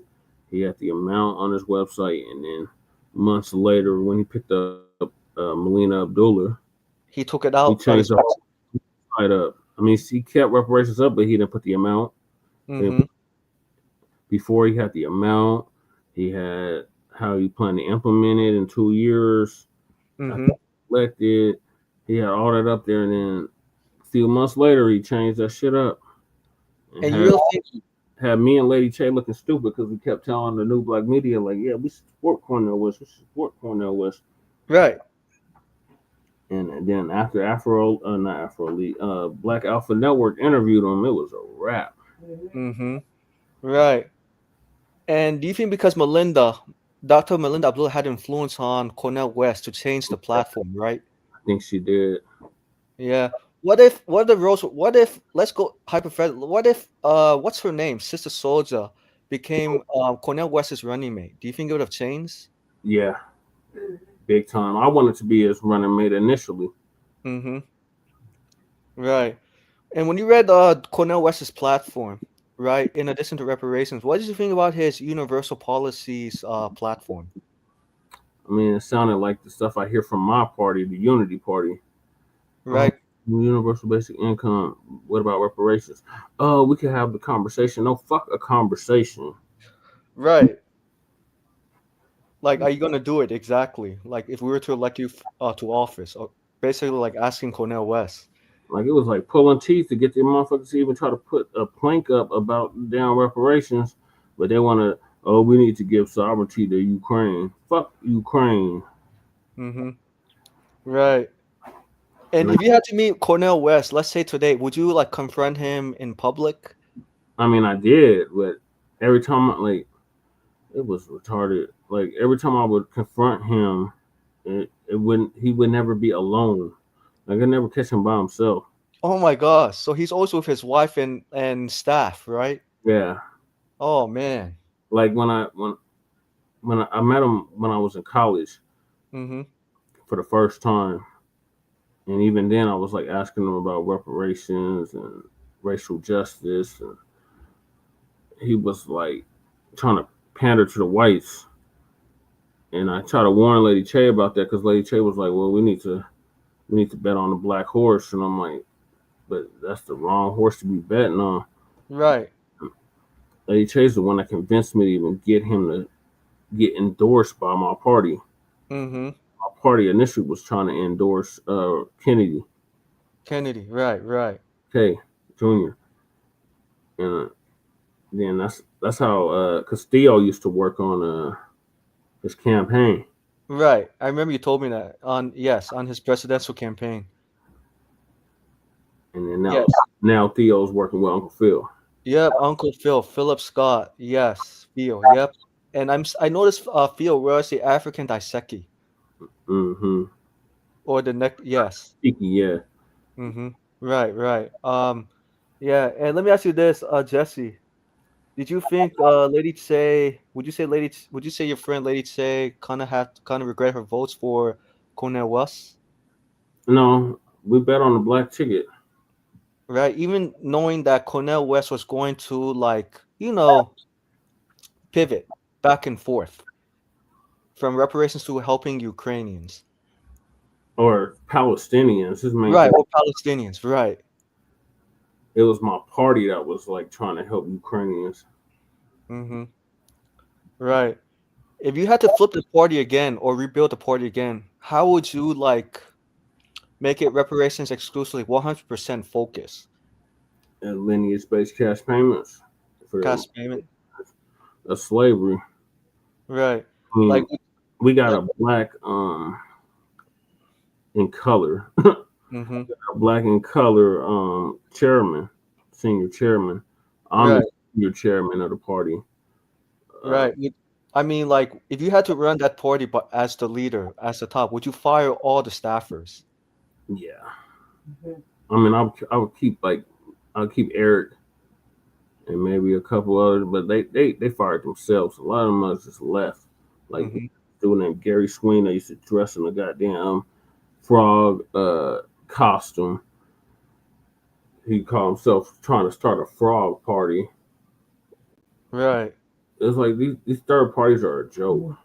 Mm-hmm. Right. And they're like patting themselves off being jokes. They just want to get 1 to 5% of the vote. Mm-hmm. They'll never win like that. Right. And so what would be the future, moving forward, especially on third-party candidates running on reparations, but then they have other policies? I would like to partner with that one party that Greg Marshall Dixon got endorsed by in South Carolina. Oh yeah, the citizens. I know he ran on the Citizens United Party platform. Mm-hmm. Like his campaign and his platform, that should be the template for any FBA candidate running for political office. Right. Yeah, because when I looked at Marcel Dixon's platform, I noticed that he talks a lot about reparations. I give him credit for it, right? Yeah. Were you surprised that Williams at work? Right. I mean, were you surprised Greg Marcel Dixon also talked about other policies outside of Black America on his website? No, because he was trying to pander. He was trying to get them votes that Clyburn was getting. Mm-hmm. Right. Because I noticed that when Black candidates run on reparations platform, I noticed that they have to include other people's policies on the platform. Yeah, well, he's part of that. He's part of the LGBTQ community too. Really, because to me, I thought Greg Marcel Dixon, he looked pretty straight to me, like masculine, to be LGBTQ. And he's masculine, but he's on part of that community. Right. I see. Because I know he doesn't make sexual orientation a big deal. Candidates like that is he's black first. Yeah. His sexuality or sexual orientation in front of his race. Mm-hmm. Yeah. Yeah, I saw him. He was interviewed by Sabi Sabs not too long ago. Yeah. I'm subscribed to Sabi Sabs. Lady Che be clowning me. She's like, "That's your girlfriend." Yeah. So Sabi Sabs, and so I noticed Sabi Sabs. Yeah, she talks about reparations, and she talks about other issues. What is your impression of Sabi Sabs? She's not really full FBA, right? No, she's more on that classism shit. Right. Like she's more like that Bernie Sanders type shit. Mm-hmm. Right.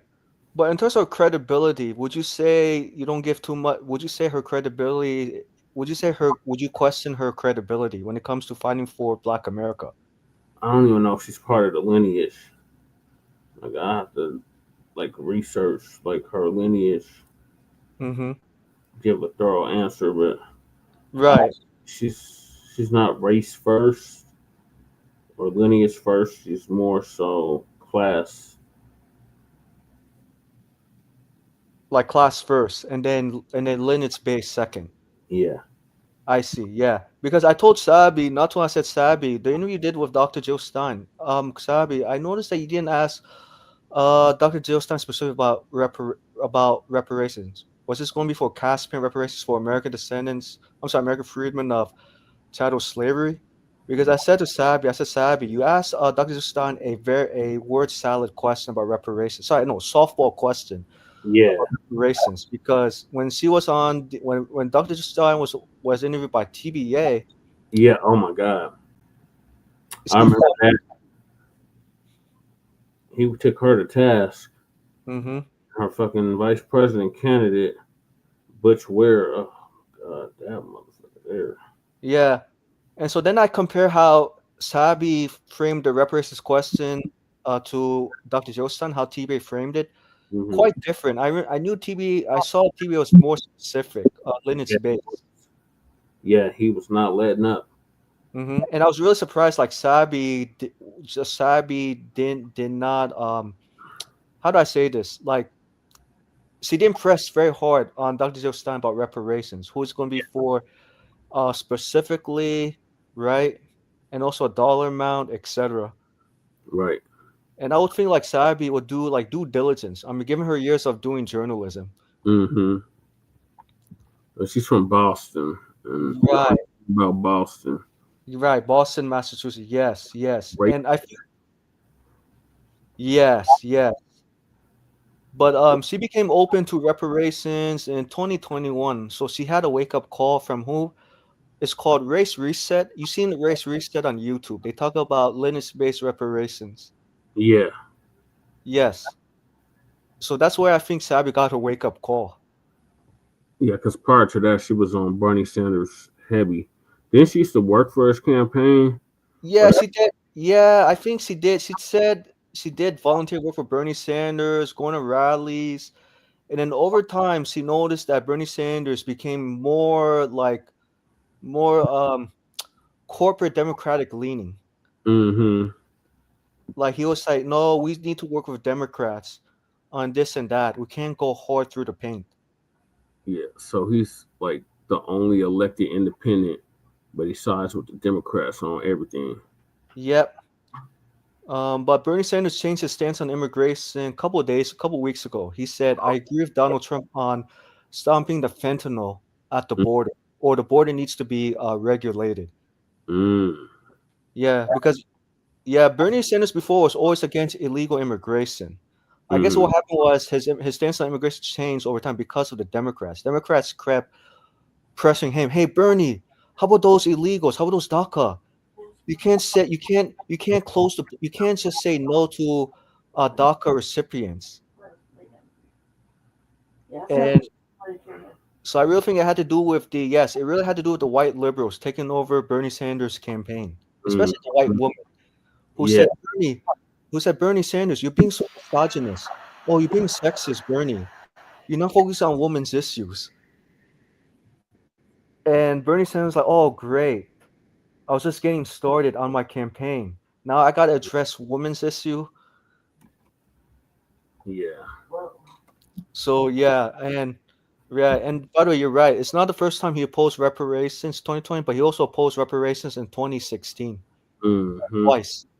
Yeah, so I've been pretty much pressing hard on candidates. Whenever they call me for donation, I always ask them about reparations. You know what I mean?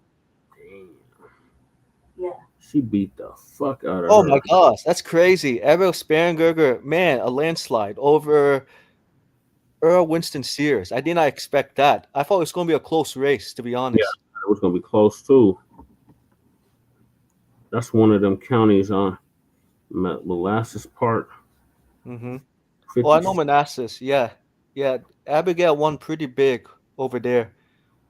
Yeah, I'm in Northern Virginia, so she won Fairfax County, pretty big. Yeah, because Virginia is divided between the North and South. Mm-hmm. Like southern part of Virginia, like you went to Norfolk when you were in Norfolk not too long ago. Yeah, Norfolk, Virginia Beach, and Virginia Beach. Yeah, those Newport. areas are more like conservative or Republican leaning, whereas Yeah. Manassas, Fairfax County, Arlington County, Alexandria City, Falls City, and Virginia are more liberal, or I should say liberal leaning. Okay. Yeah, so it's been blue since Virginia's has been blue since 2008. Yeah, since Obama. Yeah, since Obama. Yep. But before that, Virginia was always conservative, always red. That Jersey race, though, I was not expecting it to be like this. Mm-hmm. Right, exactly. Like any message to like third party candidates running based on today's election, what would you say to them about balancing both reparations and universal policies if you had to interview them, Jesse? I would say you need to put direct lineage-based cash payments first if you want the black vote. Right. Now, if you're not trying to get the black vote, then focus on universal policies. But if you're trying to get the black vote, then Right. I was the same thing. And I was Yeah. put it in writing right. with In video. writing. blood thumbprint. I'll believe it. Right. Hey, yeah, Lady Che, if Cornel West decides to run for president in 2028, you're not going to support him, right? Not if he pulls that shit he did in 2024. Right, and Cornel West says to you and Brandy, I apologize that I changed my platform so many times because I was being pressured by Dr. Melinda Abdullah and several white supporters. Was he? Yes. Remember, he changed the platform. No, I mean, he was being pressured for Dr. Yeah. Melinda? He changed the website after he picked her up. Oh, Yeah. I have no idea. Yeah. So I'm assuming, Brandy, you're gonna vote. I'm assuming that you're gonna say no to Dr. Cornel West in 2028 if he does decide to run for president in 2028. I would say is, are you interested in really changing your message to win the black vote? Yeah. Are you really interested in reparations that you say you are, but only specifically for Foundation of Black Americans, freedmen? Mm-hmm. Basically, your lineage. Yeah. Because he's always talking about the chocolate side of town. Right, you're just talking about the chocolate side of town. But are you really serious about putting that work in that side of town to make sure that we don't suffer no more, and that we get what is actually ours? Right. What was owed. You know what I mean? Right. And put us first. The ones that, your actual people first. Right. Mm-hmm. And get in writing with thumbprint. Right. Right. Because I don't believe it then. I will only believe it when I see it like that, because people say a lot of things and they don't mean them. I mean, I defended him against the Kamala supporters. Mm-hmm. Heavy. Right. So Lady Che, are you thinking about running for? Maybe you should be Cornel West's running mate in 2028 to get Cornel West on cold. No, I asked when I was talking, because that's the only one, like, out of me and Shabaka and Jesse, I really had to do a lot of convincing. Yeah, you did. To them that he was the right candidate, like, because he was talking very black to me for some odd reason. Uh-huh. Right. He said, "Does this black resonating to me?" You know what I mean? Like, right. He was like, my brother or sister about other races. I was like, he's just a hippie. He comes from that side of town. I was like, he's a hippie that loves everybody, but mostly the chocolate side of town, right? Mm-hmm. Right. Yeah. Dual alliance shit. We can't have that. I said, you're not really talking about a dual alliance. You're really talking to us. Let's just listen to that. Mm-hmm. And it's like wars and the gangster corruption Politics, right? I was like, you know how he is, and they do a little storytelling about Dr. Cornel West, right? And now he shows one janky ass picture of, he always looks the same. Like his teeth are all fucked up, hair all wild and shit. They got the same black. Right. I said he's been in that state for like 30-something years. Ways, I said he's look. I read books in that. I said, you really think when you talk to Dr. Cornel West? Yeah, he had a book called Race Matters. Right, Race Matters. Yep. Right. You think when you talk to Cornel West that no, leave it alone. That you're not. That you're actually talking to some white person though. You're talking to Dr. Cornel West. He's black. When you see him, he's dancing at the. He dancing by himself to music at every little rally. There's free time music. He's walking around shaking hands. All of a sudden, he bucks with a kid. Right. I mean, he come out of Tulsa. I mean, that's why I thought he would be, prime candidate after all this stuff. Yeah. Don't you hear? He's talking black to us, and I'm like, you're from so Tulsa, like. He's talking black to us. You're crazy not to support reparations. You're literally from Tulsa. Right, descendants. Right. Exactly. That's all about it. And Shabaka, oh my God, it was so hard to commit Shabaka. Yeah, because remember that Phil Donahue, Sister Soldier, lit his ass up. Yeah. Yeah. Did you watch that video, Lady Tay, of Sister Soldier putting Dr. Cornel West in his place?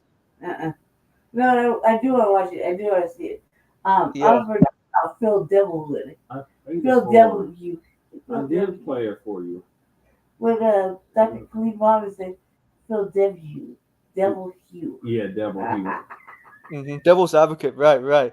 Because Khalid Muhammad was talking about Phil Donahue.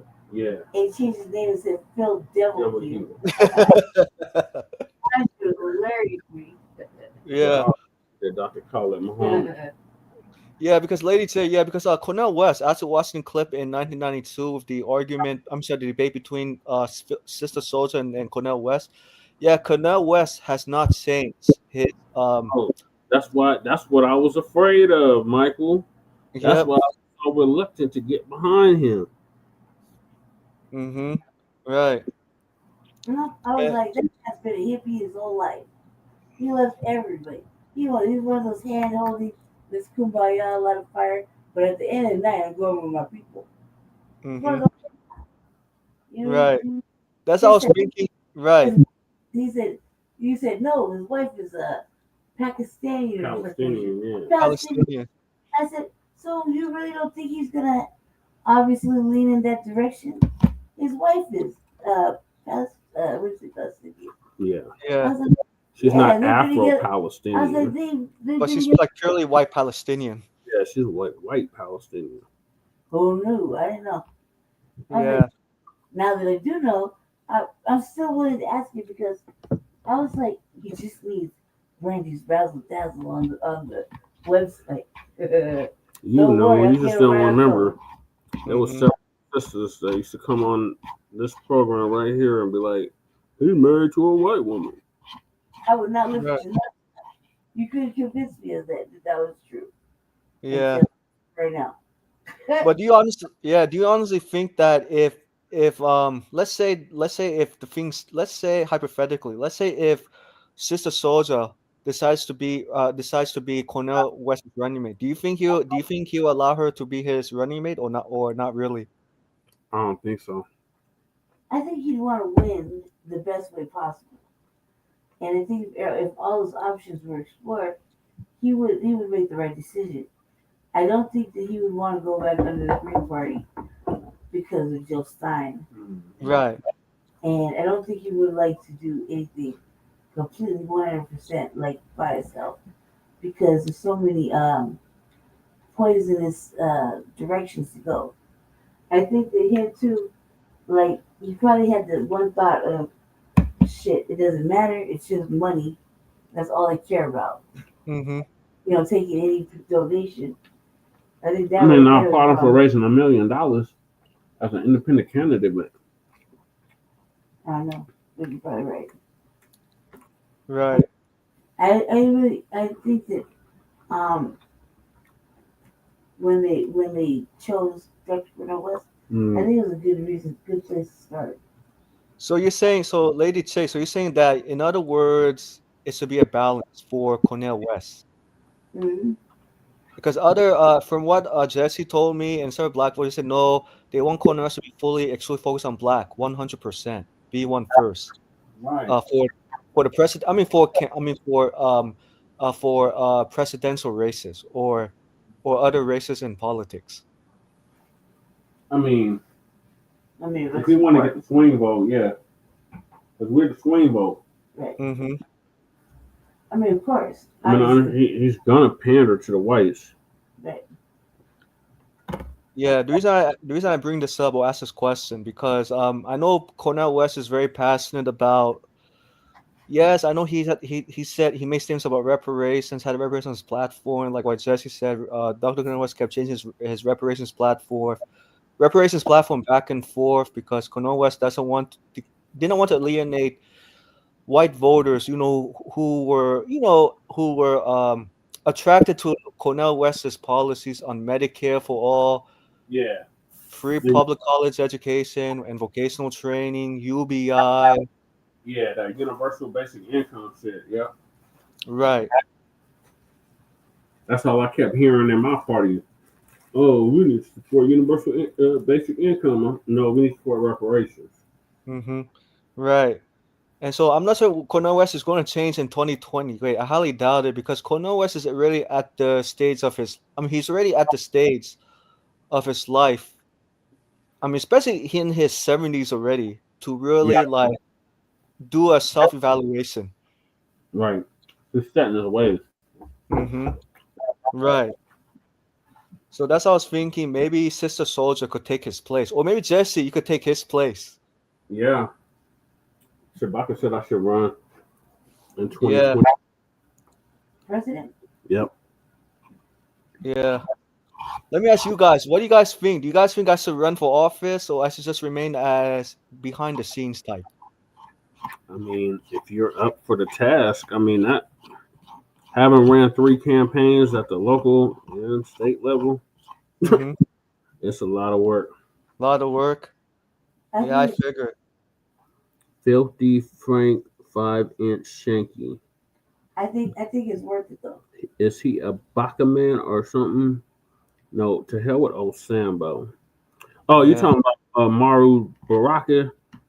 Yeah, he's like that. Yeah, Cornel West, yes. Yeah, Barack, I remember. Someone who used to work on the Green Party when I worked on Joe Stein's campaign last year, someone told me Baraka, he's not really about lineage-based reparations. He's so focused on race-based. He's a damn Pan-Africanist. Yep. I met him back in 2018. Yeah. When you met him in 2018, was he very confrontational? Did he look like he was very friendly to you, Jesse? Was friendly. Friendly? Yeah. Yeah. But I mean, like, when you pressed about reparations, what was his response? Did he answer in a hostile way? That Pan-Africanist shit. Oh, man. Right. Coming out of the Pan-Africanist and moving, because I was listening to Dr. Claude Anderson, and I remember when he was like, yeah, we Native Black Americans, we're exceptional people. Mm-hmm. Like, got a point there, Dr. Claude Anderson. Right. But what about the diaspora?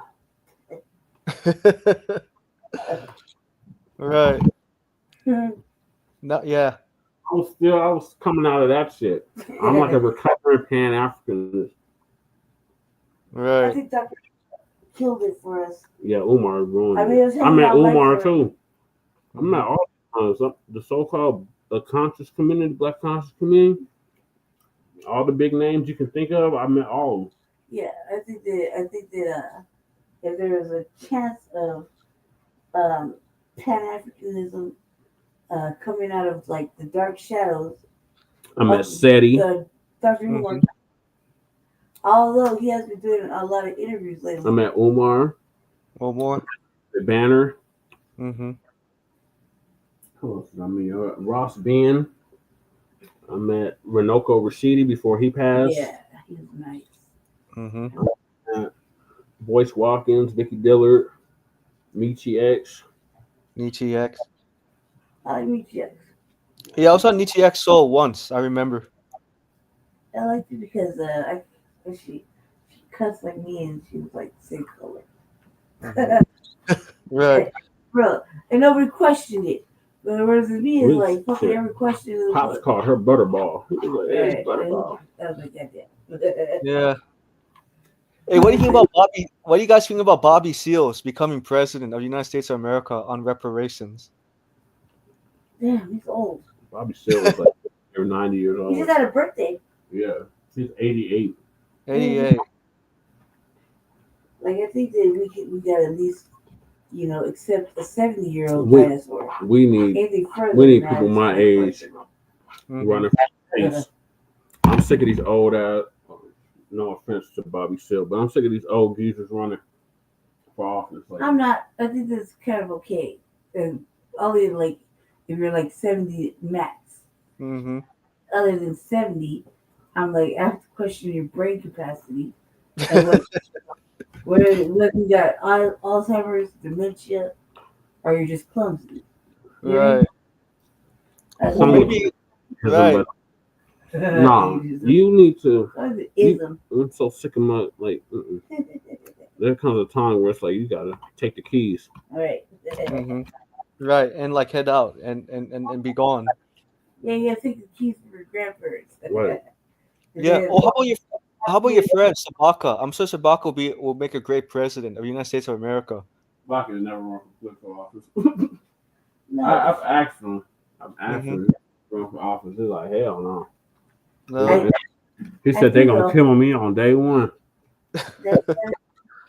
I would do it, although there is one thing that gives me major pause, and it's only because I can't help it. Like I have major PTSD with the police, and some days I'm really like I'm like, man, fuck the police.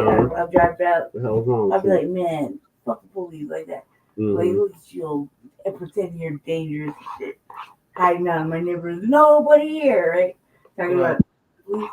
And then next time I'll see the police, I'll be like, shh. Garrett, there's something's gonna happen to you. And I'm like, oh my god, dude.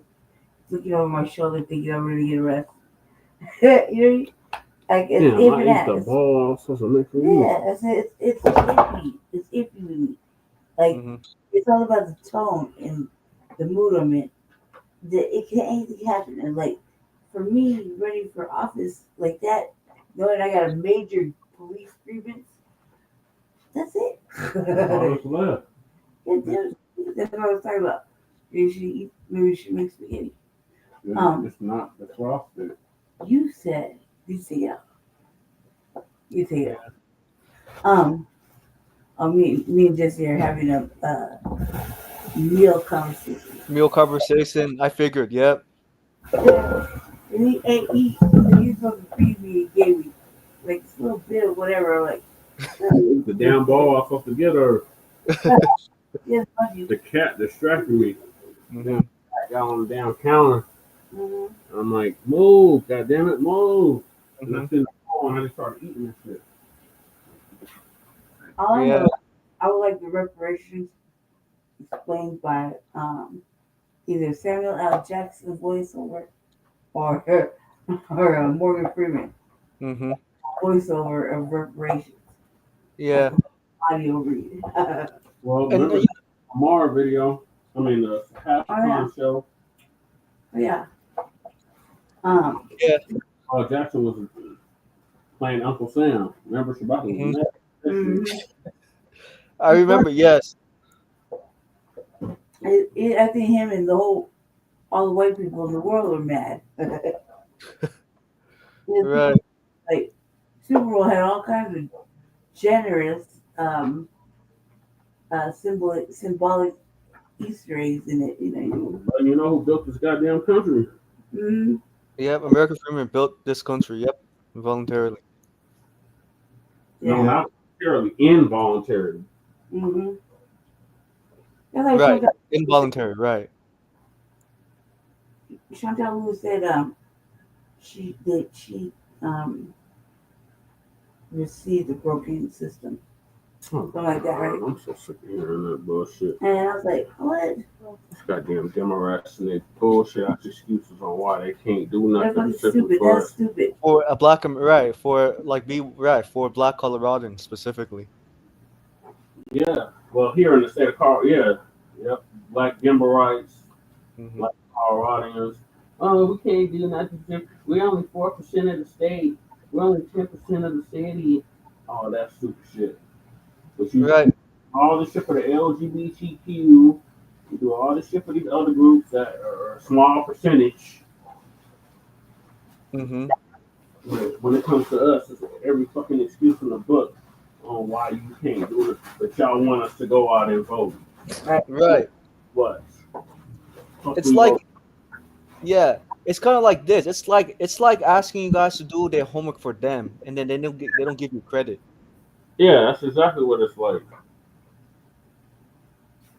Yeah, it's like, and I think that's what I was trying to convey to. I think what Donovan and Winter Cray were trying to say. It's like our external friends come to us for homework help, but then they don't want to do the work themselves, and they say to us, "Hey, Demetra, I got an A.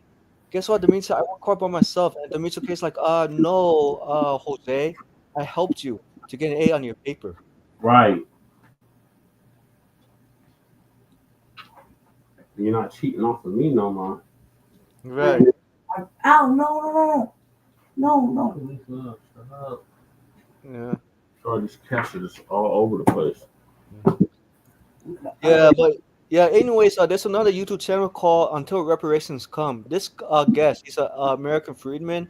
Mm-hmm. He does a good job of combating the misconceptions about reparations, who's going to pay for it, and he does a good job of breaking it down. He says it's not going to be the poor whites who are paying for reparations, it's going to be the corporations who amass more than $1 million in income, a 1% tax on them to pay for reparations.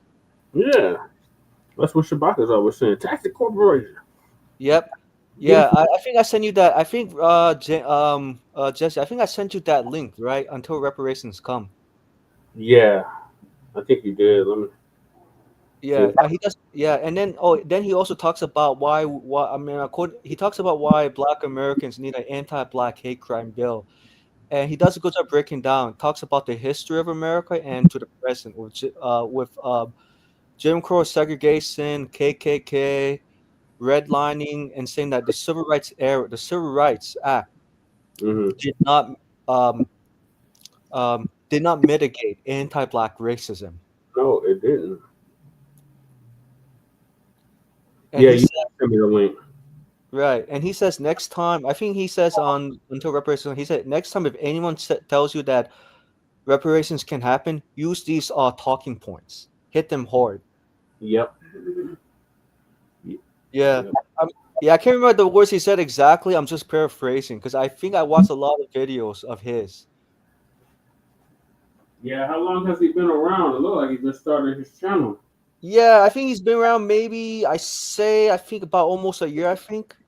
Okay. Right. Yeah, I'm going to definitely check him out. Yep. Thanks for reminding me. Oh yeah, you're welcome anytime because I figure it'll help the reparations like you and several reparations activists, to combat, misinformation about reparations, especially coming from like non-Black Americans and yes, some Africans too. Yeah. Right. Because I see that a lot too. Same thing with the white guy on YouTube, right? Who's married to a Black woman. Mm-hmm. Same thing, saying like, "Oh, who's alive?" And I was who's alive? Bullshit. And we still got Viola Fletcher and the other sister Leslie. I can't remember her last name now. But there's still 2 remaining survivors of the Tulsa Race Massacre. Right. With 3. We met the 3rd one. Mm-hmm. Van Hughes Ellis. We met him before he died here in Denver. He was 102. 102 years old. Speaking about that, if in the next reparations meeting with legislature, you said do it for him to cut the check. Would that help? Yeah. Like you and legislature say, hey, this man you met, he's my uncle.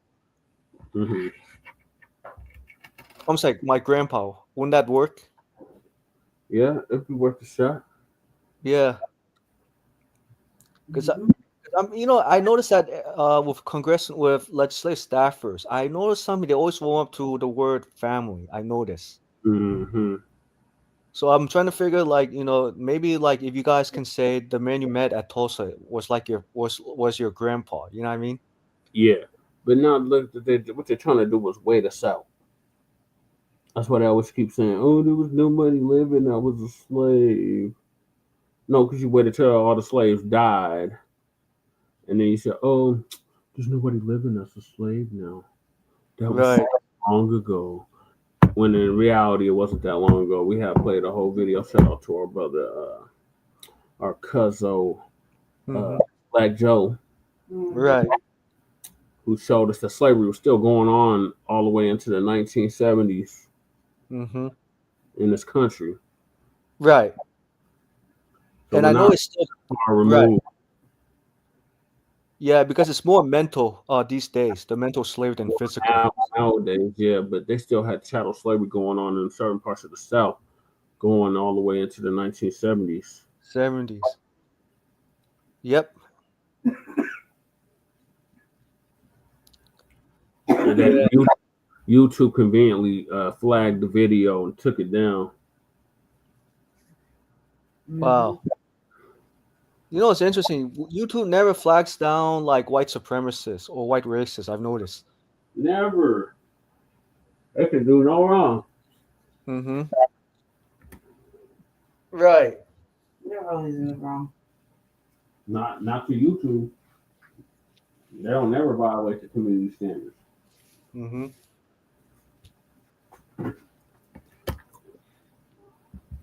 Right. So if we play something that educating our people, you violated our community standards. Mm-hmm. Yeah. Yeah. Oh, by the way, Jesse, I did reach out to Congressman Zohran Mamdani, our staffer, about several meeting to hopefully put the HR 40 on House Judicial Committee with modifications. Yeah. Yeah, so I emailed the staff. Her last name is Soles. Okay. Yes, for November. I think I put down for November 13th next week, but still pending. Okay. Yeah, so I emailed her both documents: the legal status claims for reparations. I'm sorry, the legal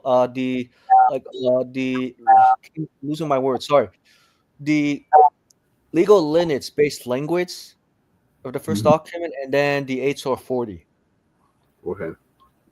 As a blueprint, but especially with that blueprint has to be updated with reparative policies. Okay. Yep. And put Thanks it for doing that. Oh yeah, you're welcome anytime. So I'm still waiting from the staffer to respond. So yes, I'm trying to do it before Thanksgiving, like you said, because I know they're going to go out of. About go to ahead. take the stage.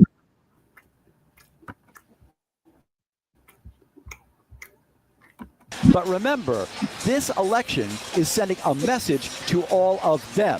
Does that mean she's necessarily going to raise taxes in the ways that he wants those taxes to be raised? No, it doesn't necessarily say that. But what it does say is that the door is conceivably open to precisely that, Sade.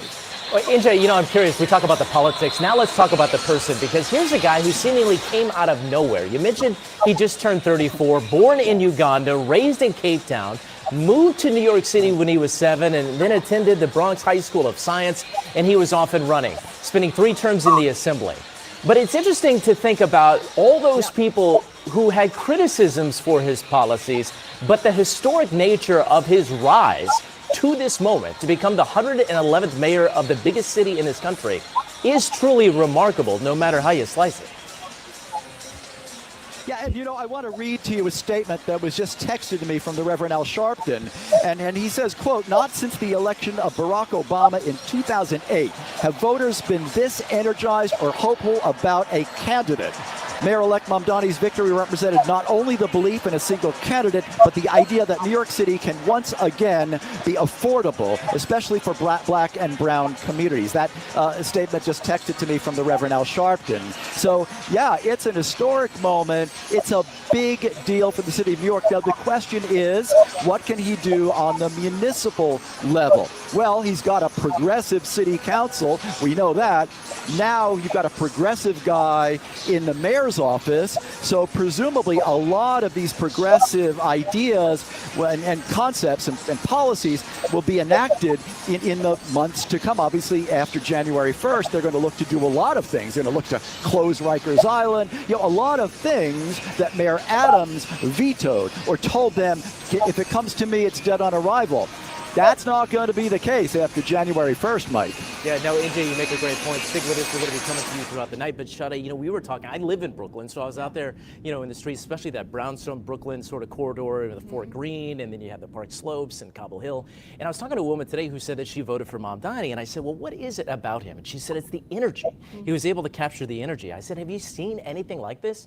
And she said, Obama. And it's interesting that NJ just mentioned, you get the same sort of surge of enthusiasm, which is bared out in the record number of voters. Yeah, it's really stunning how many people have come out to cast their vote on this. Let's go out to Lauren Glassberg right now, who is with the Cuomo camp, and certainly a really disappointing night. There were two playbooks here. Mamdani certainly was looking to use the new playbook, and unfortunately, we've been waiting for you.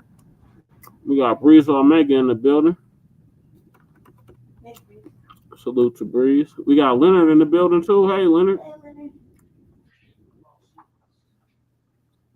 I was trying to tell you scams. Tell the man, Donnie. This is our Asian comrade, Michael Pan. He's a champion for reparations for American freedmen. Okay. All day long. All day long. Yeah, the hell with Bobblehead Sharper. Yeah, New York is going to be a mess. I agree. I think that Trump's going to keep his word. Yes. I was like, man, this is fucked up. As soon as the dude wins, Trump will be so serious. He's like, oh, you guys didn't get none of the warnings. You're supposed to leave. Exactly, Leonard. Another goddamn tether plant. Yeah. Is these niggas fighting outside? You know it.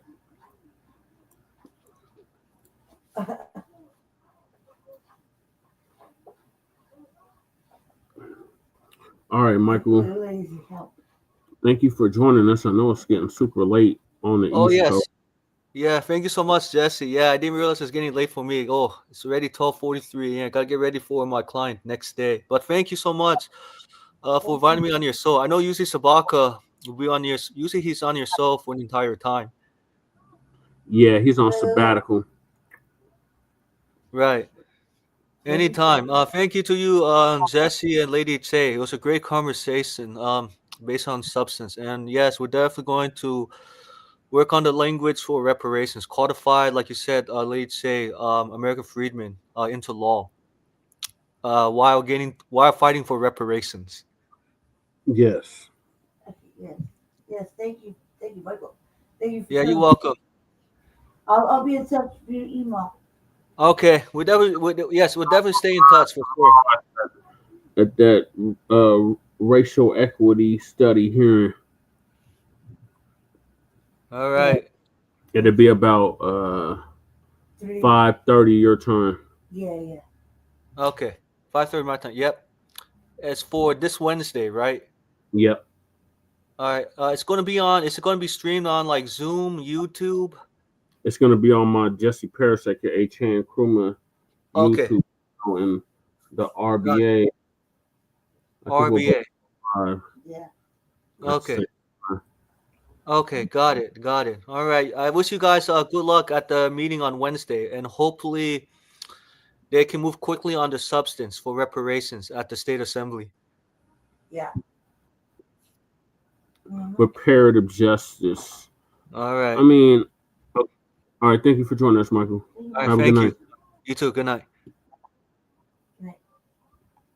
Wait, hold on. What are you going to say? Dude's like, help. Let me go. I'm sorry. But Che want to be noisy. What? No, We went in the Jet Li. Hey, remember Bruce Lee? He was around the brothers. I don't know. He wants to help us get reparations. So with it. Very helpful. He's been very helpful. Like majorly helpful. And like on code with us, you know? Like no doubt on code with us. But the moon, the thing left. He's like, help. This is have to take it, bro. Take it. Not the fried rice and 2 chicken wings.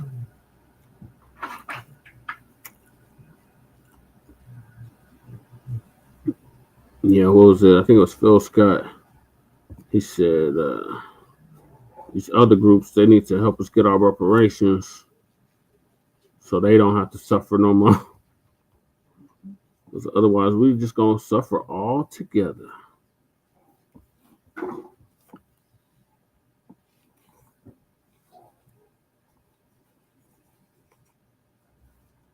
So yeah, he's been fighting for reparations. So we applaud his help. It's kind of like Young Riaz, except he's not in the UK. He's in your state, Breeze.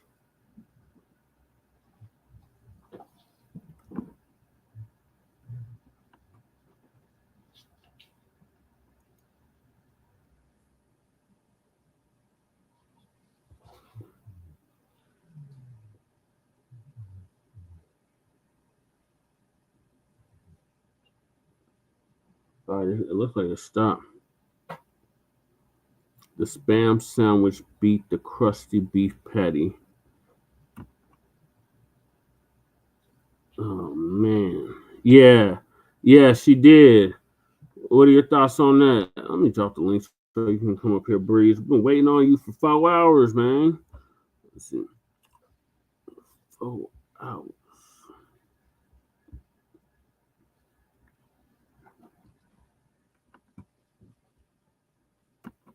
I would have sent you the email, but I don't have your email address. Leonard or Crow or Breeze, any y'all want to hop up here, please feel free to do so.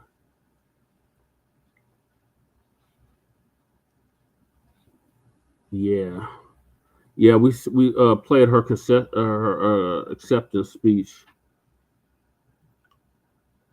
Nothing for Freeman, nothing for FBA. I think it was like one black person in the crowd for that Spanberger.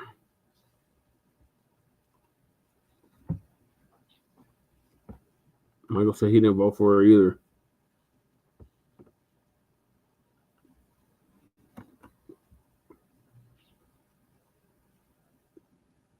I knew Winsome Earle-Sears was going to lose. That's the same brother said. I thank God for slavery. Otherwise, I would still be in Africa worshiping a tree. With her tether ass. I was waiting on them to confirm the winner. Yeah. Yep. So they said like over 1 million, like damn near 1 million people said they also leave New York since Mamdani got elected. And they said if they go to Texas, Governor Abbott's going to charge them 100% tariff.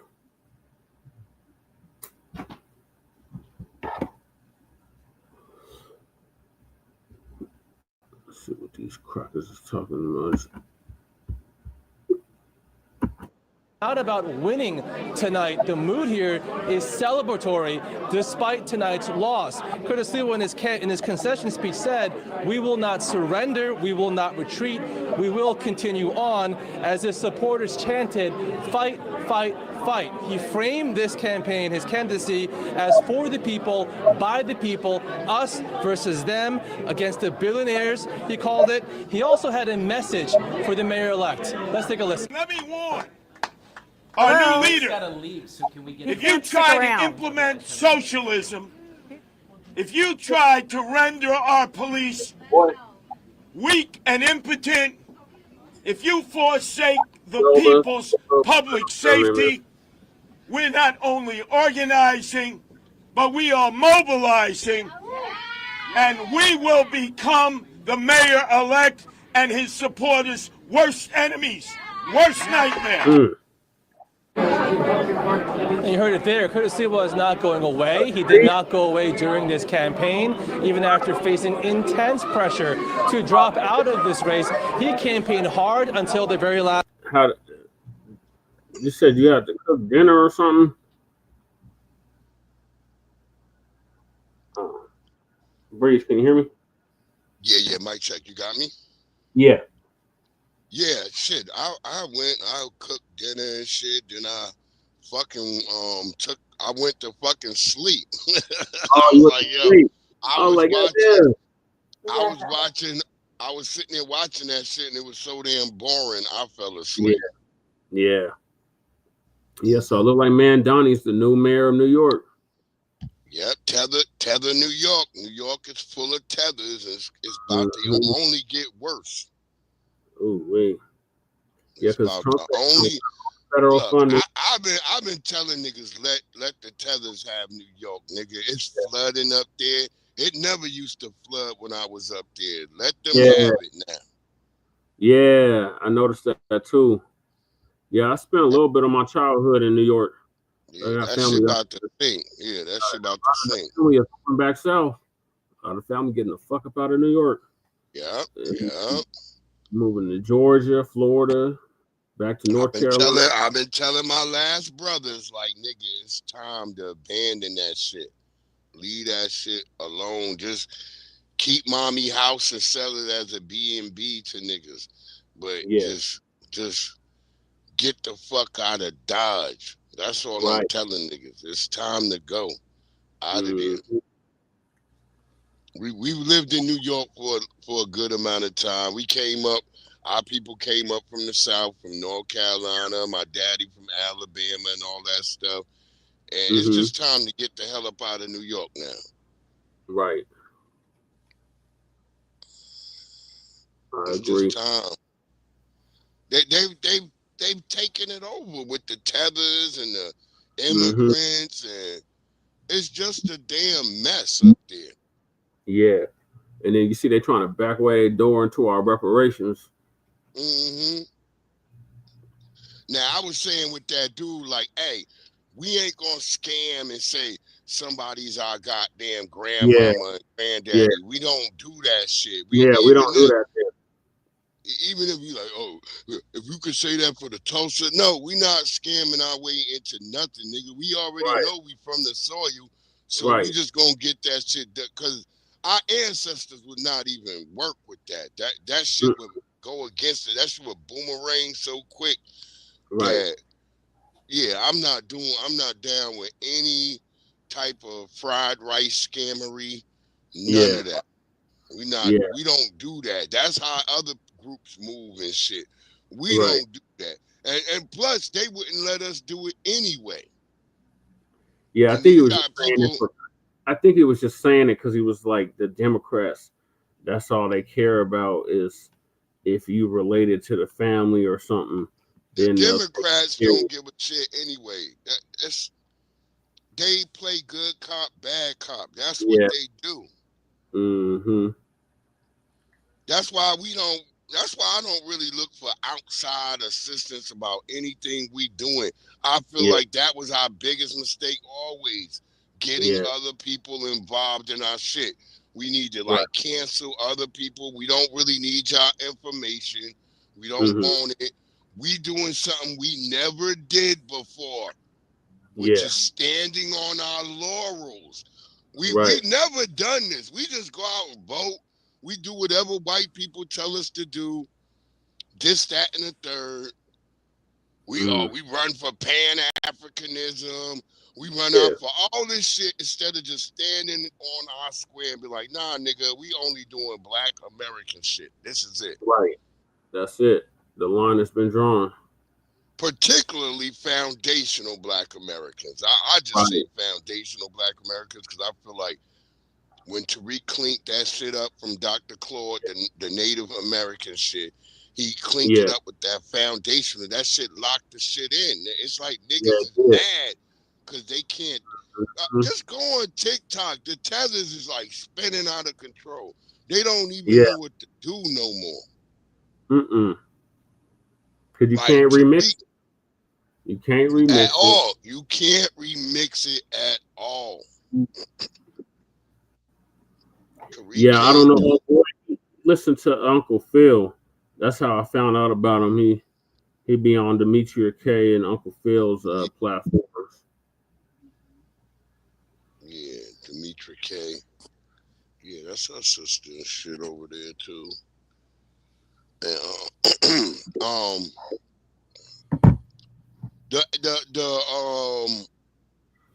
the Winsome Earle bitch, she lost in Virginia because nobody want to be honest about this.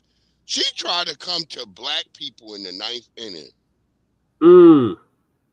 She didn't fuck with niggas the entire campaign. Remember, she told niggas to get over slavery, all that.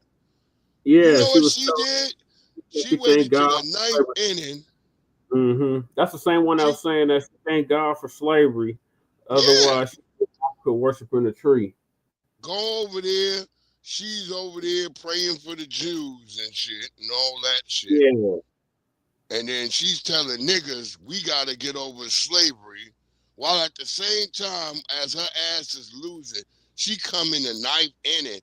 Why y'all gonna? Won't y'all vote for me over the white woman? Bitch, you had plenty of time to court niggas and you didn't. Right. You didn't. You was over there with white people. That's why you don't got a hot comb. If the bitch was with niggas, somebody would say, "Sister, let me do your hair." Right. My sister would have came up, "Girl, let me do your hair. Let's put that cocoa butter you be putting on your elbows. Let's put that on your lips." Because the bitch lips was crusty as hell.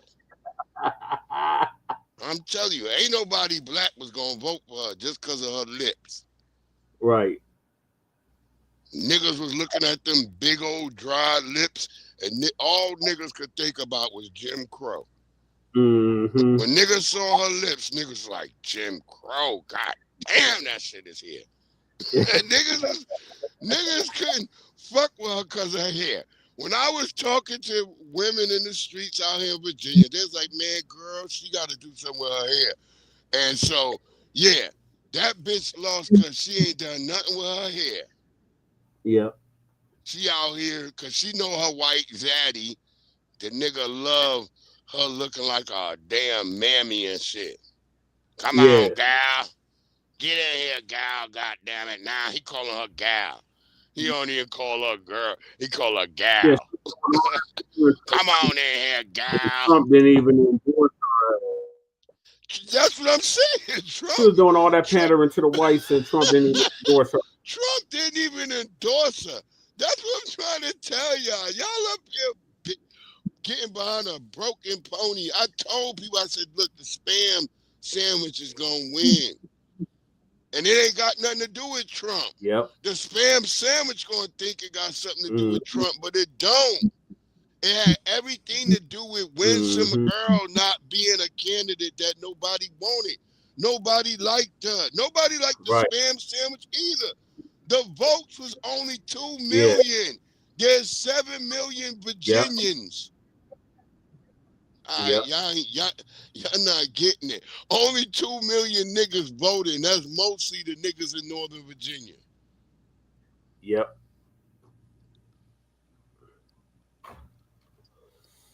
Mostly everybody else stayed home. Niggas stayed home. Nobody wanted a spam sandwich and nobody wanted a goddamn beef patty. Yep, it looked like the same thing happened in New York. They got 8 million people and only 2 million people voted. Only 2 million. I'm just trying to tell y'all. Niggas wasn't feeling I told y'all this is what both parties gonna start doing. They're gonna put out shittier and shittier versions of the top candidates. Yep. So we get a Jamaican beef patty talking about, you nigga should get over slavery, nigga. You nigga. And then a CIA Spanberger bitch. Yeah. That's what Michael was saying. That bro was a CIA bro. Yeah. She's a damn CIA bitch. She did the same shit. She showed up in front of niggas and started dancing, and niggas went for it. So it wasn't nothing I could do or say about it either way around it. And I said, the Winsome Earle bitch waited to the 9th inning to try to court black people. She didn't court black people all last year. She didn't court black people the year before. Nothing. She knew this election was coming up. She did not try to go and soothe the wounds in Virginia that she caused when she was up there talking all the shit about black people in Virginia. Right. See? Everybody playing like they don't know delineation is real till the shit is real. Shit is real on these streets, my nigga. Right. Everybody acting like it ain't until the shit hit them in the chest. You can't come courting black people in the 9th inning and think niggas gonna come out. Nah, niggas is like, bitch. Where was you last week, bitch? Right. Where was you the week before that, bitch? We looking like that type of shit now. Right. Ain't no way it's gonna crash on Republicans or Democrats. If your ass ain't doing right by us, nigga, it's over. Yep. We gonna stay home. We not gonna go out and pitch our vote for you people. We just not doing it no more. This whole just let's just go vote for what? Right. I was listening to niggas out here in Virginia today, and I was like, nigga, did you go vote? Niggas like, a nigga said right to my face. The nigga said, for what?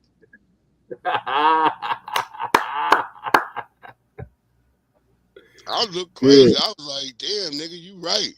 I was like, he right. The nigga looked at me right in the gas station store. The nigga was like, for what? What they giving us? I said, okay, you right. You right. Nigga is right. The nigga standing on the square, he's not voting for no more. Niggas ain't voting if they not getting nothing. Niggas done seen what they did for the immigrants. Yeah. Look, the bitch won in Virginia, but she about to end up with a Republican attorney general. It's looking like the Republican nigga for the attorney general. Yeah. I thought he was black. No, he a white. No, the white nigga. They had a mixed nigga going against the white nigga. Yeah, and the mixed nigga, they got that nigga because that nigga had some tweets talking about he let his inner white side come out. I guess he was talking about unaliving another politician. So that kind of fucked him up. They said he won. Oh, they saying he did win? Wait, hold on. I'm trying to put it up right now. Oh, yeah. They saying this nigga might have pulled it out. But they still got a thing on it saying that it's not confirmed yet, though. Oh, okay. Yeah, they projected him the winner. Yeah. They still they haven't confirmed. I'm looking at it right now. They haven't confirmed it.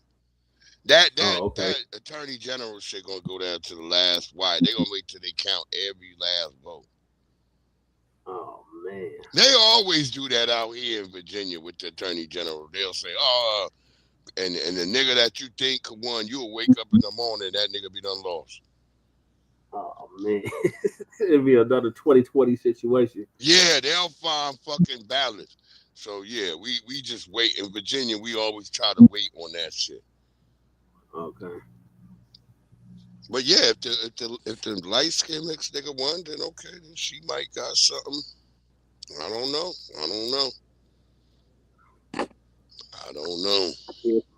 These channels. All I know is it's bad optics for Trump. See, Trump don't get this point. On the ground, it's bad optics. You know what I mean? Like the white people really kind of upset. They don't say it out loud. White people don't come and be like how niggas be like how we be like, hey nigga, this nigga fucking up. White people, they just white people do what we call murmuring. That's what white people do. Yeah. They whispering amongst themselves like, hey, yeah, I don't think he's doing right, blah, blah, blah, blah. They kind of, it's the same way they keep their vote secret. They always tell a nigga, who you vote for? And niggas be like, what? We be like, what? Wait, what? They always, niggas got to tell who they vote. White people don't tell you who they vote for. No, they don't. Ask a white nigga who he vote for. That nigga look like you asking him some sacrilegious shit. That nigga be looking at you like, like ain't none of your business, nigga. Yeah, it ain't your business, nigga. White people hold that shit to their heart. They don't tell you, but you better tell who you voted for. Yeah. These devils ain't gonna ever be like, hey, nigga. They gonna be like, yo, you niggas tell us who you voted for, nigga. Mm-hmm. Probably voted for Obama. Give him a chance. You probably gave Obama a chance. That's how the nigga was in the Boondocks. The nigga was like, give him a chance. Yeah. The nigga was like, you probably gave Obama a chance. When the nigga was trying to sing One Good Nigga. Yeah. White people, look, all the Indian niggas learned that this week. All the Vivek Ramaswamys, the Bobby Jindals, the white people told a nigga go back to India. Yep. So all the Indians is learning white people don't fuck with them. No, they told Vivek right to his face. Yeah, white people cold-blooded. White people don't be. If white people don't fuck with you, they don't fuck with you. Because you're Indian. Yeah. Because you Indian, nigga. Look, J.D. Vance about to leave his wife for Charlie Kirk's wife. Watch this. Yeah. Nigga. Y'all gonna be like shocked. Watch the pivot happen. Her little biryani ass about to be out. That nigga was sniffing her crotch. Y'all ain't see that video where the niggas all laid up in her crotch? Church of Black Power played it. Crazy. Yeah, Church of Black Power had it over there. He was like, Charlie, what? Yeah. He was like, JD, what? Yeah, JD, what? The niggas all in the bitch crotch. Yeah. Sniffing.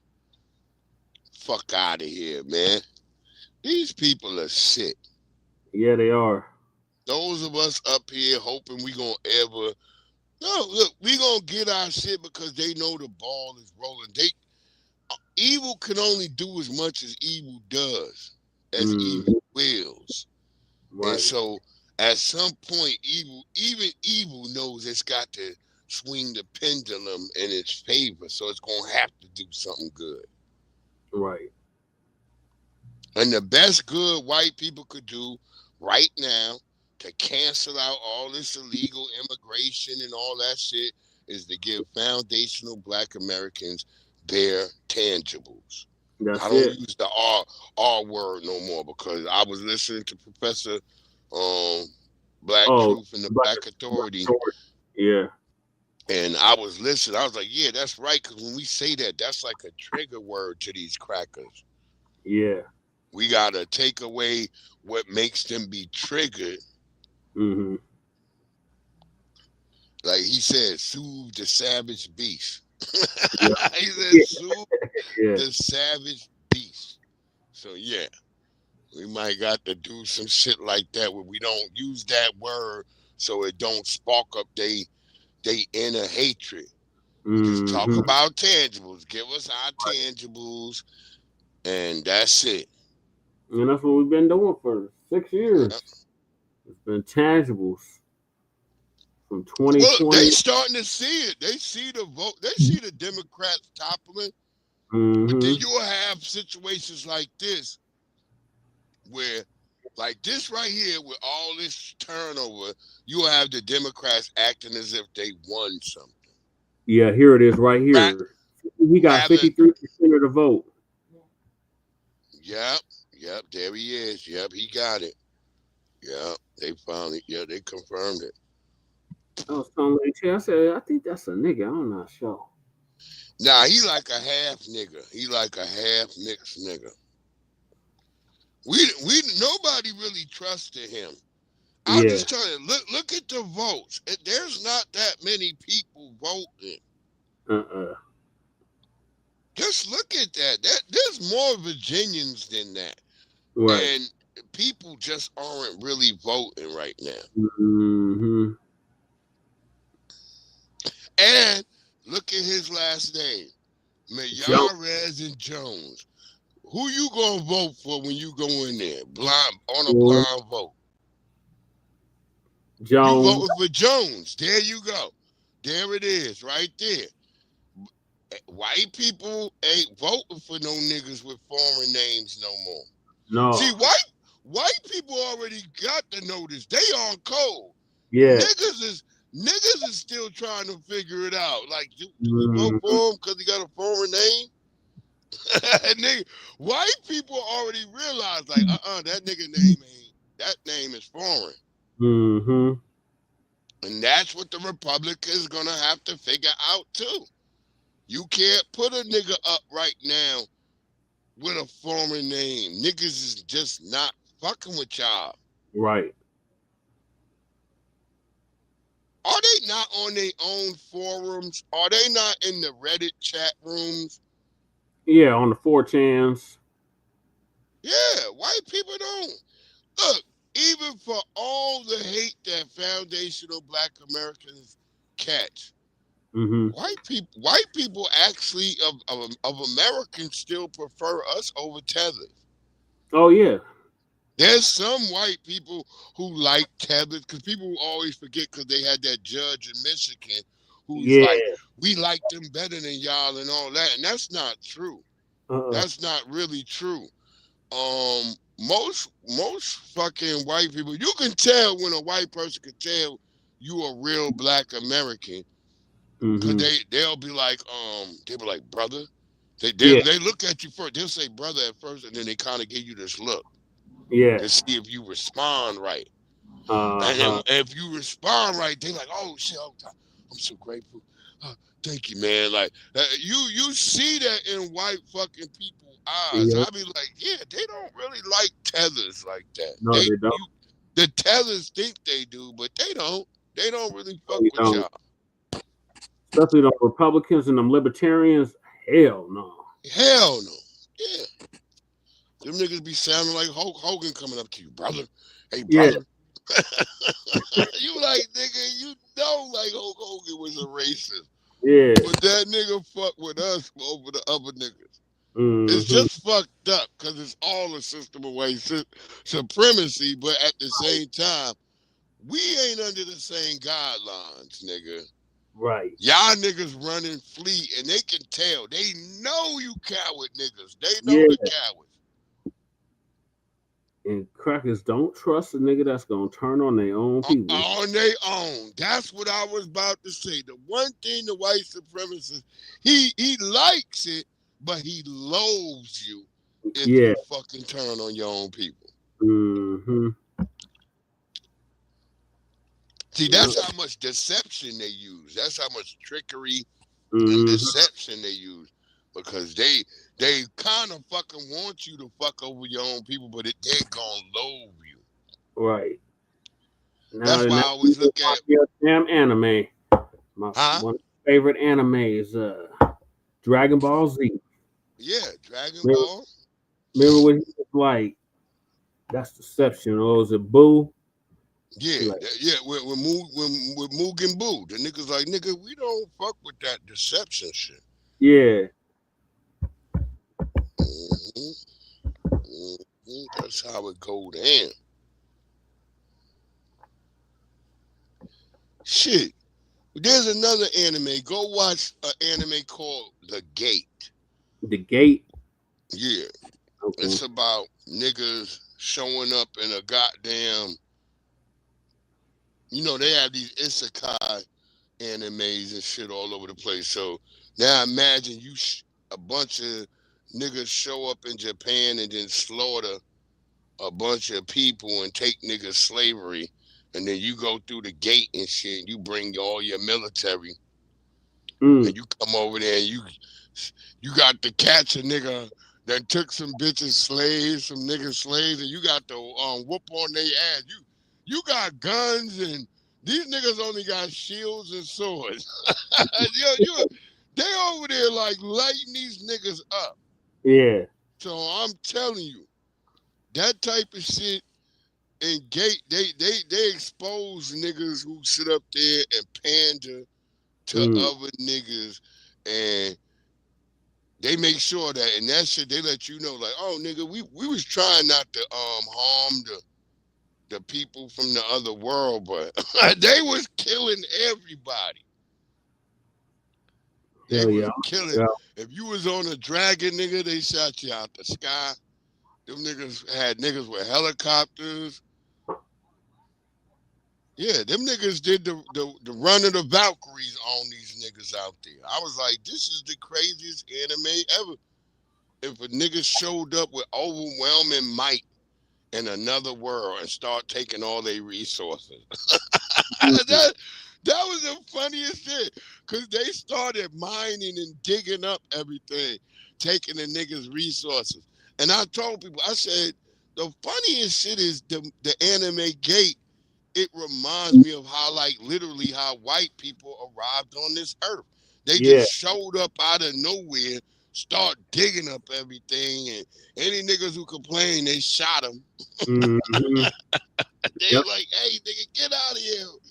Shoot them niggas. And they started off with just a musket and a ball. Yeah.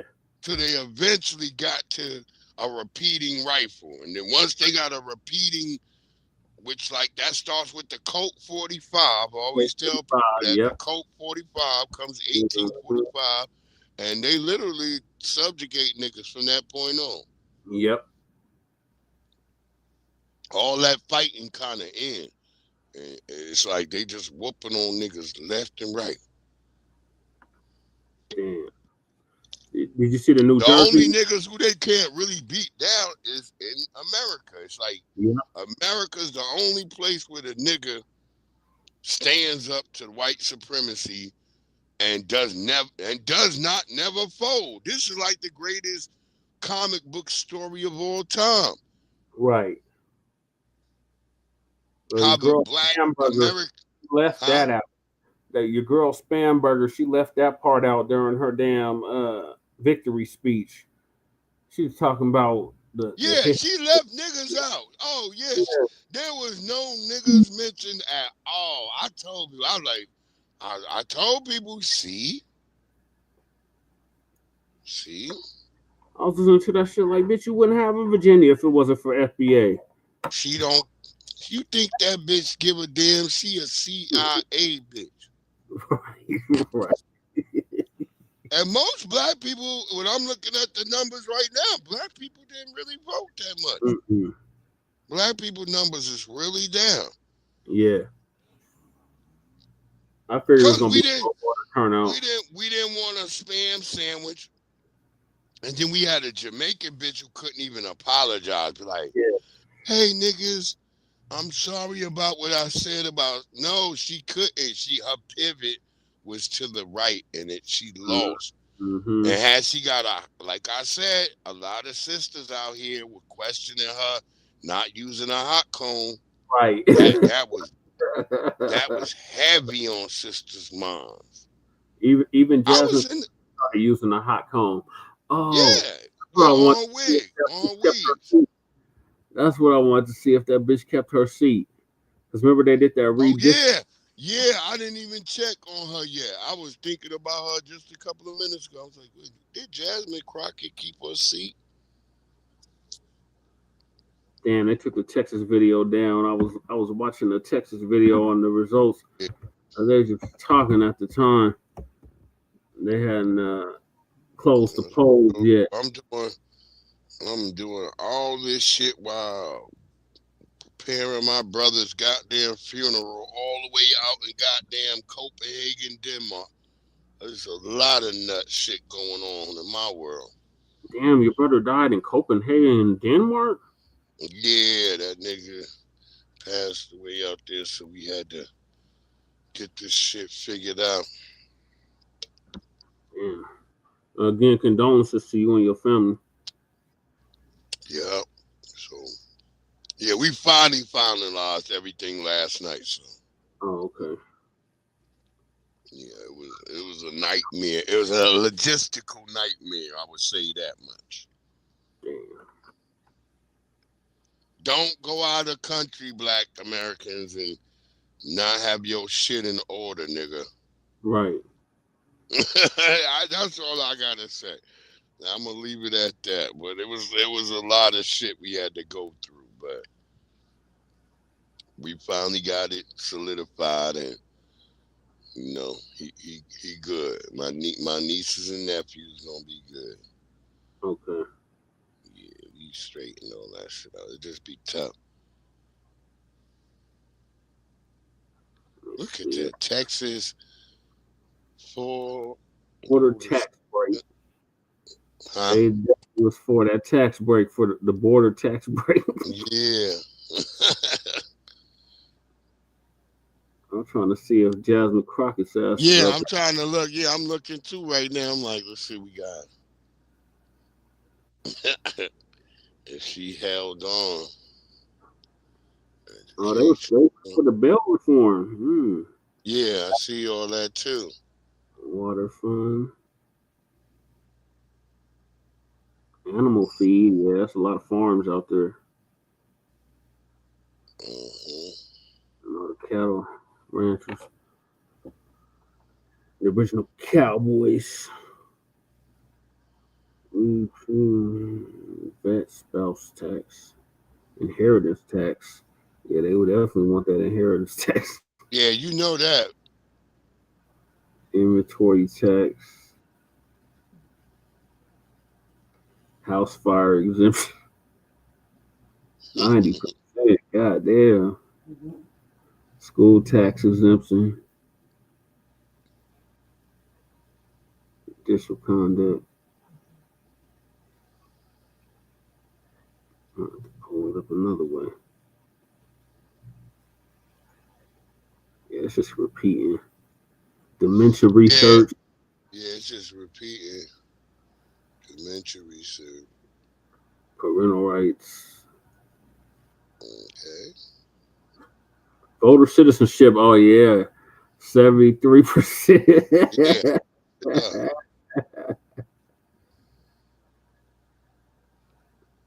Tax break. Okay, now they get into the House districts. That was one house. Fire. That was district. Capital gains tax ban. That was one. And where's Jasmine Crockett shits at? Go to their state. They don't got her on there. Cause I know she was running for re-election against that coon ass nigga Sheldon Daniels. Yeah. Well, obviously something going on with that, so something going on. Remember, he was like, I don't support reparations. I don't think we deserve a handout. I don't think it was even FBA. I think Who was it that interviewed him? Oh, TD Media Group had interviewed him. Yeah, was he even FBA? I don't even think that nigga was FBA. I think it was Tether. He was giving Tether vibes. I'd rather be with you and all your bullshit. I'd rather be with. That's how niggas singing.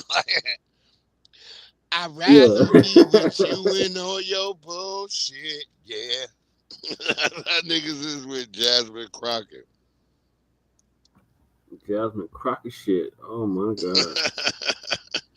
And she survived. I don't know. I told people she got the new Tether haircut. She's out there talking shit, heavy. Mm-hmm. She finally got a hot comb. Bitch, just go be an influencer and shut the fuck up. She finally got a hot comb. And she's wearing them raggedy ass wigs. Yeah, I told people she took that wig off because niggas was going heavy. She got a long ponytail now. She took off the full wig and she attached the ponytail. She's she like that niggas hated on Parking Wars, ponytail. She that nigga now. They're saying she gonna run. They're saying she's considered a bid for U.S. Senate. Oh, for sure. Mm-hmm. Yeah, she the new ponytail. She gonna be that nigga that niggas hated from Parking Wars. Niggas hated ponytail. Yeah.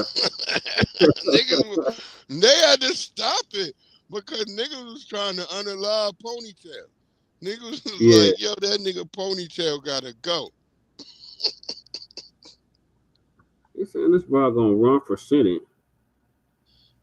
She might. Yo, Leonard the Judah. Yo, I swear to God, ponytail. That nigga ponytail was the nigga out there. They was like, they had to stop that shit. Yeah, they could have that. I am believing in the power of the people and their resilience on tonight, whether we look at Virginia, which when you start to talk about this redistricting scheme or attempting to rig the next election for the midterms, because we know that the policies that Donald Trump has pushed and all House Republicans and Senate Republicans have signed on to that have allowed us to be in this place in which economic harm is being felt by. Yeah, she's gonna be like ponytail. She had ponytail had to strap up. Is she cakes open? This bitch was not this light. She might be cake soaping, or it could be the light they got on her. We don't want to, because we know that sometimes it's the lighting. They might have used good lighting. She might unless you are the top 1%ers, where we know families are being torn apart. If you tend to be maybe a little bit darker, it's so refreshing to see the people pushing back. And so while the president plays with AI videos and decides to dump poop on the people have decided that they're going to poop all over him. And so I fully anticipate we're going to have a great night with Proposition. Did you see that AI video Trump did after that No Kings protest? Trump. And he fucking throws all this shit at all the people. Oh my God. He had Jet dump all this shit on the people that Trump be wilding. He does. He smiles. He like throws a thumbs up, and then next thing you see is all this shit coming out this jet onto all the people on the ground. Crazy. 50 here in California. We know that in Virginia, which was a shock, about 2 weeks ago or so, maybe not even 2 weeks, they announced that they would actually enter the arms race Democratic seats, with them obviously expecting to have a strong and good night. And so far, Virginia has. So hopefully after California passes Prop 50, and after we see New Jersey, and after we see hopefully the retention of judges in Pennsylvania, and as we see 2 new statewide, or 1 in Georgia, in places that haven't elected anyone statewide, and I think they said 25 years outside of the federal level, I think that the people are expressing that they are fed up, and it's not even been a year. Congresswoman, you talked about redistricting, you're talking about voters being fed up. There's been talk about you throwing your hat in the race to run for U.S. Senate in Texas in this midterm election. What is your response to the filing deadline is a month away? It is looming. But if you remember, and I think Jesse. you probably Jesse. will, I was Why them basically niggas- the last. Hold on. Why the nigga with that suit always look like a hostage? The niggas who they always have a nigga in that tight ass suit. It look like he's choking. Them niggas like, wait, hold up. $8, you gonna run for Senate. Nigga got the nigga neck is choked up. Right. Like there's a white nigga back there with a string pulling that shit like, nigga, you better say the right words, nigga. They're like, yeah, running for Senate. That's right, and I'm talking. You want to be a Senate? Nigga sounded like the nigga from Men in Black. Yeah, he did. I'm just a number. Yeah. Men in Black niggas. Yo, Jasmine Crockett, you look like Shambhala, bitch. We're not doing this Pan-African shit. We're just not doing it, bitch. I'm telling you, I'm smelling very tether vibes from her. Right. I can't do it. What do you want to do? You want to fight corruption?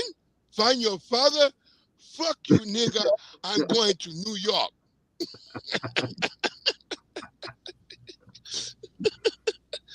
Yeah, no. Fuck fighting corruption or anything, nigga. Got my hair done, bitch. My nails is laid, bitch. Fuck y'all talking about. Y'all talking about Cardi B, but I'm up here with my nails and everything. I'm laid. I'm a goddamn congressperson. Right. Y'all up here focused on Cardi B. Cardi B monkey ass. Oh, Let me see what. Donnie's speaking now. Oh, Donnie? Let's talking about. Let's see what he talking about.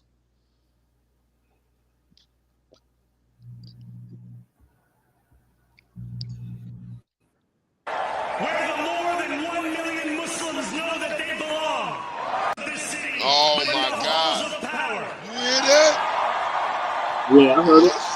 No more will New York be a city where you can traffic in Islamophobia and win an election. It's over, nigga. Islamophobia.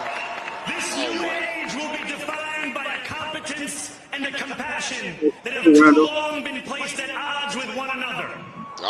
It's over. We will prove that there is no problem too large for government to solve and no concern too small for it to care about.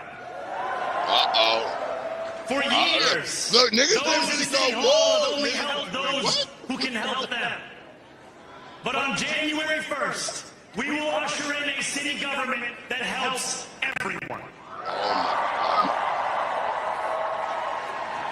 Now I know that many have heard our message only through the prism of misinformation.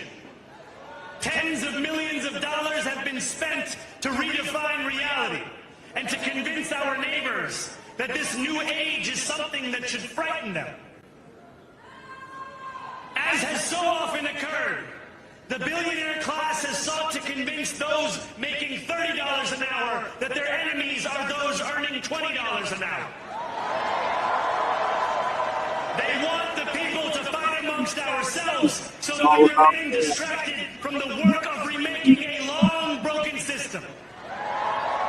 That's right. We It's refuse cooked. to let them dictate the rules of the game anymore.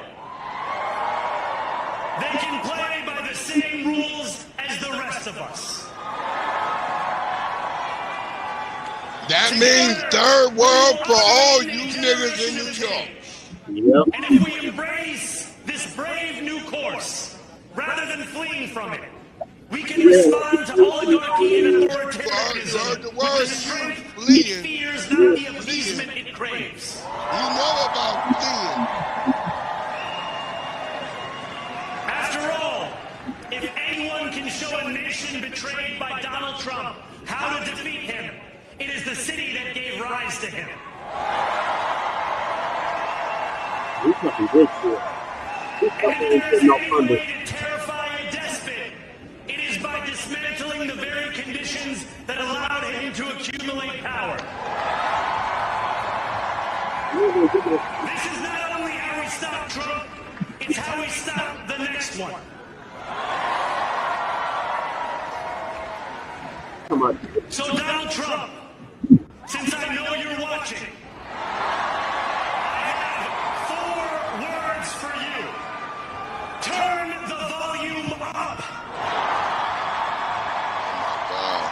Yeah. Hold on. Pause that, Jesse.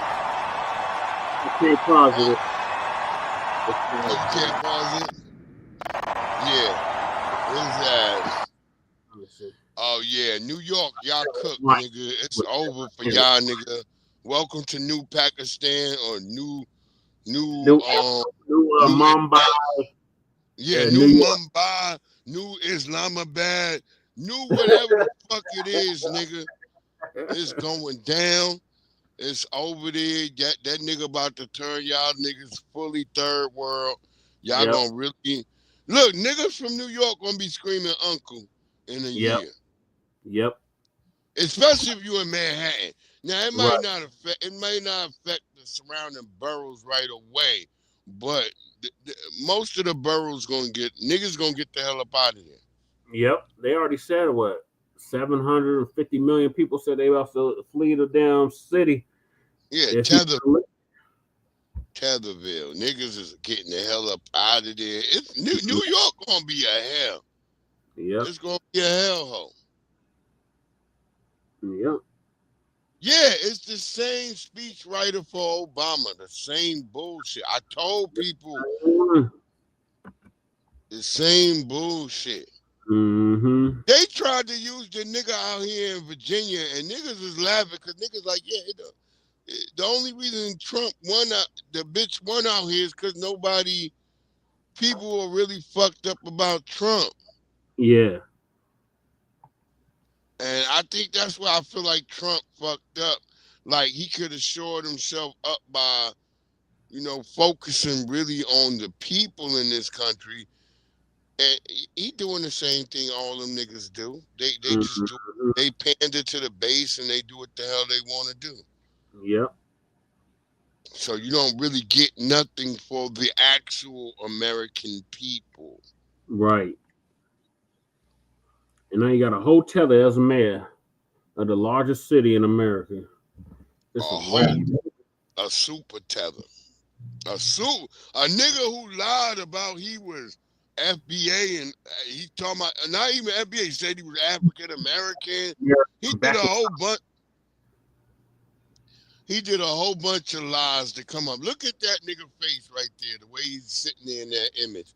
That nigga smug. That nigga looking like, yeah, nigga, we about to turn this into Pakistan. Yep. Rap. It's a rap. Y'all niggas is done in New York. Y'all cook. Yep. That's why I got the fuck up out of there. I told him I only got 2 brothers that's still there. I'm telling them to get the fuck up out of there now. Yep. I've been warning. My grandma's been warning our people out there since the 80s to get the fuck up out of there.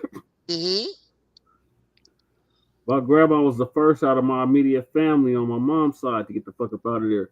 There you go. I'm out. Deuces. Yeah, that's what I'm trying to tell my way out there. Y'all live on the mountain. You throw rocks at each other? What you doing? We had to get away from all you niggas. Right. Trapped out here doing the same old shit. In the rotten apple. Yep. We've been calling it the rotten apple since I was a kid. It was it wasn't the big apple, it was the rotten apple. I was a kid. So I don't know it as no big apple as people always talk about. I'm like, nah, I only knew it as rotten. Right.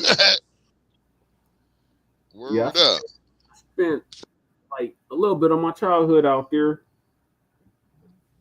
in the 90s. Yes, I ain't been out there since 2000. Yeah, see?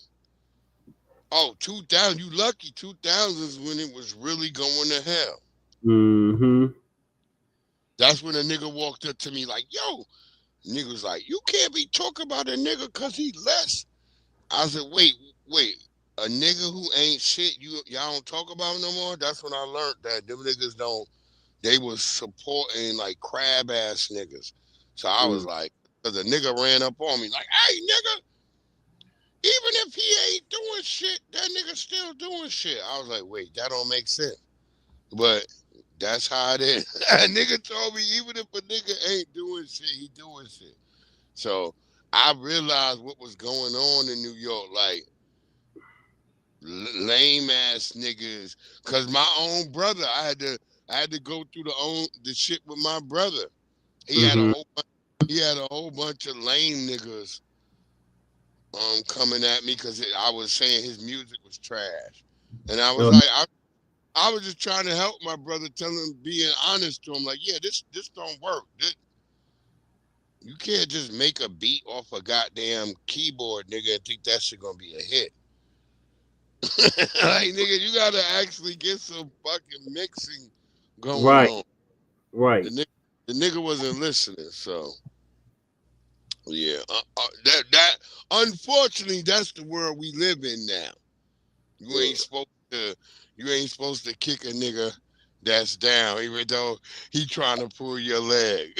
You're not supposed to kick that nigga that's on the ground. He pulling your leg. You supposed to try to shake the nigga off rather than be like, nigga, get the fuck up off me.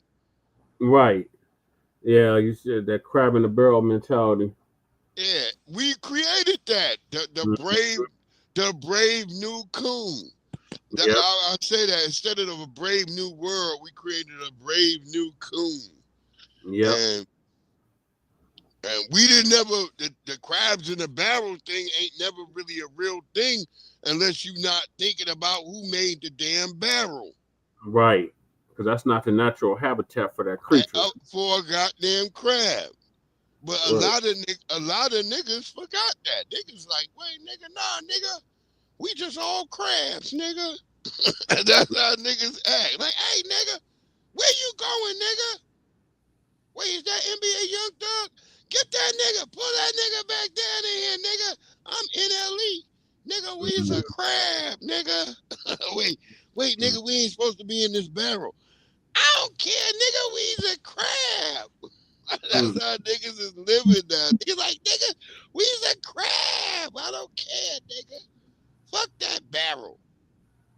That's how Slim Thug said. Fuck the barrel. Mm-hmm. Them niggas they keep talking about the crab, but they keep forgetting the barrel. I can't listen to Cuz no more. After he said that shit about reparations, I was like, I'm done with Slim Thug. He just too stupid. I tried with the brother.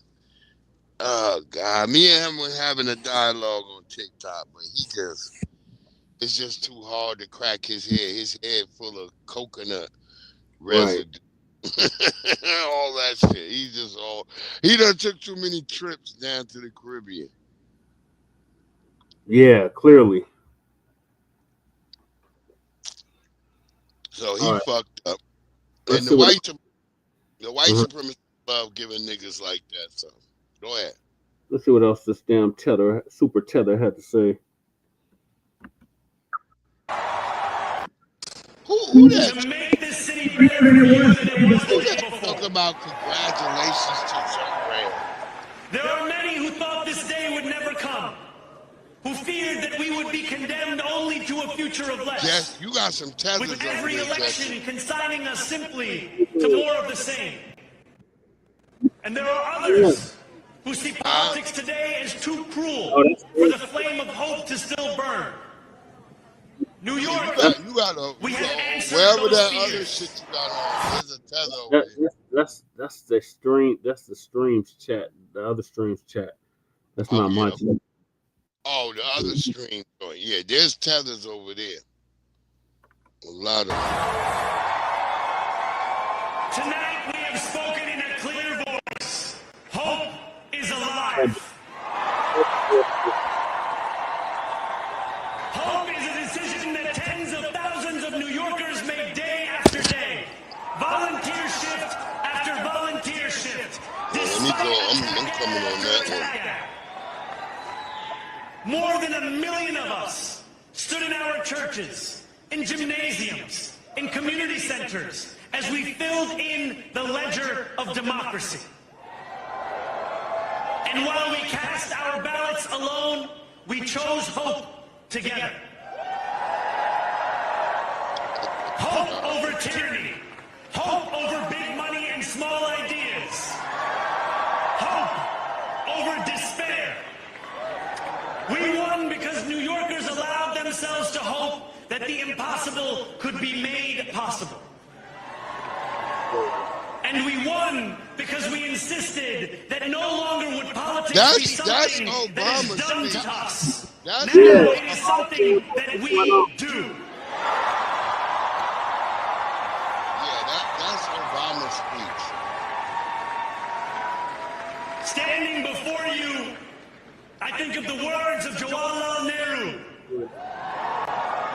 A moment comes but rarely in history when we step out from the old to the new, when an age ends and when the soul of a nation long suppressed finds utterance. Tonight we have stepped out from the old into the new. So let us speak now with clarity and conviction that cannot be misunderstood about what this new age will deliver and for whom. This will be an age where New Yorkers expect from their leaders a bold vision of what we will achieve, rather than a list of excuses for what we are too timid to attempt. Central to that vision will be the most ambitious agenda to tackle the cost of living crisis that this city has seen since the days of Federal LaGuardia.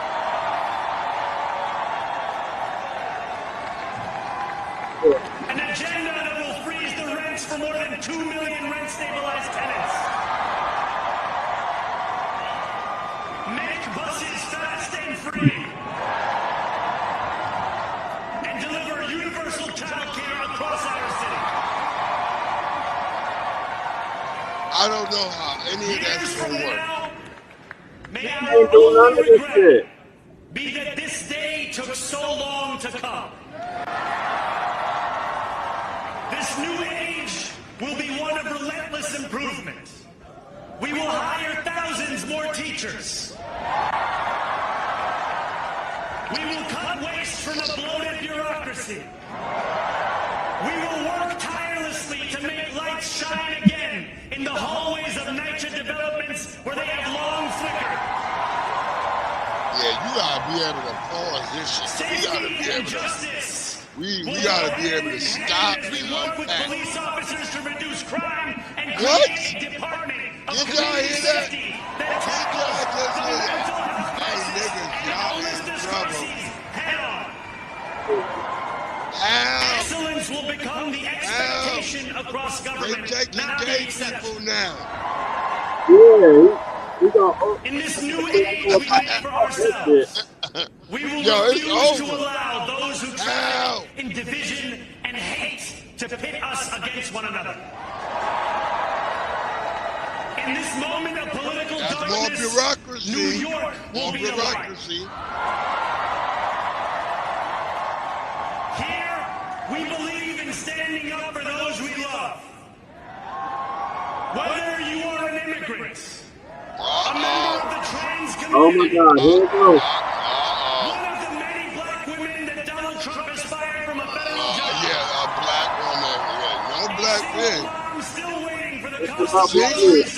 Single mom.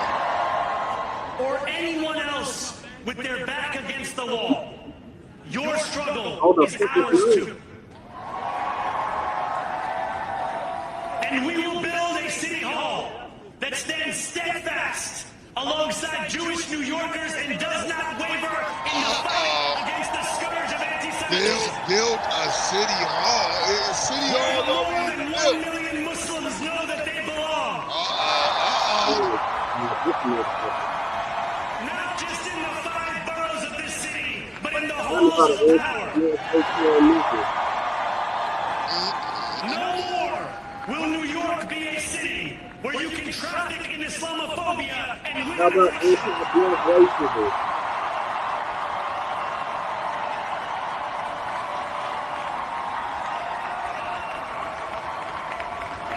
This new age will be defined by a competence and a compassion that have too long been placed at odds with one another. We will prove that there is no problem too large for government to solve and no concern too small for it to care about. For years, those in City Hall have only helped those who can help them. But on January 1st, we will usher in a city government that helps everyone. Now I know that many have heard our message only through the prism of misinformation. Tens of millions of dollars have been spent to redefine reality and to convince our neighbors that this new age is something that should frighten them. Yeah, it is. As has so often occurred, the billionaire class has sought to convince those making $30 an hour that their enemies are those earning $20 an hour. Nah, that ain't it. That ain't it, Billion. That right there ain't it, nigga. He lying. Ain't nobody convince us $5 an hour. See, you up here talking about bringing down people's wages when you say that again. Nobody ever said nothing about no $5 niggas. I don't even know a nigga making $5 an hour. Right. They not even in my circle. Shout out to our brother Desmond Bain, who got ejected after spiking the ball into Okongwu's fucking head. Oh yeah. Bitch ass African. I always love when a brother get mad enough and be like, "Cause you get tired of these Africans doing their bullshit."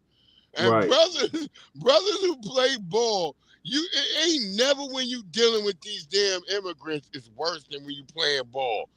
Cause I remember playing ball, immigrants would hack the shit out of you. Yep. And we get to the point where we're like, nigga, ain't nobody got no cheetah meat up here. I'm going to the rack, nigga. Why are you scratching me like a hyena? Right. So shout out to Desmond Bain, bro. I salute to my brother. He like, hey, get your tether ass up off me, nigga. Right. Niggas is tired of tether. But let tonight be the final time I utter his name. This nigga. As we turn the page on a politics that abandons the many and answers only to the few. Ain't that what your joint? New York, tonight you have delivered a mandate for change. See, everybody always talking about a mandate. A mandate for a new... A mandate for change. This motherfucker here. Hell no. Y'all copied that from Republicans. Them niggas always kept thinking they had a mandate for everything. Now y'all doing the same shit. Yeah, these damn Democrats really think they got a victory. They think, oh, this gonna carry on into 2026.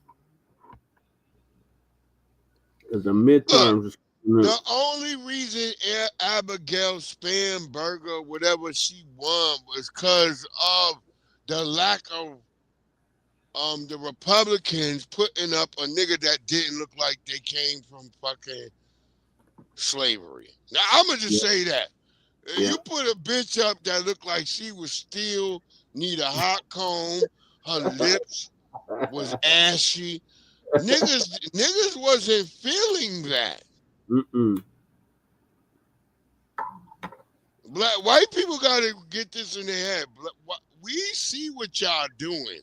Right. And niggas in this new age, black people are not so stupid to be like, wait, why are they putting her out there? Like, why she look like that? Like, black people are looking like that. Like, why is her hair not done? Right. See, we done seen slave play shit. So black people kind of on cold when they see a nigga looking like that. Black people immediately like, looking like Kizzy and shit. Yeah, black people be like, this bitch must accept slavery. Yep. 5150 show on? I ain't even know. 5150. Yeah, Corey Holcomb, my good brother. And then you got tethers like Emmanuel Acho coming out here. Yeah. Out here talking for black. Nigga, go sit your fucking musty ass down. Ain't nobody ask a musty nigga to sit around. I say musky, but niggas got mad at me because that's the real way you're supposed to say it. Musky, not musty. Yeah, because it's musk. Your smell is M-U-S-K. But black people, nigga, you saying that, nigga, it's musty, nigga. Like, all right, nigga, god damn. Y'all niggas don't want to. Like Elon Musk. Yeah, it's Musk. Mm-hmm. That's why I try to tell niggas that, but niggas get angry when you try to use proper etymology and things like that. Niggas don't like that. Hey, nigga. And this the Kamala version of Elon Musk. Yeah, exactly. Y'all people don't get it, man. It's a wrap for New York. New York done. It's cooked. Yep. I said it before he even got selected. I'm like, if he get in, it's a wrap for New York. I've been telling niggas, my brothers, like I said, I've been telling niggas, get the fuck out. This even before my older brother passed away.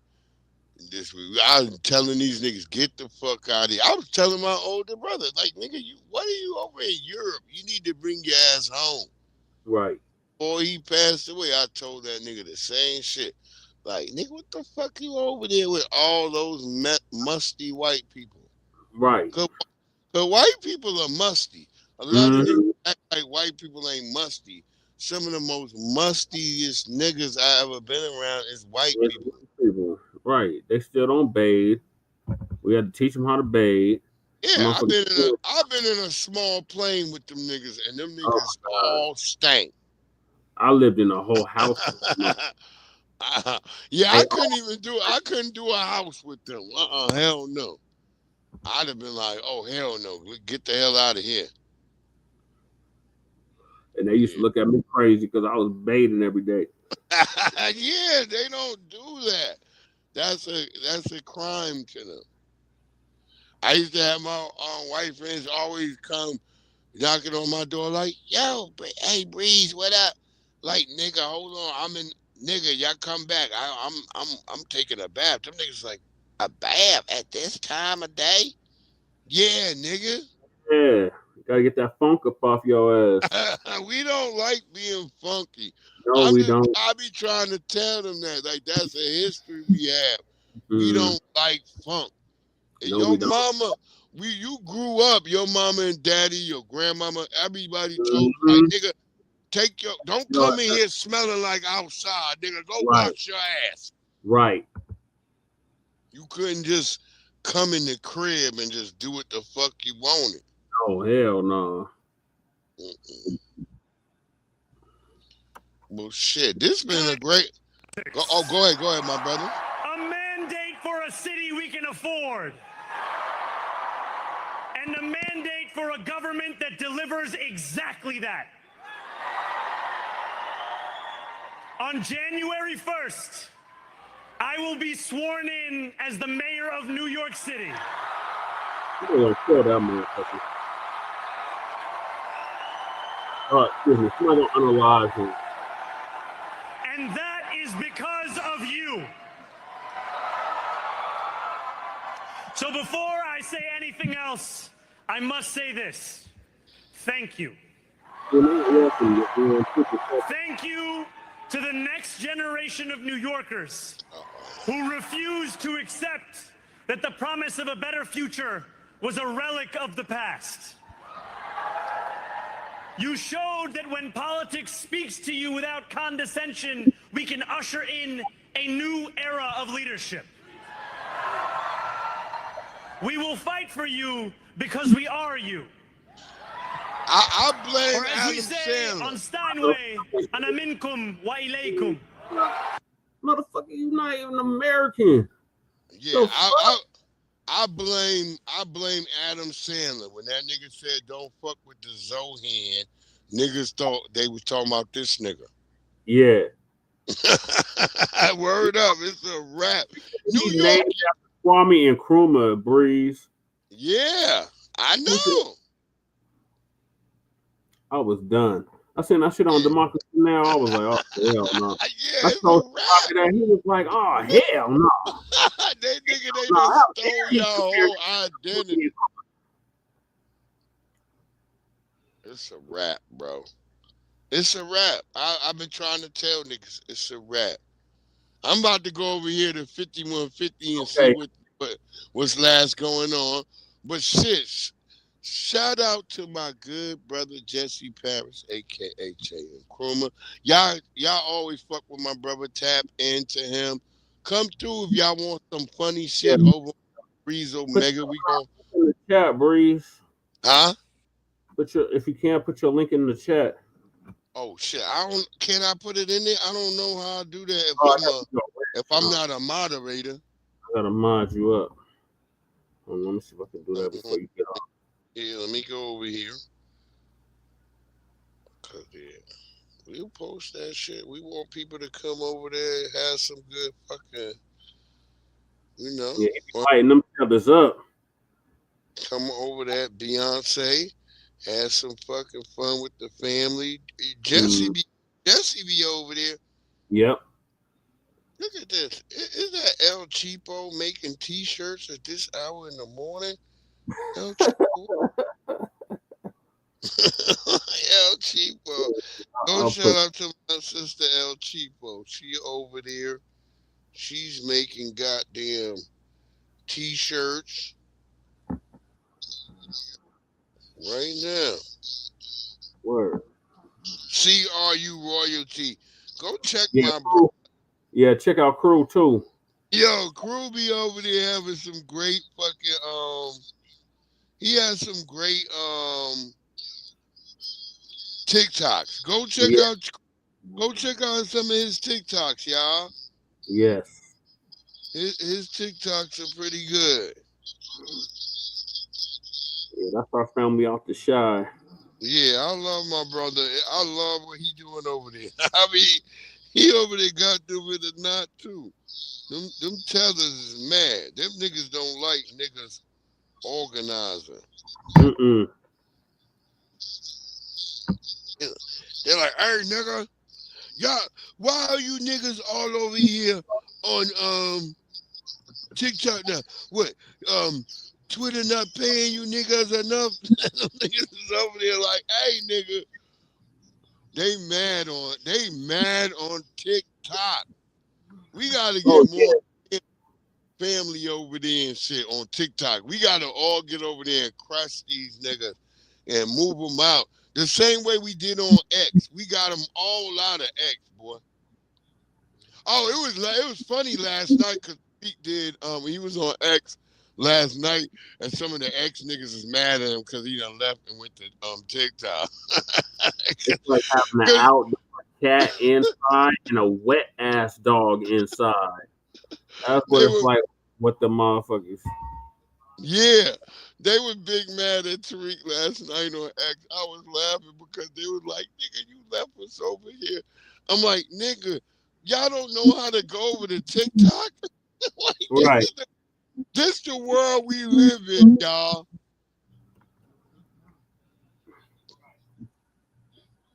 Yeah, don't put on the outside clothes. Yeah, you can't come in with them outside clothes. Yeah, all that shit is not a. Your grandmama, your mama ain't having that. Right. We just don't.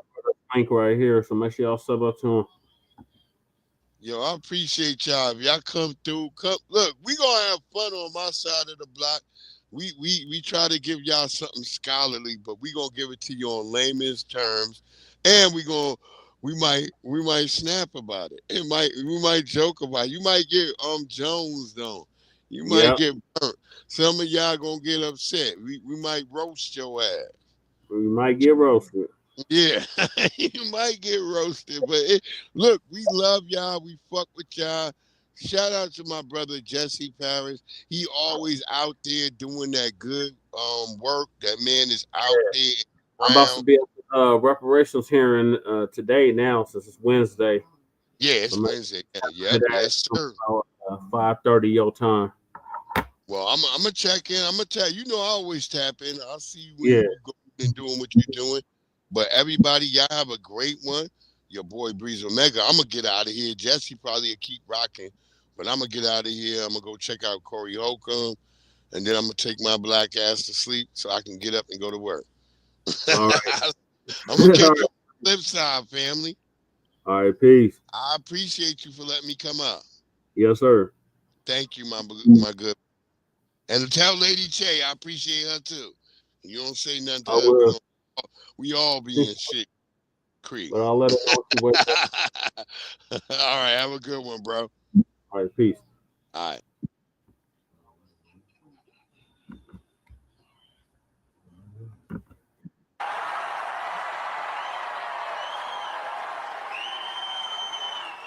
Thank you to those so often forgotten by the politics of our city who made this movement their own.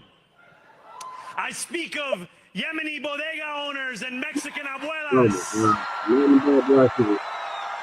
Senegalese taxi drivers and Uzbek nurses, Trinidadian line cooks and Ethiopian aunties. Yes, aunties.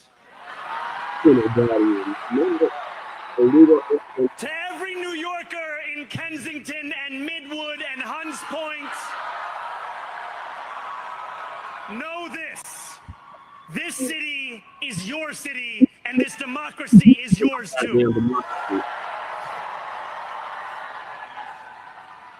This campaign is about people like Wesley, an $11.99 organizer I met outside of Elmhurst Hospital on Thursday night.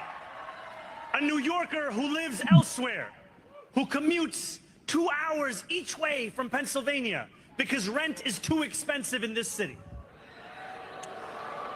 It's about people like the woman I met on the BX 33 years ago, who said to me, I used to love New York, but now it's just where I live. And it's about people like Richard, the taxi driver I went on a 15-day hunger strike with outside of City Hall, who still has to drive his cab 7 days a week. Be able to vote. Exactly. My brother, we are in City Hall now. Vote.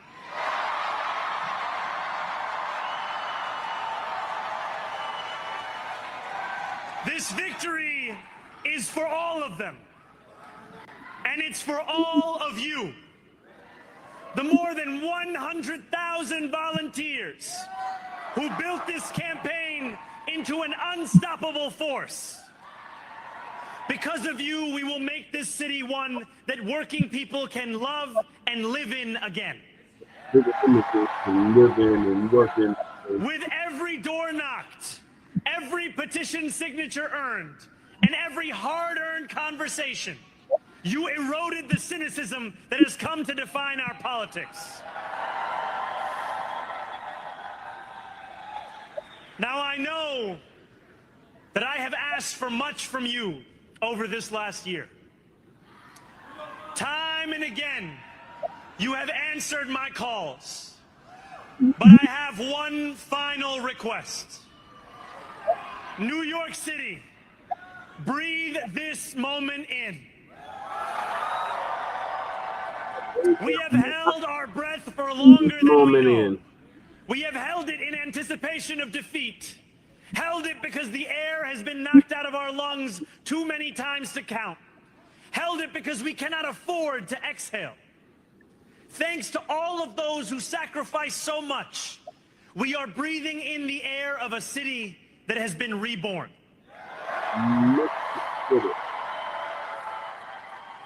To my campaign team, who believed when no one else did, and who took an electoral project and turned it into so much more, I will never be able to express the depth of my gratitude. You can sleep now. To my parents, Mama and Baba, you have made me into the man I am today. I am so proud to be your son. And to my incredible wife, Rama,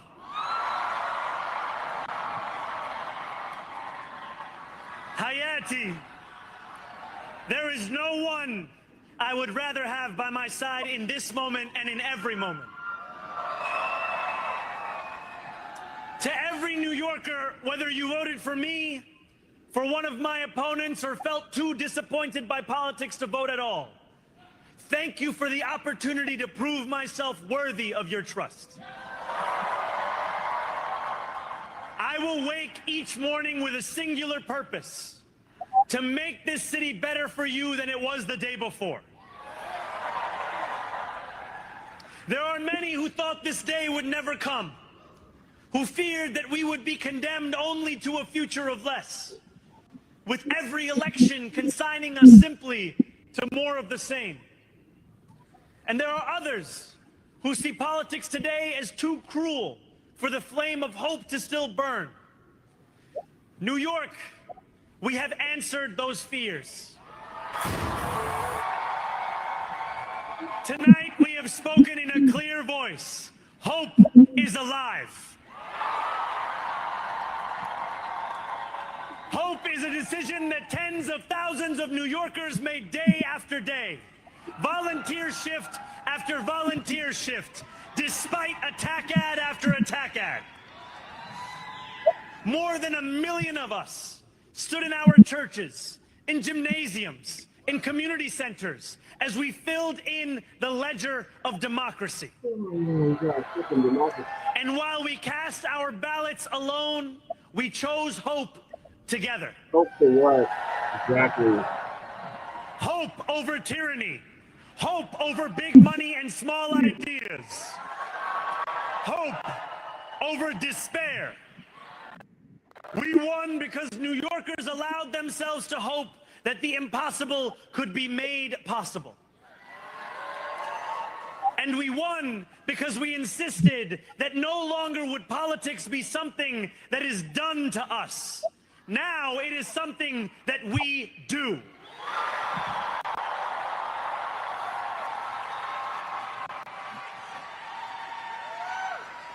Standing before you, I think of the words of Jawaharlal Nehru.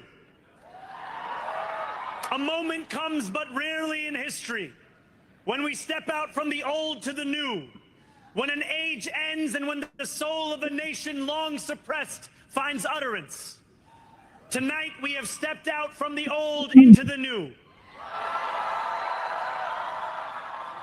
So let us speak now with clarity and conviction that cannot be misunderstood about what this new age will deliver and for whom. This will be an age where New Yorkers expect from their leaders a bold vision of what we will achieve, rather than a list of excuses for what we are too timid to attempt. Central to that vision will be the most ambitious agenda to tackle the cost of living crisis that this city has seen since the days of Fiorella LaGuardia.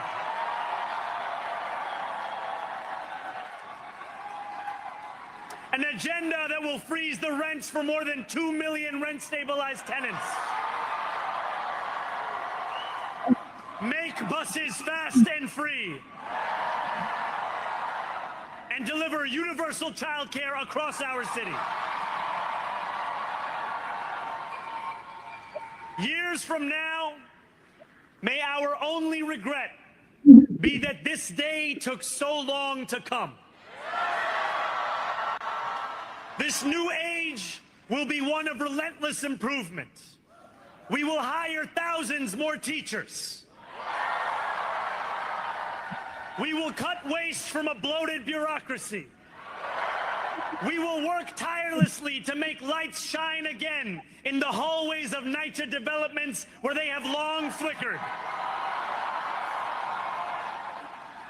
Safety and justice will go hand in hand as we work with police officers to reduce crime and create a department of community safety that tackles the mental health crisis and homelessness crises head on. Excellence will become the expectation across government, not the exception.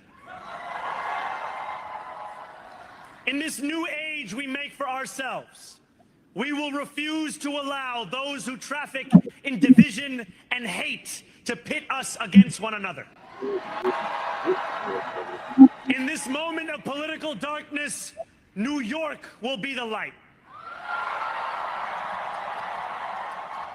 Here, we believe in standing up for those we love. Whether you are an immigrant, a member of the trans community, one of the many black women that Donald Trump has fired from a federal job, a single mom still waiting for the cost of groceries to go down, or anyone else with their back against the wall, your struggle is ours too. And we will build a city hall that stands steadfast alongside Jewish New Yorkers and does not waver in the fight against the scourge of anti-Semitism. Where the more than 1 million Muslims know that they belong. Not just in the 5 boroughs of this city, but in the halls of power. No more will New York be a city where you can traffic in Islamophobia and win an election. There's no longer will New York be a city where you can traffic in anti-black racism and win an election. This new age will be defined by a competence and a compassion that have too long been placed at odds with one another. We will prove that there is no problem too large for government to solve and no concern too small for it to care about.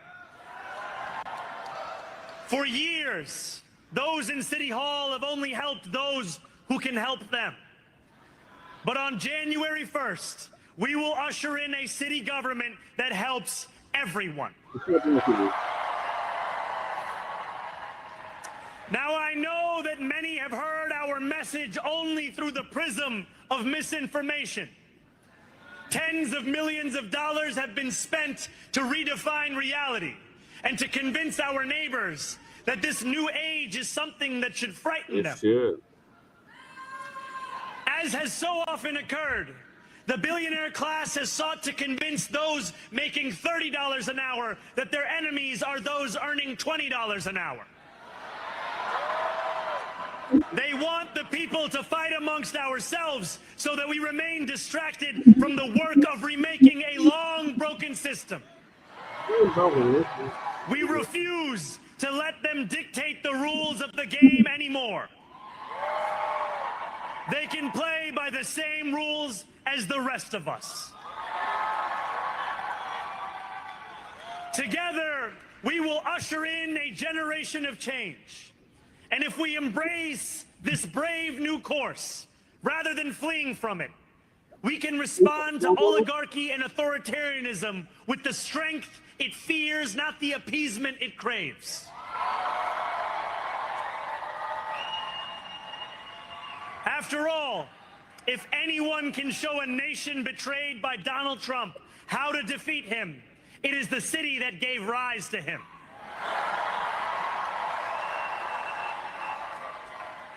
And if there is any way to terrify a despot, it is by dismantling the very conditions that allowed him to accumulate power. This is not only how we stop Trump, it's how we stop the next one. So Donald Trump, since I know you're watching, I have 4 words for you. Turn the volume up.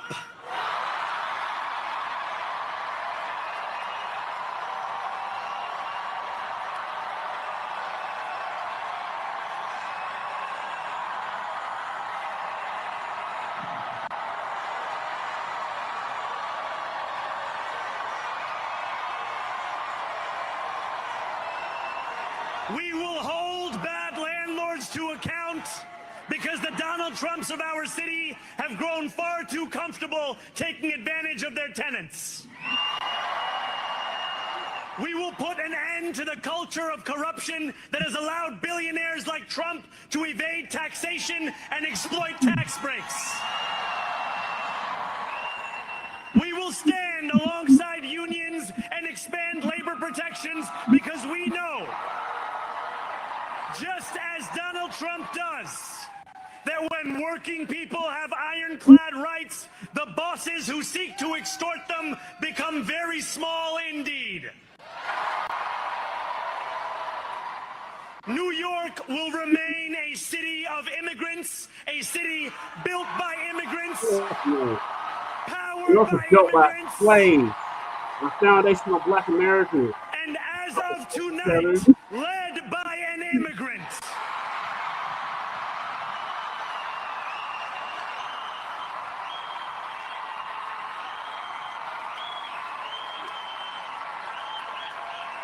All bad. So hear me, President Trump, when I say this. To get to any of us, you will have to get through all of us.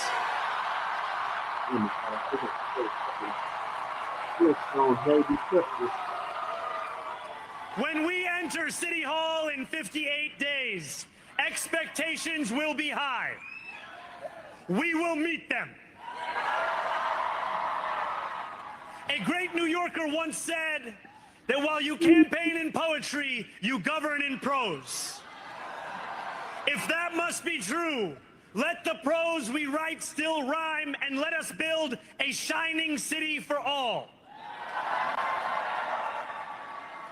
And we must chart a new path, as bold as the one we have already traveled.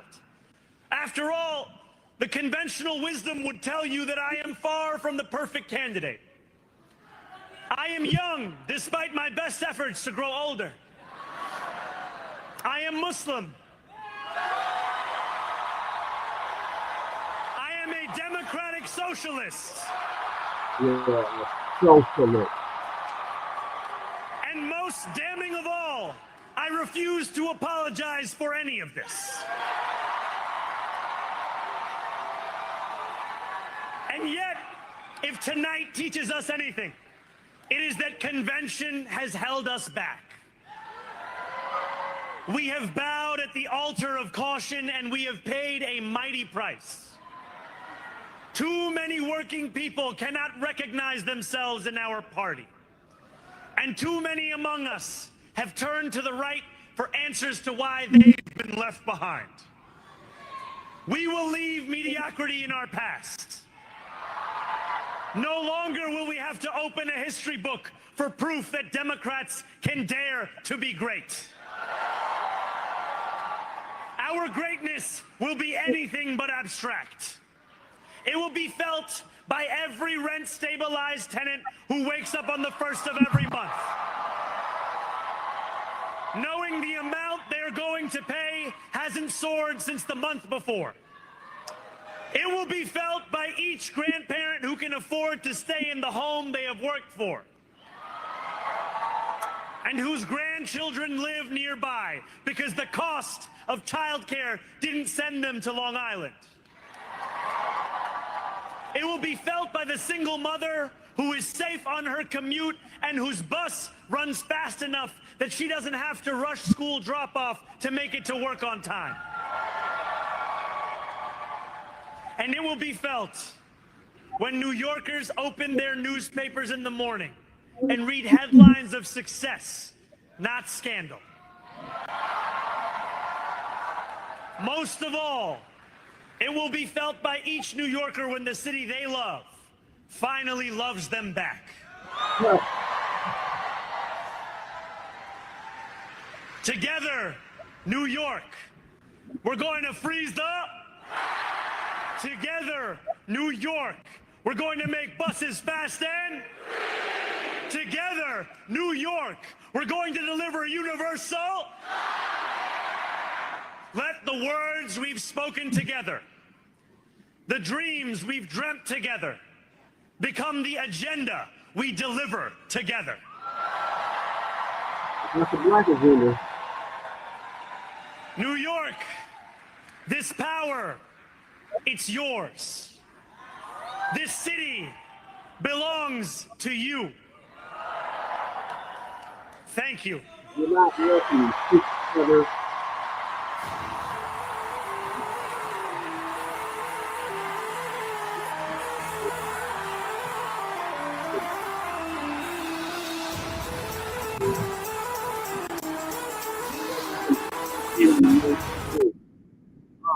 Hell no. Dude, oh, hell no, cuz you're playing that Slumdog Millionaire music.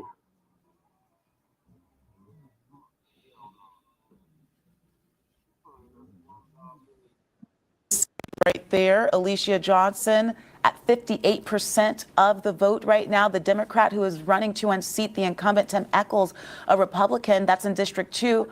Over in, are we getting the District 3 numbers right now? I think let's stay on District 2. There's District 3. District 3. You ask and you shall receive. Yeah, the Democrat there, Peter Hubbard, also leading Republican incumbent Finch Johnson. We know that Republicans and Democrats really vying hard for these seats.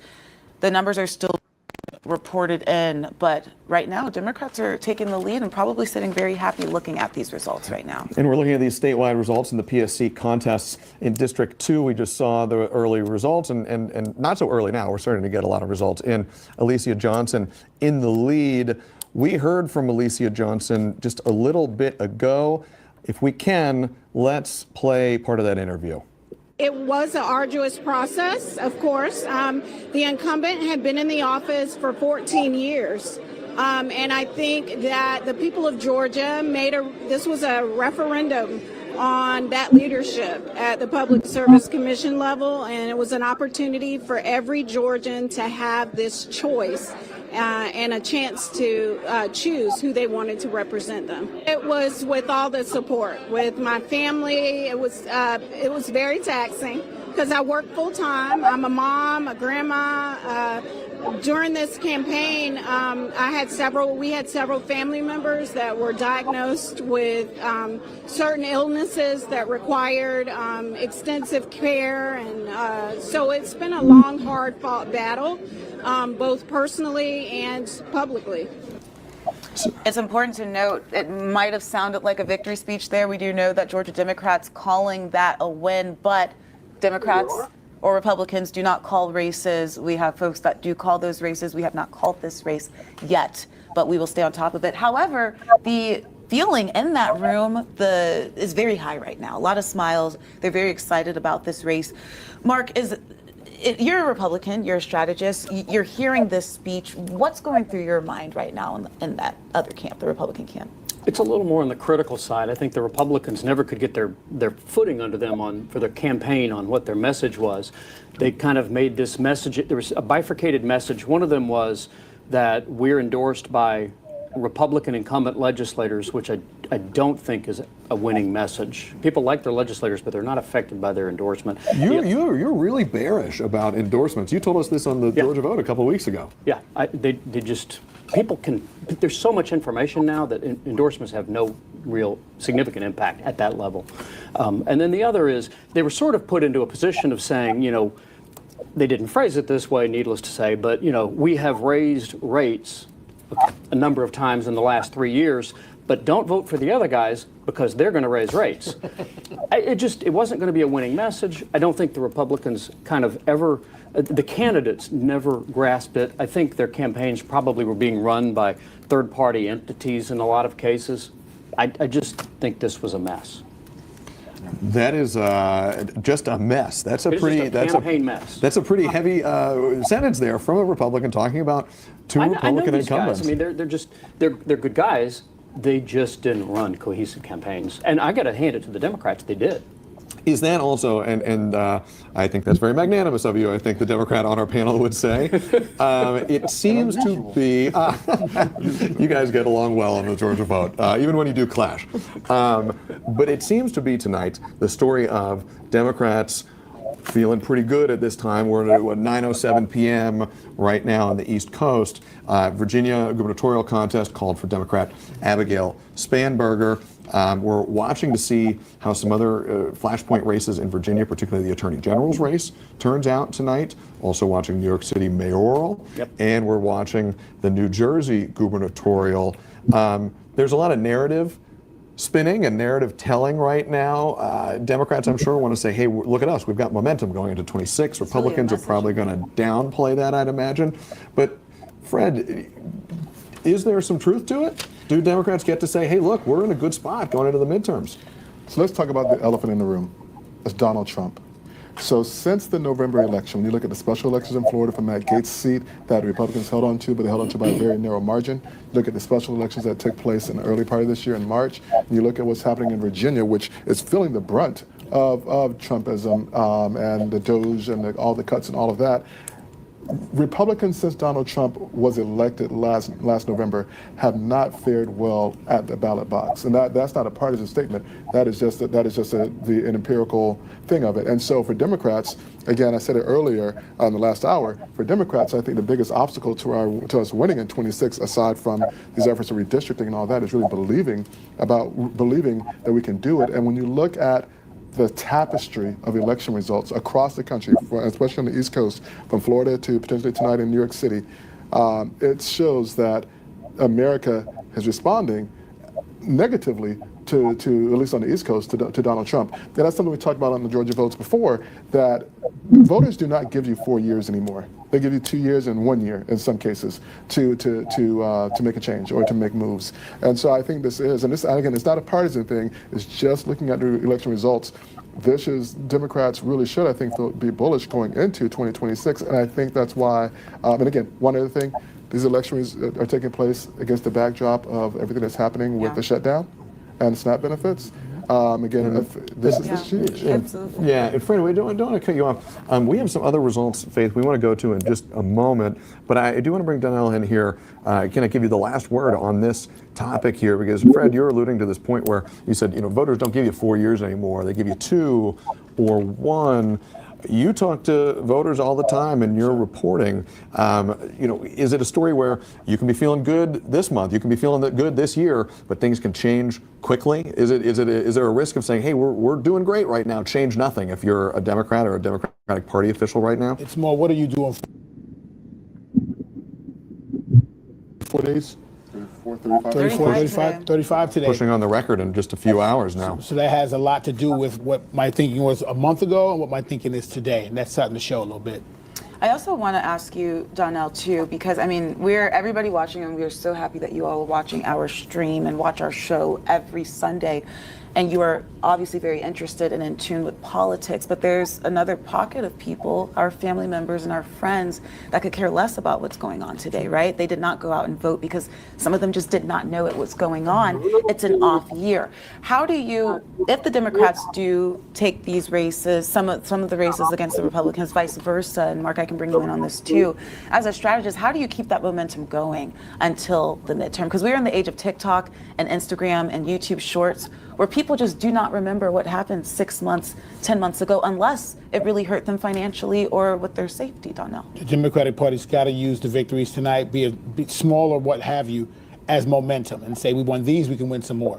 You just have to take that into 2026. You have to take what you can get. Yeah, you have to keep on reminding them, look, you voted and look what happened. Now do the same thing in 2026, but a lot more. Mark, do you agree with that? Yeah, that's what, from their perspective, that's what they should do. Of course, I mean, we have to remember what are the states and what are the races that are up for election. I mean, it's New Jersey. That's just a Democrat blue state. New York, the city of Atlanta. I mean, a lot of these are just Democrat. And the off-year elections, the way they're structured, a lot of times are just, they're Democrat and they're leaning. Now, Virginia has been a swing state. It has heavily leaned Democrat at the presidential level for years now. But these are Democratic states, so it's not terribly surprising that the Democrats would win them. It's sort of a normalized. The real question is why the Republicans could even become within 5 points in New Jersey. I mean, that's what's amazing. Fred? Well, that's a great spin there, my buddy. That's not a spin, that's for sure. I mean, when's the last time a Republican did that? I mean, a Republican won the Virginia governor's mansion last time. No, New Jersey. Yeah, you'd have to look back to Chris Christie, right? Yeah, you'd have to go back 20 years, I mean, to the last time a Republican won that. That was a pretty big one. He thought I was going to catapult him to the presidency. Listen, again, Republicans 2 months ago thought they could win the New Jersey race. So I appreciate what you're doing there, Mark, but let's just look at the reality. They thought they might win, but I mean, let's be real. That is a blue state. That's as blue a state as you get. Donald Trump did very well there. Yes, he did. He moved the state much more toward the red, and the Republicans have continued to do that tonight. They've come within just a few points of winning. They did not win, but that race is New Jersey. And that's what's unusual, too. To be this late at night, a New Jersey race with a Republican not being called, this isn't quite so simple as to try to, blue mask everything here. Well, it's not about blue masking. It's about wins and losses. See, I just made that word up and you took that was really good. We should use that there. But the reality is that getting close only counts in horseshoes, not in politics. You know that, right? It's a win. Either you win or you lose, right? And then so in this instance, right, these are big wins, big scores for Democrats. And again, in a state like New Jersey, here's why this is important. Should it go blue? After the defection from labor, from Democrats last year to the Republicans and to Donald Trump, to see a heavy labor state like New Jersey go back blue or stay blue, that is a big sign. That is a huge sign. And again, what we're talking about is this is very close in New Jersey. But listen, here's what we're talking about. And this is as blue a state as it comes. Are we seeing? I think it's about a shift. It's about the same as California, and it's moved like 15 points in the last couple of years. Are we seeing a microcosm of what the spin and what the conversation is going to be like in the weeks and months to come here? But when it's not spin and it's reality, what do you do about that? I mean, this is a Democrat state that has accelerated toward the Republicans. So when I say that, guys, just to be clear, I mean from both sides here, because we've been talking about this all night long. Whoever does well tonight, we've talked about this with both of you on the Georgia vote in weeks and really months prior. Whoever does well tonight, they're going to really be banging that drum and saying, look at how phenomenal these results are. And whoever does not so well, they're going to softball the results. They're going to explain why they're not so important. And using it as messaging. But also, I mean, just back to what you all were talking about, it could be a sign of a shift of electorate, but keep in mind, 2024 was not long ago, and President Trump did very well in all swing states with that as well. So that's Absolutely. What Democrats are looking to coming to the midterm. Shaping up for Democrats across the country and in Colorado. Welcome in to Decision 2025, Election Night in Colorado. I'm Kim Christensen. And I'm Kyle Clark. In Denver, the mayor's billion-dollar bet has paid off. The vibrant Denver bond project is sailing to an easy win. Voters have overwhelmingly approved the new debt to replace some expiring debt payments without raising existing taxes. It's a long list of projects, including infrastructure improvements on 6th and 8th Avenues near the future Broncos Stadium, and a new public safety training center, as well as funding for affordable housing. Mayor Mike Johnson told us yesterday on Next that win or lose, this bond package was not a referendum on his performance as mayor. We spoke again within the last hour. Yesterday, you told me that this measure was not a referendum on whether you're doing a good job as mayor. Now that it's going to pass by 25 points, you want to amend that? It is absolutely a referendum on how I'm doing as mayor, Kyle, exactly as you said.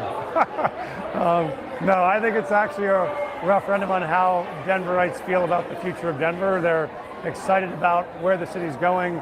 They want to be a part of it. They want to invest in the city's future. I view it as being very hopeful for the city, and that's, I think, a win for all of us. Certainly, you know, there's going to be a lot of scrutiny because there's so many projects involved in this. People know that it's a lot of money that is being borrowed in their name and being paid back out of their wallets. Do you have the infrastructure within the city to deliver that many projects on this fast of a timeline? We do have the infrastructure, and in fact, that's why we focused this bond on being a smaller number of projects in a shorter amount of time. The last bond is about 500 projects. This is about 90, and it's all within 6 years. We'll start to talk through tomorrow, actually, already, what the first projects up are. We'll start breaking ground on projects as soon as Thursday. And so our team is raring to go to actually implement and execute this. So that's what we know Denverites wanted, is deliver it on time, deliver it on budget, and deliver it fast. And that's what we're ready to do. City's trying to knock out most of these bond projects in short succession with a 6-year window of activity. The biggest surprise of the night could be unfolding in Aurora, where Republican candidates trail in every race. City Councilwoman Danielle Jurinsky is currently trailing 2 Democrats in Aurora's at-large council race. Jurinsky's built a national profile for herself through right-wing media appearances and her call for President Trump to come to Aurora to liberate the city from an immigrant takeover. Tonight, a Democrat is on track to take over her seat. 9 News politics reporter Marshall Zellinger started his night in Denver, then headed east as the unexpected played out, where progressives, Democrats, now lead every council race in Aurora, a city that's been controlled quite handily by Republicans for years. At least in the last 4 years, Jurinsky is seeking re-election to an at-large citywide race in a vote for 2 scenario. And at last glance, she is still currently in third, trailing the second spot by 2,100 votes in a margin that's been growing through the night. And we just found out she's no longer here at her own party at her bar in Aurora. Jurinsky won in 2021 alongside Dustin Zvonek and Steve Sundberg in a shift from a liberal city council to a conservative one, and it might shift back liberal tonight. Jurinsky is currently on the outside looking in. So is Sundberg in his council race. Zvonek resigned from city council last year. Even though council races are not elected by the letter next to your name, it's clear who is a Republican and who's a Democrat. Even though council races are not elected by that, we know that Jurinsky's losing to 2 Democrats. Sundberg is losing to a Democrat. And that could shift Aurora Council back into a liberal-leaning council that still has a Republican, Mike Kaufman, as mayor. Kyle, I looked at city campaign finance records, and it shows that for this race, Danielle Jurinsky raised $250,000, and the 2 people who are currently beating her, Rob Andrews, who's leading the at-large race, he raised about $50,000. Allie Jackson, who's in second place, raised $20,000. One last thing I want to point out. In 2019, I was covering the mayor race between Mike Kaufman and Omar Montgomery, and Kaufman was leading, I want to say by 1,000 or 2,000 votes on election night, but as all the votes were counted, Kaufman only won by 200 or so votes. So depending on what parts of the city that votes haven't been counted yet, the margin could narrow again. Absolutely, absolutely. This race has not been decided, but as you point out, she outraised her opponents that she's losing to by 5x and 15x. And this is somebody, Marshall, who was courted to run for governor, and she said, no, I'm going to stay in Aurora, and she might not keep her seat. You know, there's another ballot issue in Aurora that was going to remove the limit so that you could have 2 elected offices at once, and that's getting trounced like 80-20, and that's not going to change. But there was a belief that perhaps if you were a council person like Jurinsky, that would open up the door to also run for state legislature or another job like that, and then perhaps we'd have that conversation in the future about perhaps running for governor. Wow, how about it? A potential shocker straight out of Aurora. All right, Marshall Zellinger, thank you. And now to two statewide measures. Coloradans have approved more funding for school meals for all children, which would have cost more than expected since voters approved that program in 2022. Both propositions MM and LL are projected to pass easily. They allow the state to keep excess tax revenue and increase taxes on individuals and households earning $300,000 or more. Early results show Denverites overwhelmingly voting to keep the city's ban. Former New York City mayor and billionaire Michael Bloomberg dumped an all-time city high record of $5 million into the campaign to keep that ban. Many school board races are too close to call at this point, but candidates backed by Democrats and teachers unions hold early leads in Denver, Jeffco, Cherry Creek, and even in conservative Douglas County. In Denver, two incumbents on the school board, Scott Esterman and Michelle Quattlebaum, they're on track to lose their board seats after they lost the teachers union's endorsement. We are also following some key races across the country. A lot of people watching what's happening there tonight. Yeah, I mean, I think a lot of people are trying to look ahead to 2026 to the extent that you can on just a few select races tonight, but certainly high-profile ones, none more so than in New York City, where voters elected Democratic Socialist Zohran Mamdani as mayor. 9 News anchor Phil Lipoff is along with some of these big results that we're following outside Colorado.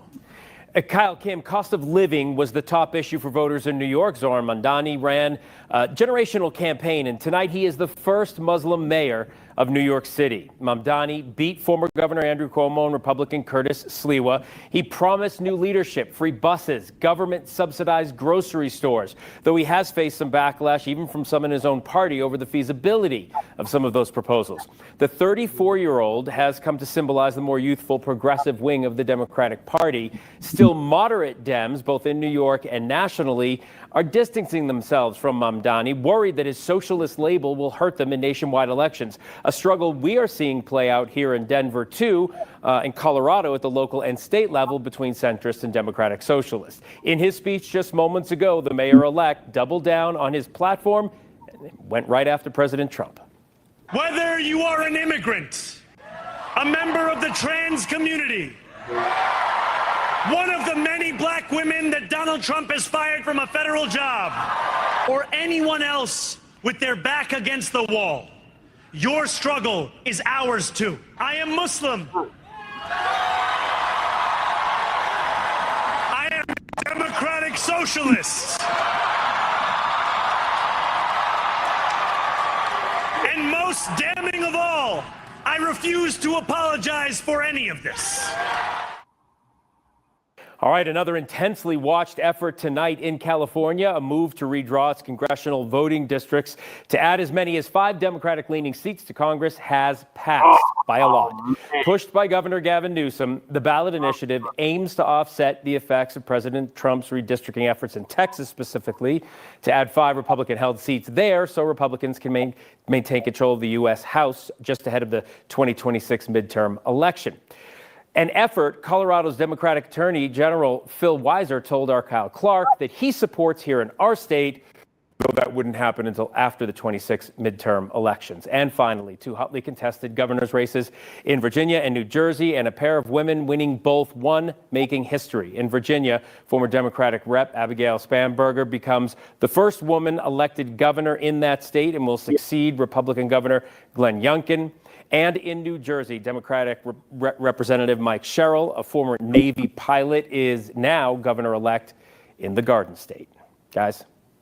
Yeah, Phil, I mean, I think from kind of centrist Dems in New Jersey and Virginia to the far left of the party with Mamdani in New York City, there's a lot of blue excitement tonight. Tough for Republicans nationwide or in Colorado to point to any kind of significant wins tonight. Yeah, I mean, what you'll hear from Republicans tonight is Democrats should have performed the way they performed in some of these blue states, but there is no way around it, Kyle. You're right. The results tonight are a win for the Democratic Party, and Democrats will tell you it's an indication of where the party is headed into 2026. We shall see. That race has already started. Yep. Absolutely. All right, Phil Lipoff, thank you. So election results in Colorado and those 2 close-to-call races still come in, and we'll keep you updated here on air. And you can also find those results up to the minute on 9news.com. So now that we are past midnight on the East Coast, This government shutdown is officially the longest in American history. There are signs tonight that an agreement to reopen the government is closer. Democratic and Republican senators are starting to look at the issue of expiring health care subsidies. That's set to spike premium costs next year. The Trump White House maintains that its position is unchanged, that Democrats must join Republicans to reopen the government before any talks about health care costs. Government shutdown's now in its second month, and the problems are impacting travelers at DIA. The FAA today says staffing shortage at the air traffic control tower will bring flight delays and cancellations throughout the night. 9 News reporter Rachel Krause joins us live from the airport. And Rachel, FlightAware says they've already seen 140 delays today. Yeah, Kyle and Kim, over the past hour, so we've seen more of those flight times shifting back to traditional departures. But over the past few hours, we saw a lot of delays popping up on the board here and causing some big problems for travelers.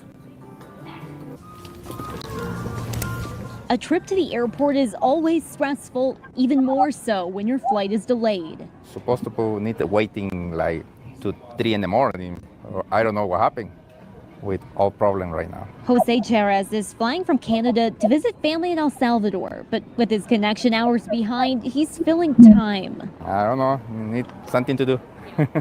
Walking around. With the government shutdown stretching on, fewer air traffic controllers are coming to work. The FAA says DIA's air traffic control tower is short-staffed Tuesday night.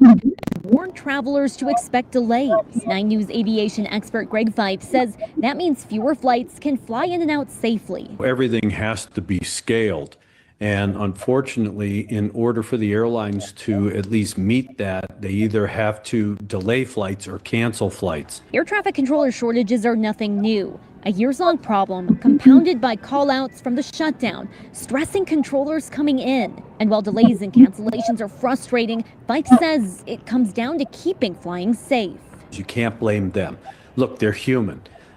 You can only work them so much. They get into fatigue. The last thing you want is a fatigued controller or a distracted controller who's worried about how they're going to make their mortgage payment or pay for the kids' child care and that kind of stuff while they're controlling a number of airplanes. You need them to be on their A game. For travelers like Jose, the shutdown and delays were a surprise when he touched down. Never told me nothing in Canada if have a problem when make it like connection to Denver. With hours left to wait, he's focusing that these flight delays will stay behind him. I hope so not. Transportation Secretary Sean Duffy said today that because of the air traffic controller shortage and staffing issues because of the government shutdown, down some U.S. airspaces. Now, the last time that happened was 9/11. Fife says this kind of a threat is unprecedented and the impact it could have on travelers would be cataclysmic. Reporting live at the airport, Rachel Krause, 9 News. All right, y'all, that's all I got for y'all. So, yeah, it is a wrap for New York City. These damn Democrats, this cannot be an indication of what's going to happen in 2026. Them mugs, they have to lose in 2026. They have to lose in 2028. They have to lose in 2030. And they have to lose in 2032. So we got to make sure that happens, Black family. So peace, love, light, reparations, separations, Black empowerment. This is going to conclude season 10, episode 50, election edition of Shabaka'S Blacc Experience Enhanced. Damn, we've been on for almost 7 hours. Shout out to Crew Reality for coming through. Shout out to Breeze Omega for coming through. Shout out to Randall Robinson. Shout out to Leonard the Judah. Shout out to Twin. Shout out to Mac. And who else was in there? Oh, shout out to Michael for coming through and getting on the panel along with Breeze. R.I.P. to Young Bleed. How you do that there? Who else? And anybody else that was peeking and not speaking. So peace, love, light, reparations, and separations of Black empowerment. Chan Kruma signing out. Join us on Friday for Grand Rising. Join us later on today for the reparations here in Colorado. So we'll see y'all then. In the meantime, make sure you like and subscribe to all our platforms, Frontline Black News on YouTube and Facebook, The Revolutionary Agenda on YouTube and Facebook, and Shabaka'S Blacc Experience Enhanced on Facebook and Twitter. So once again, peace, love, light, reparations, separations, delineations of Black empowerment. Chan Krumah and Lady Chase signing off from the Mile High Income and Illegal Migrant Flooded City. Peace.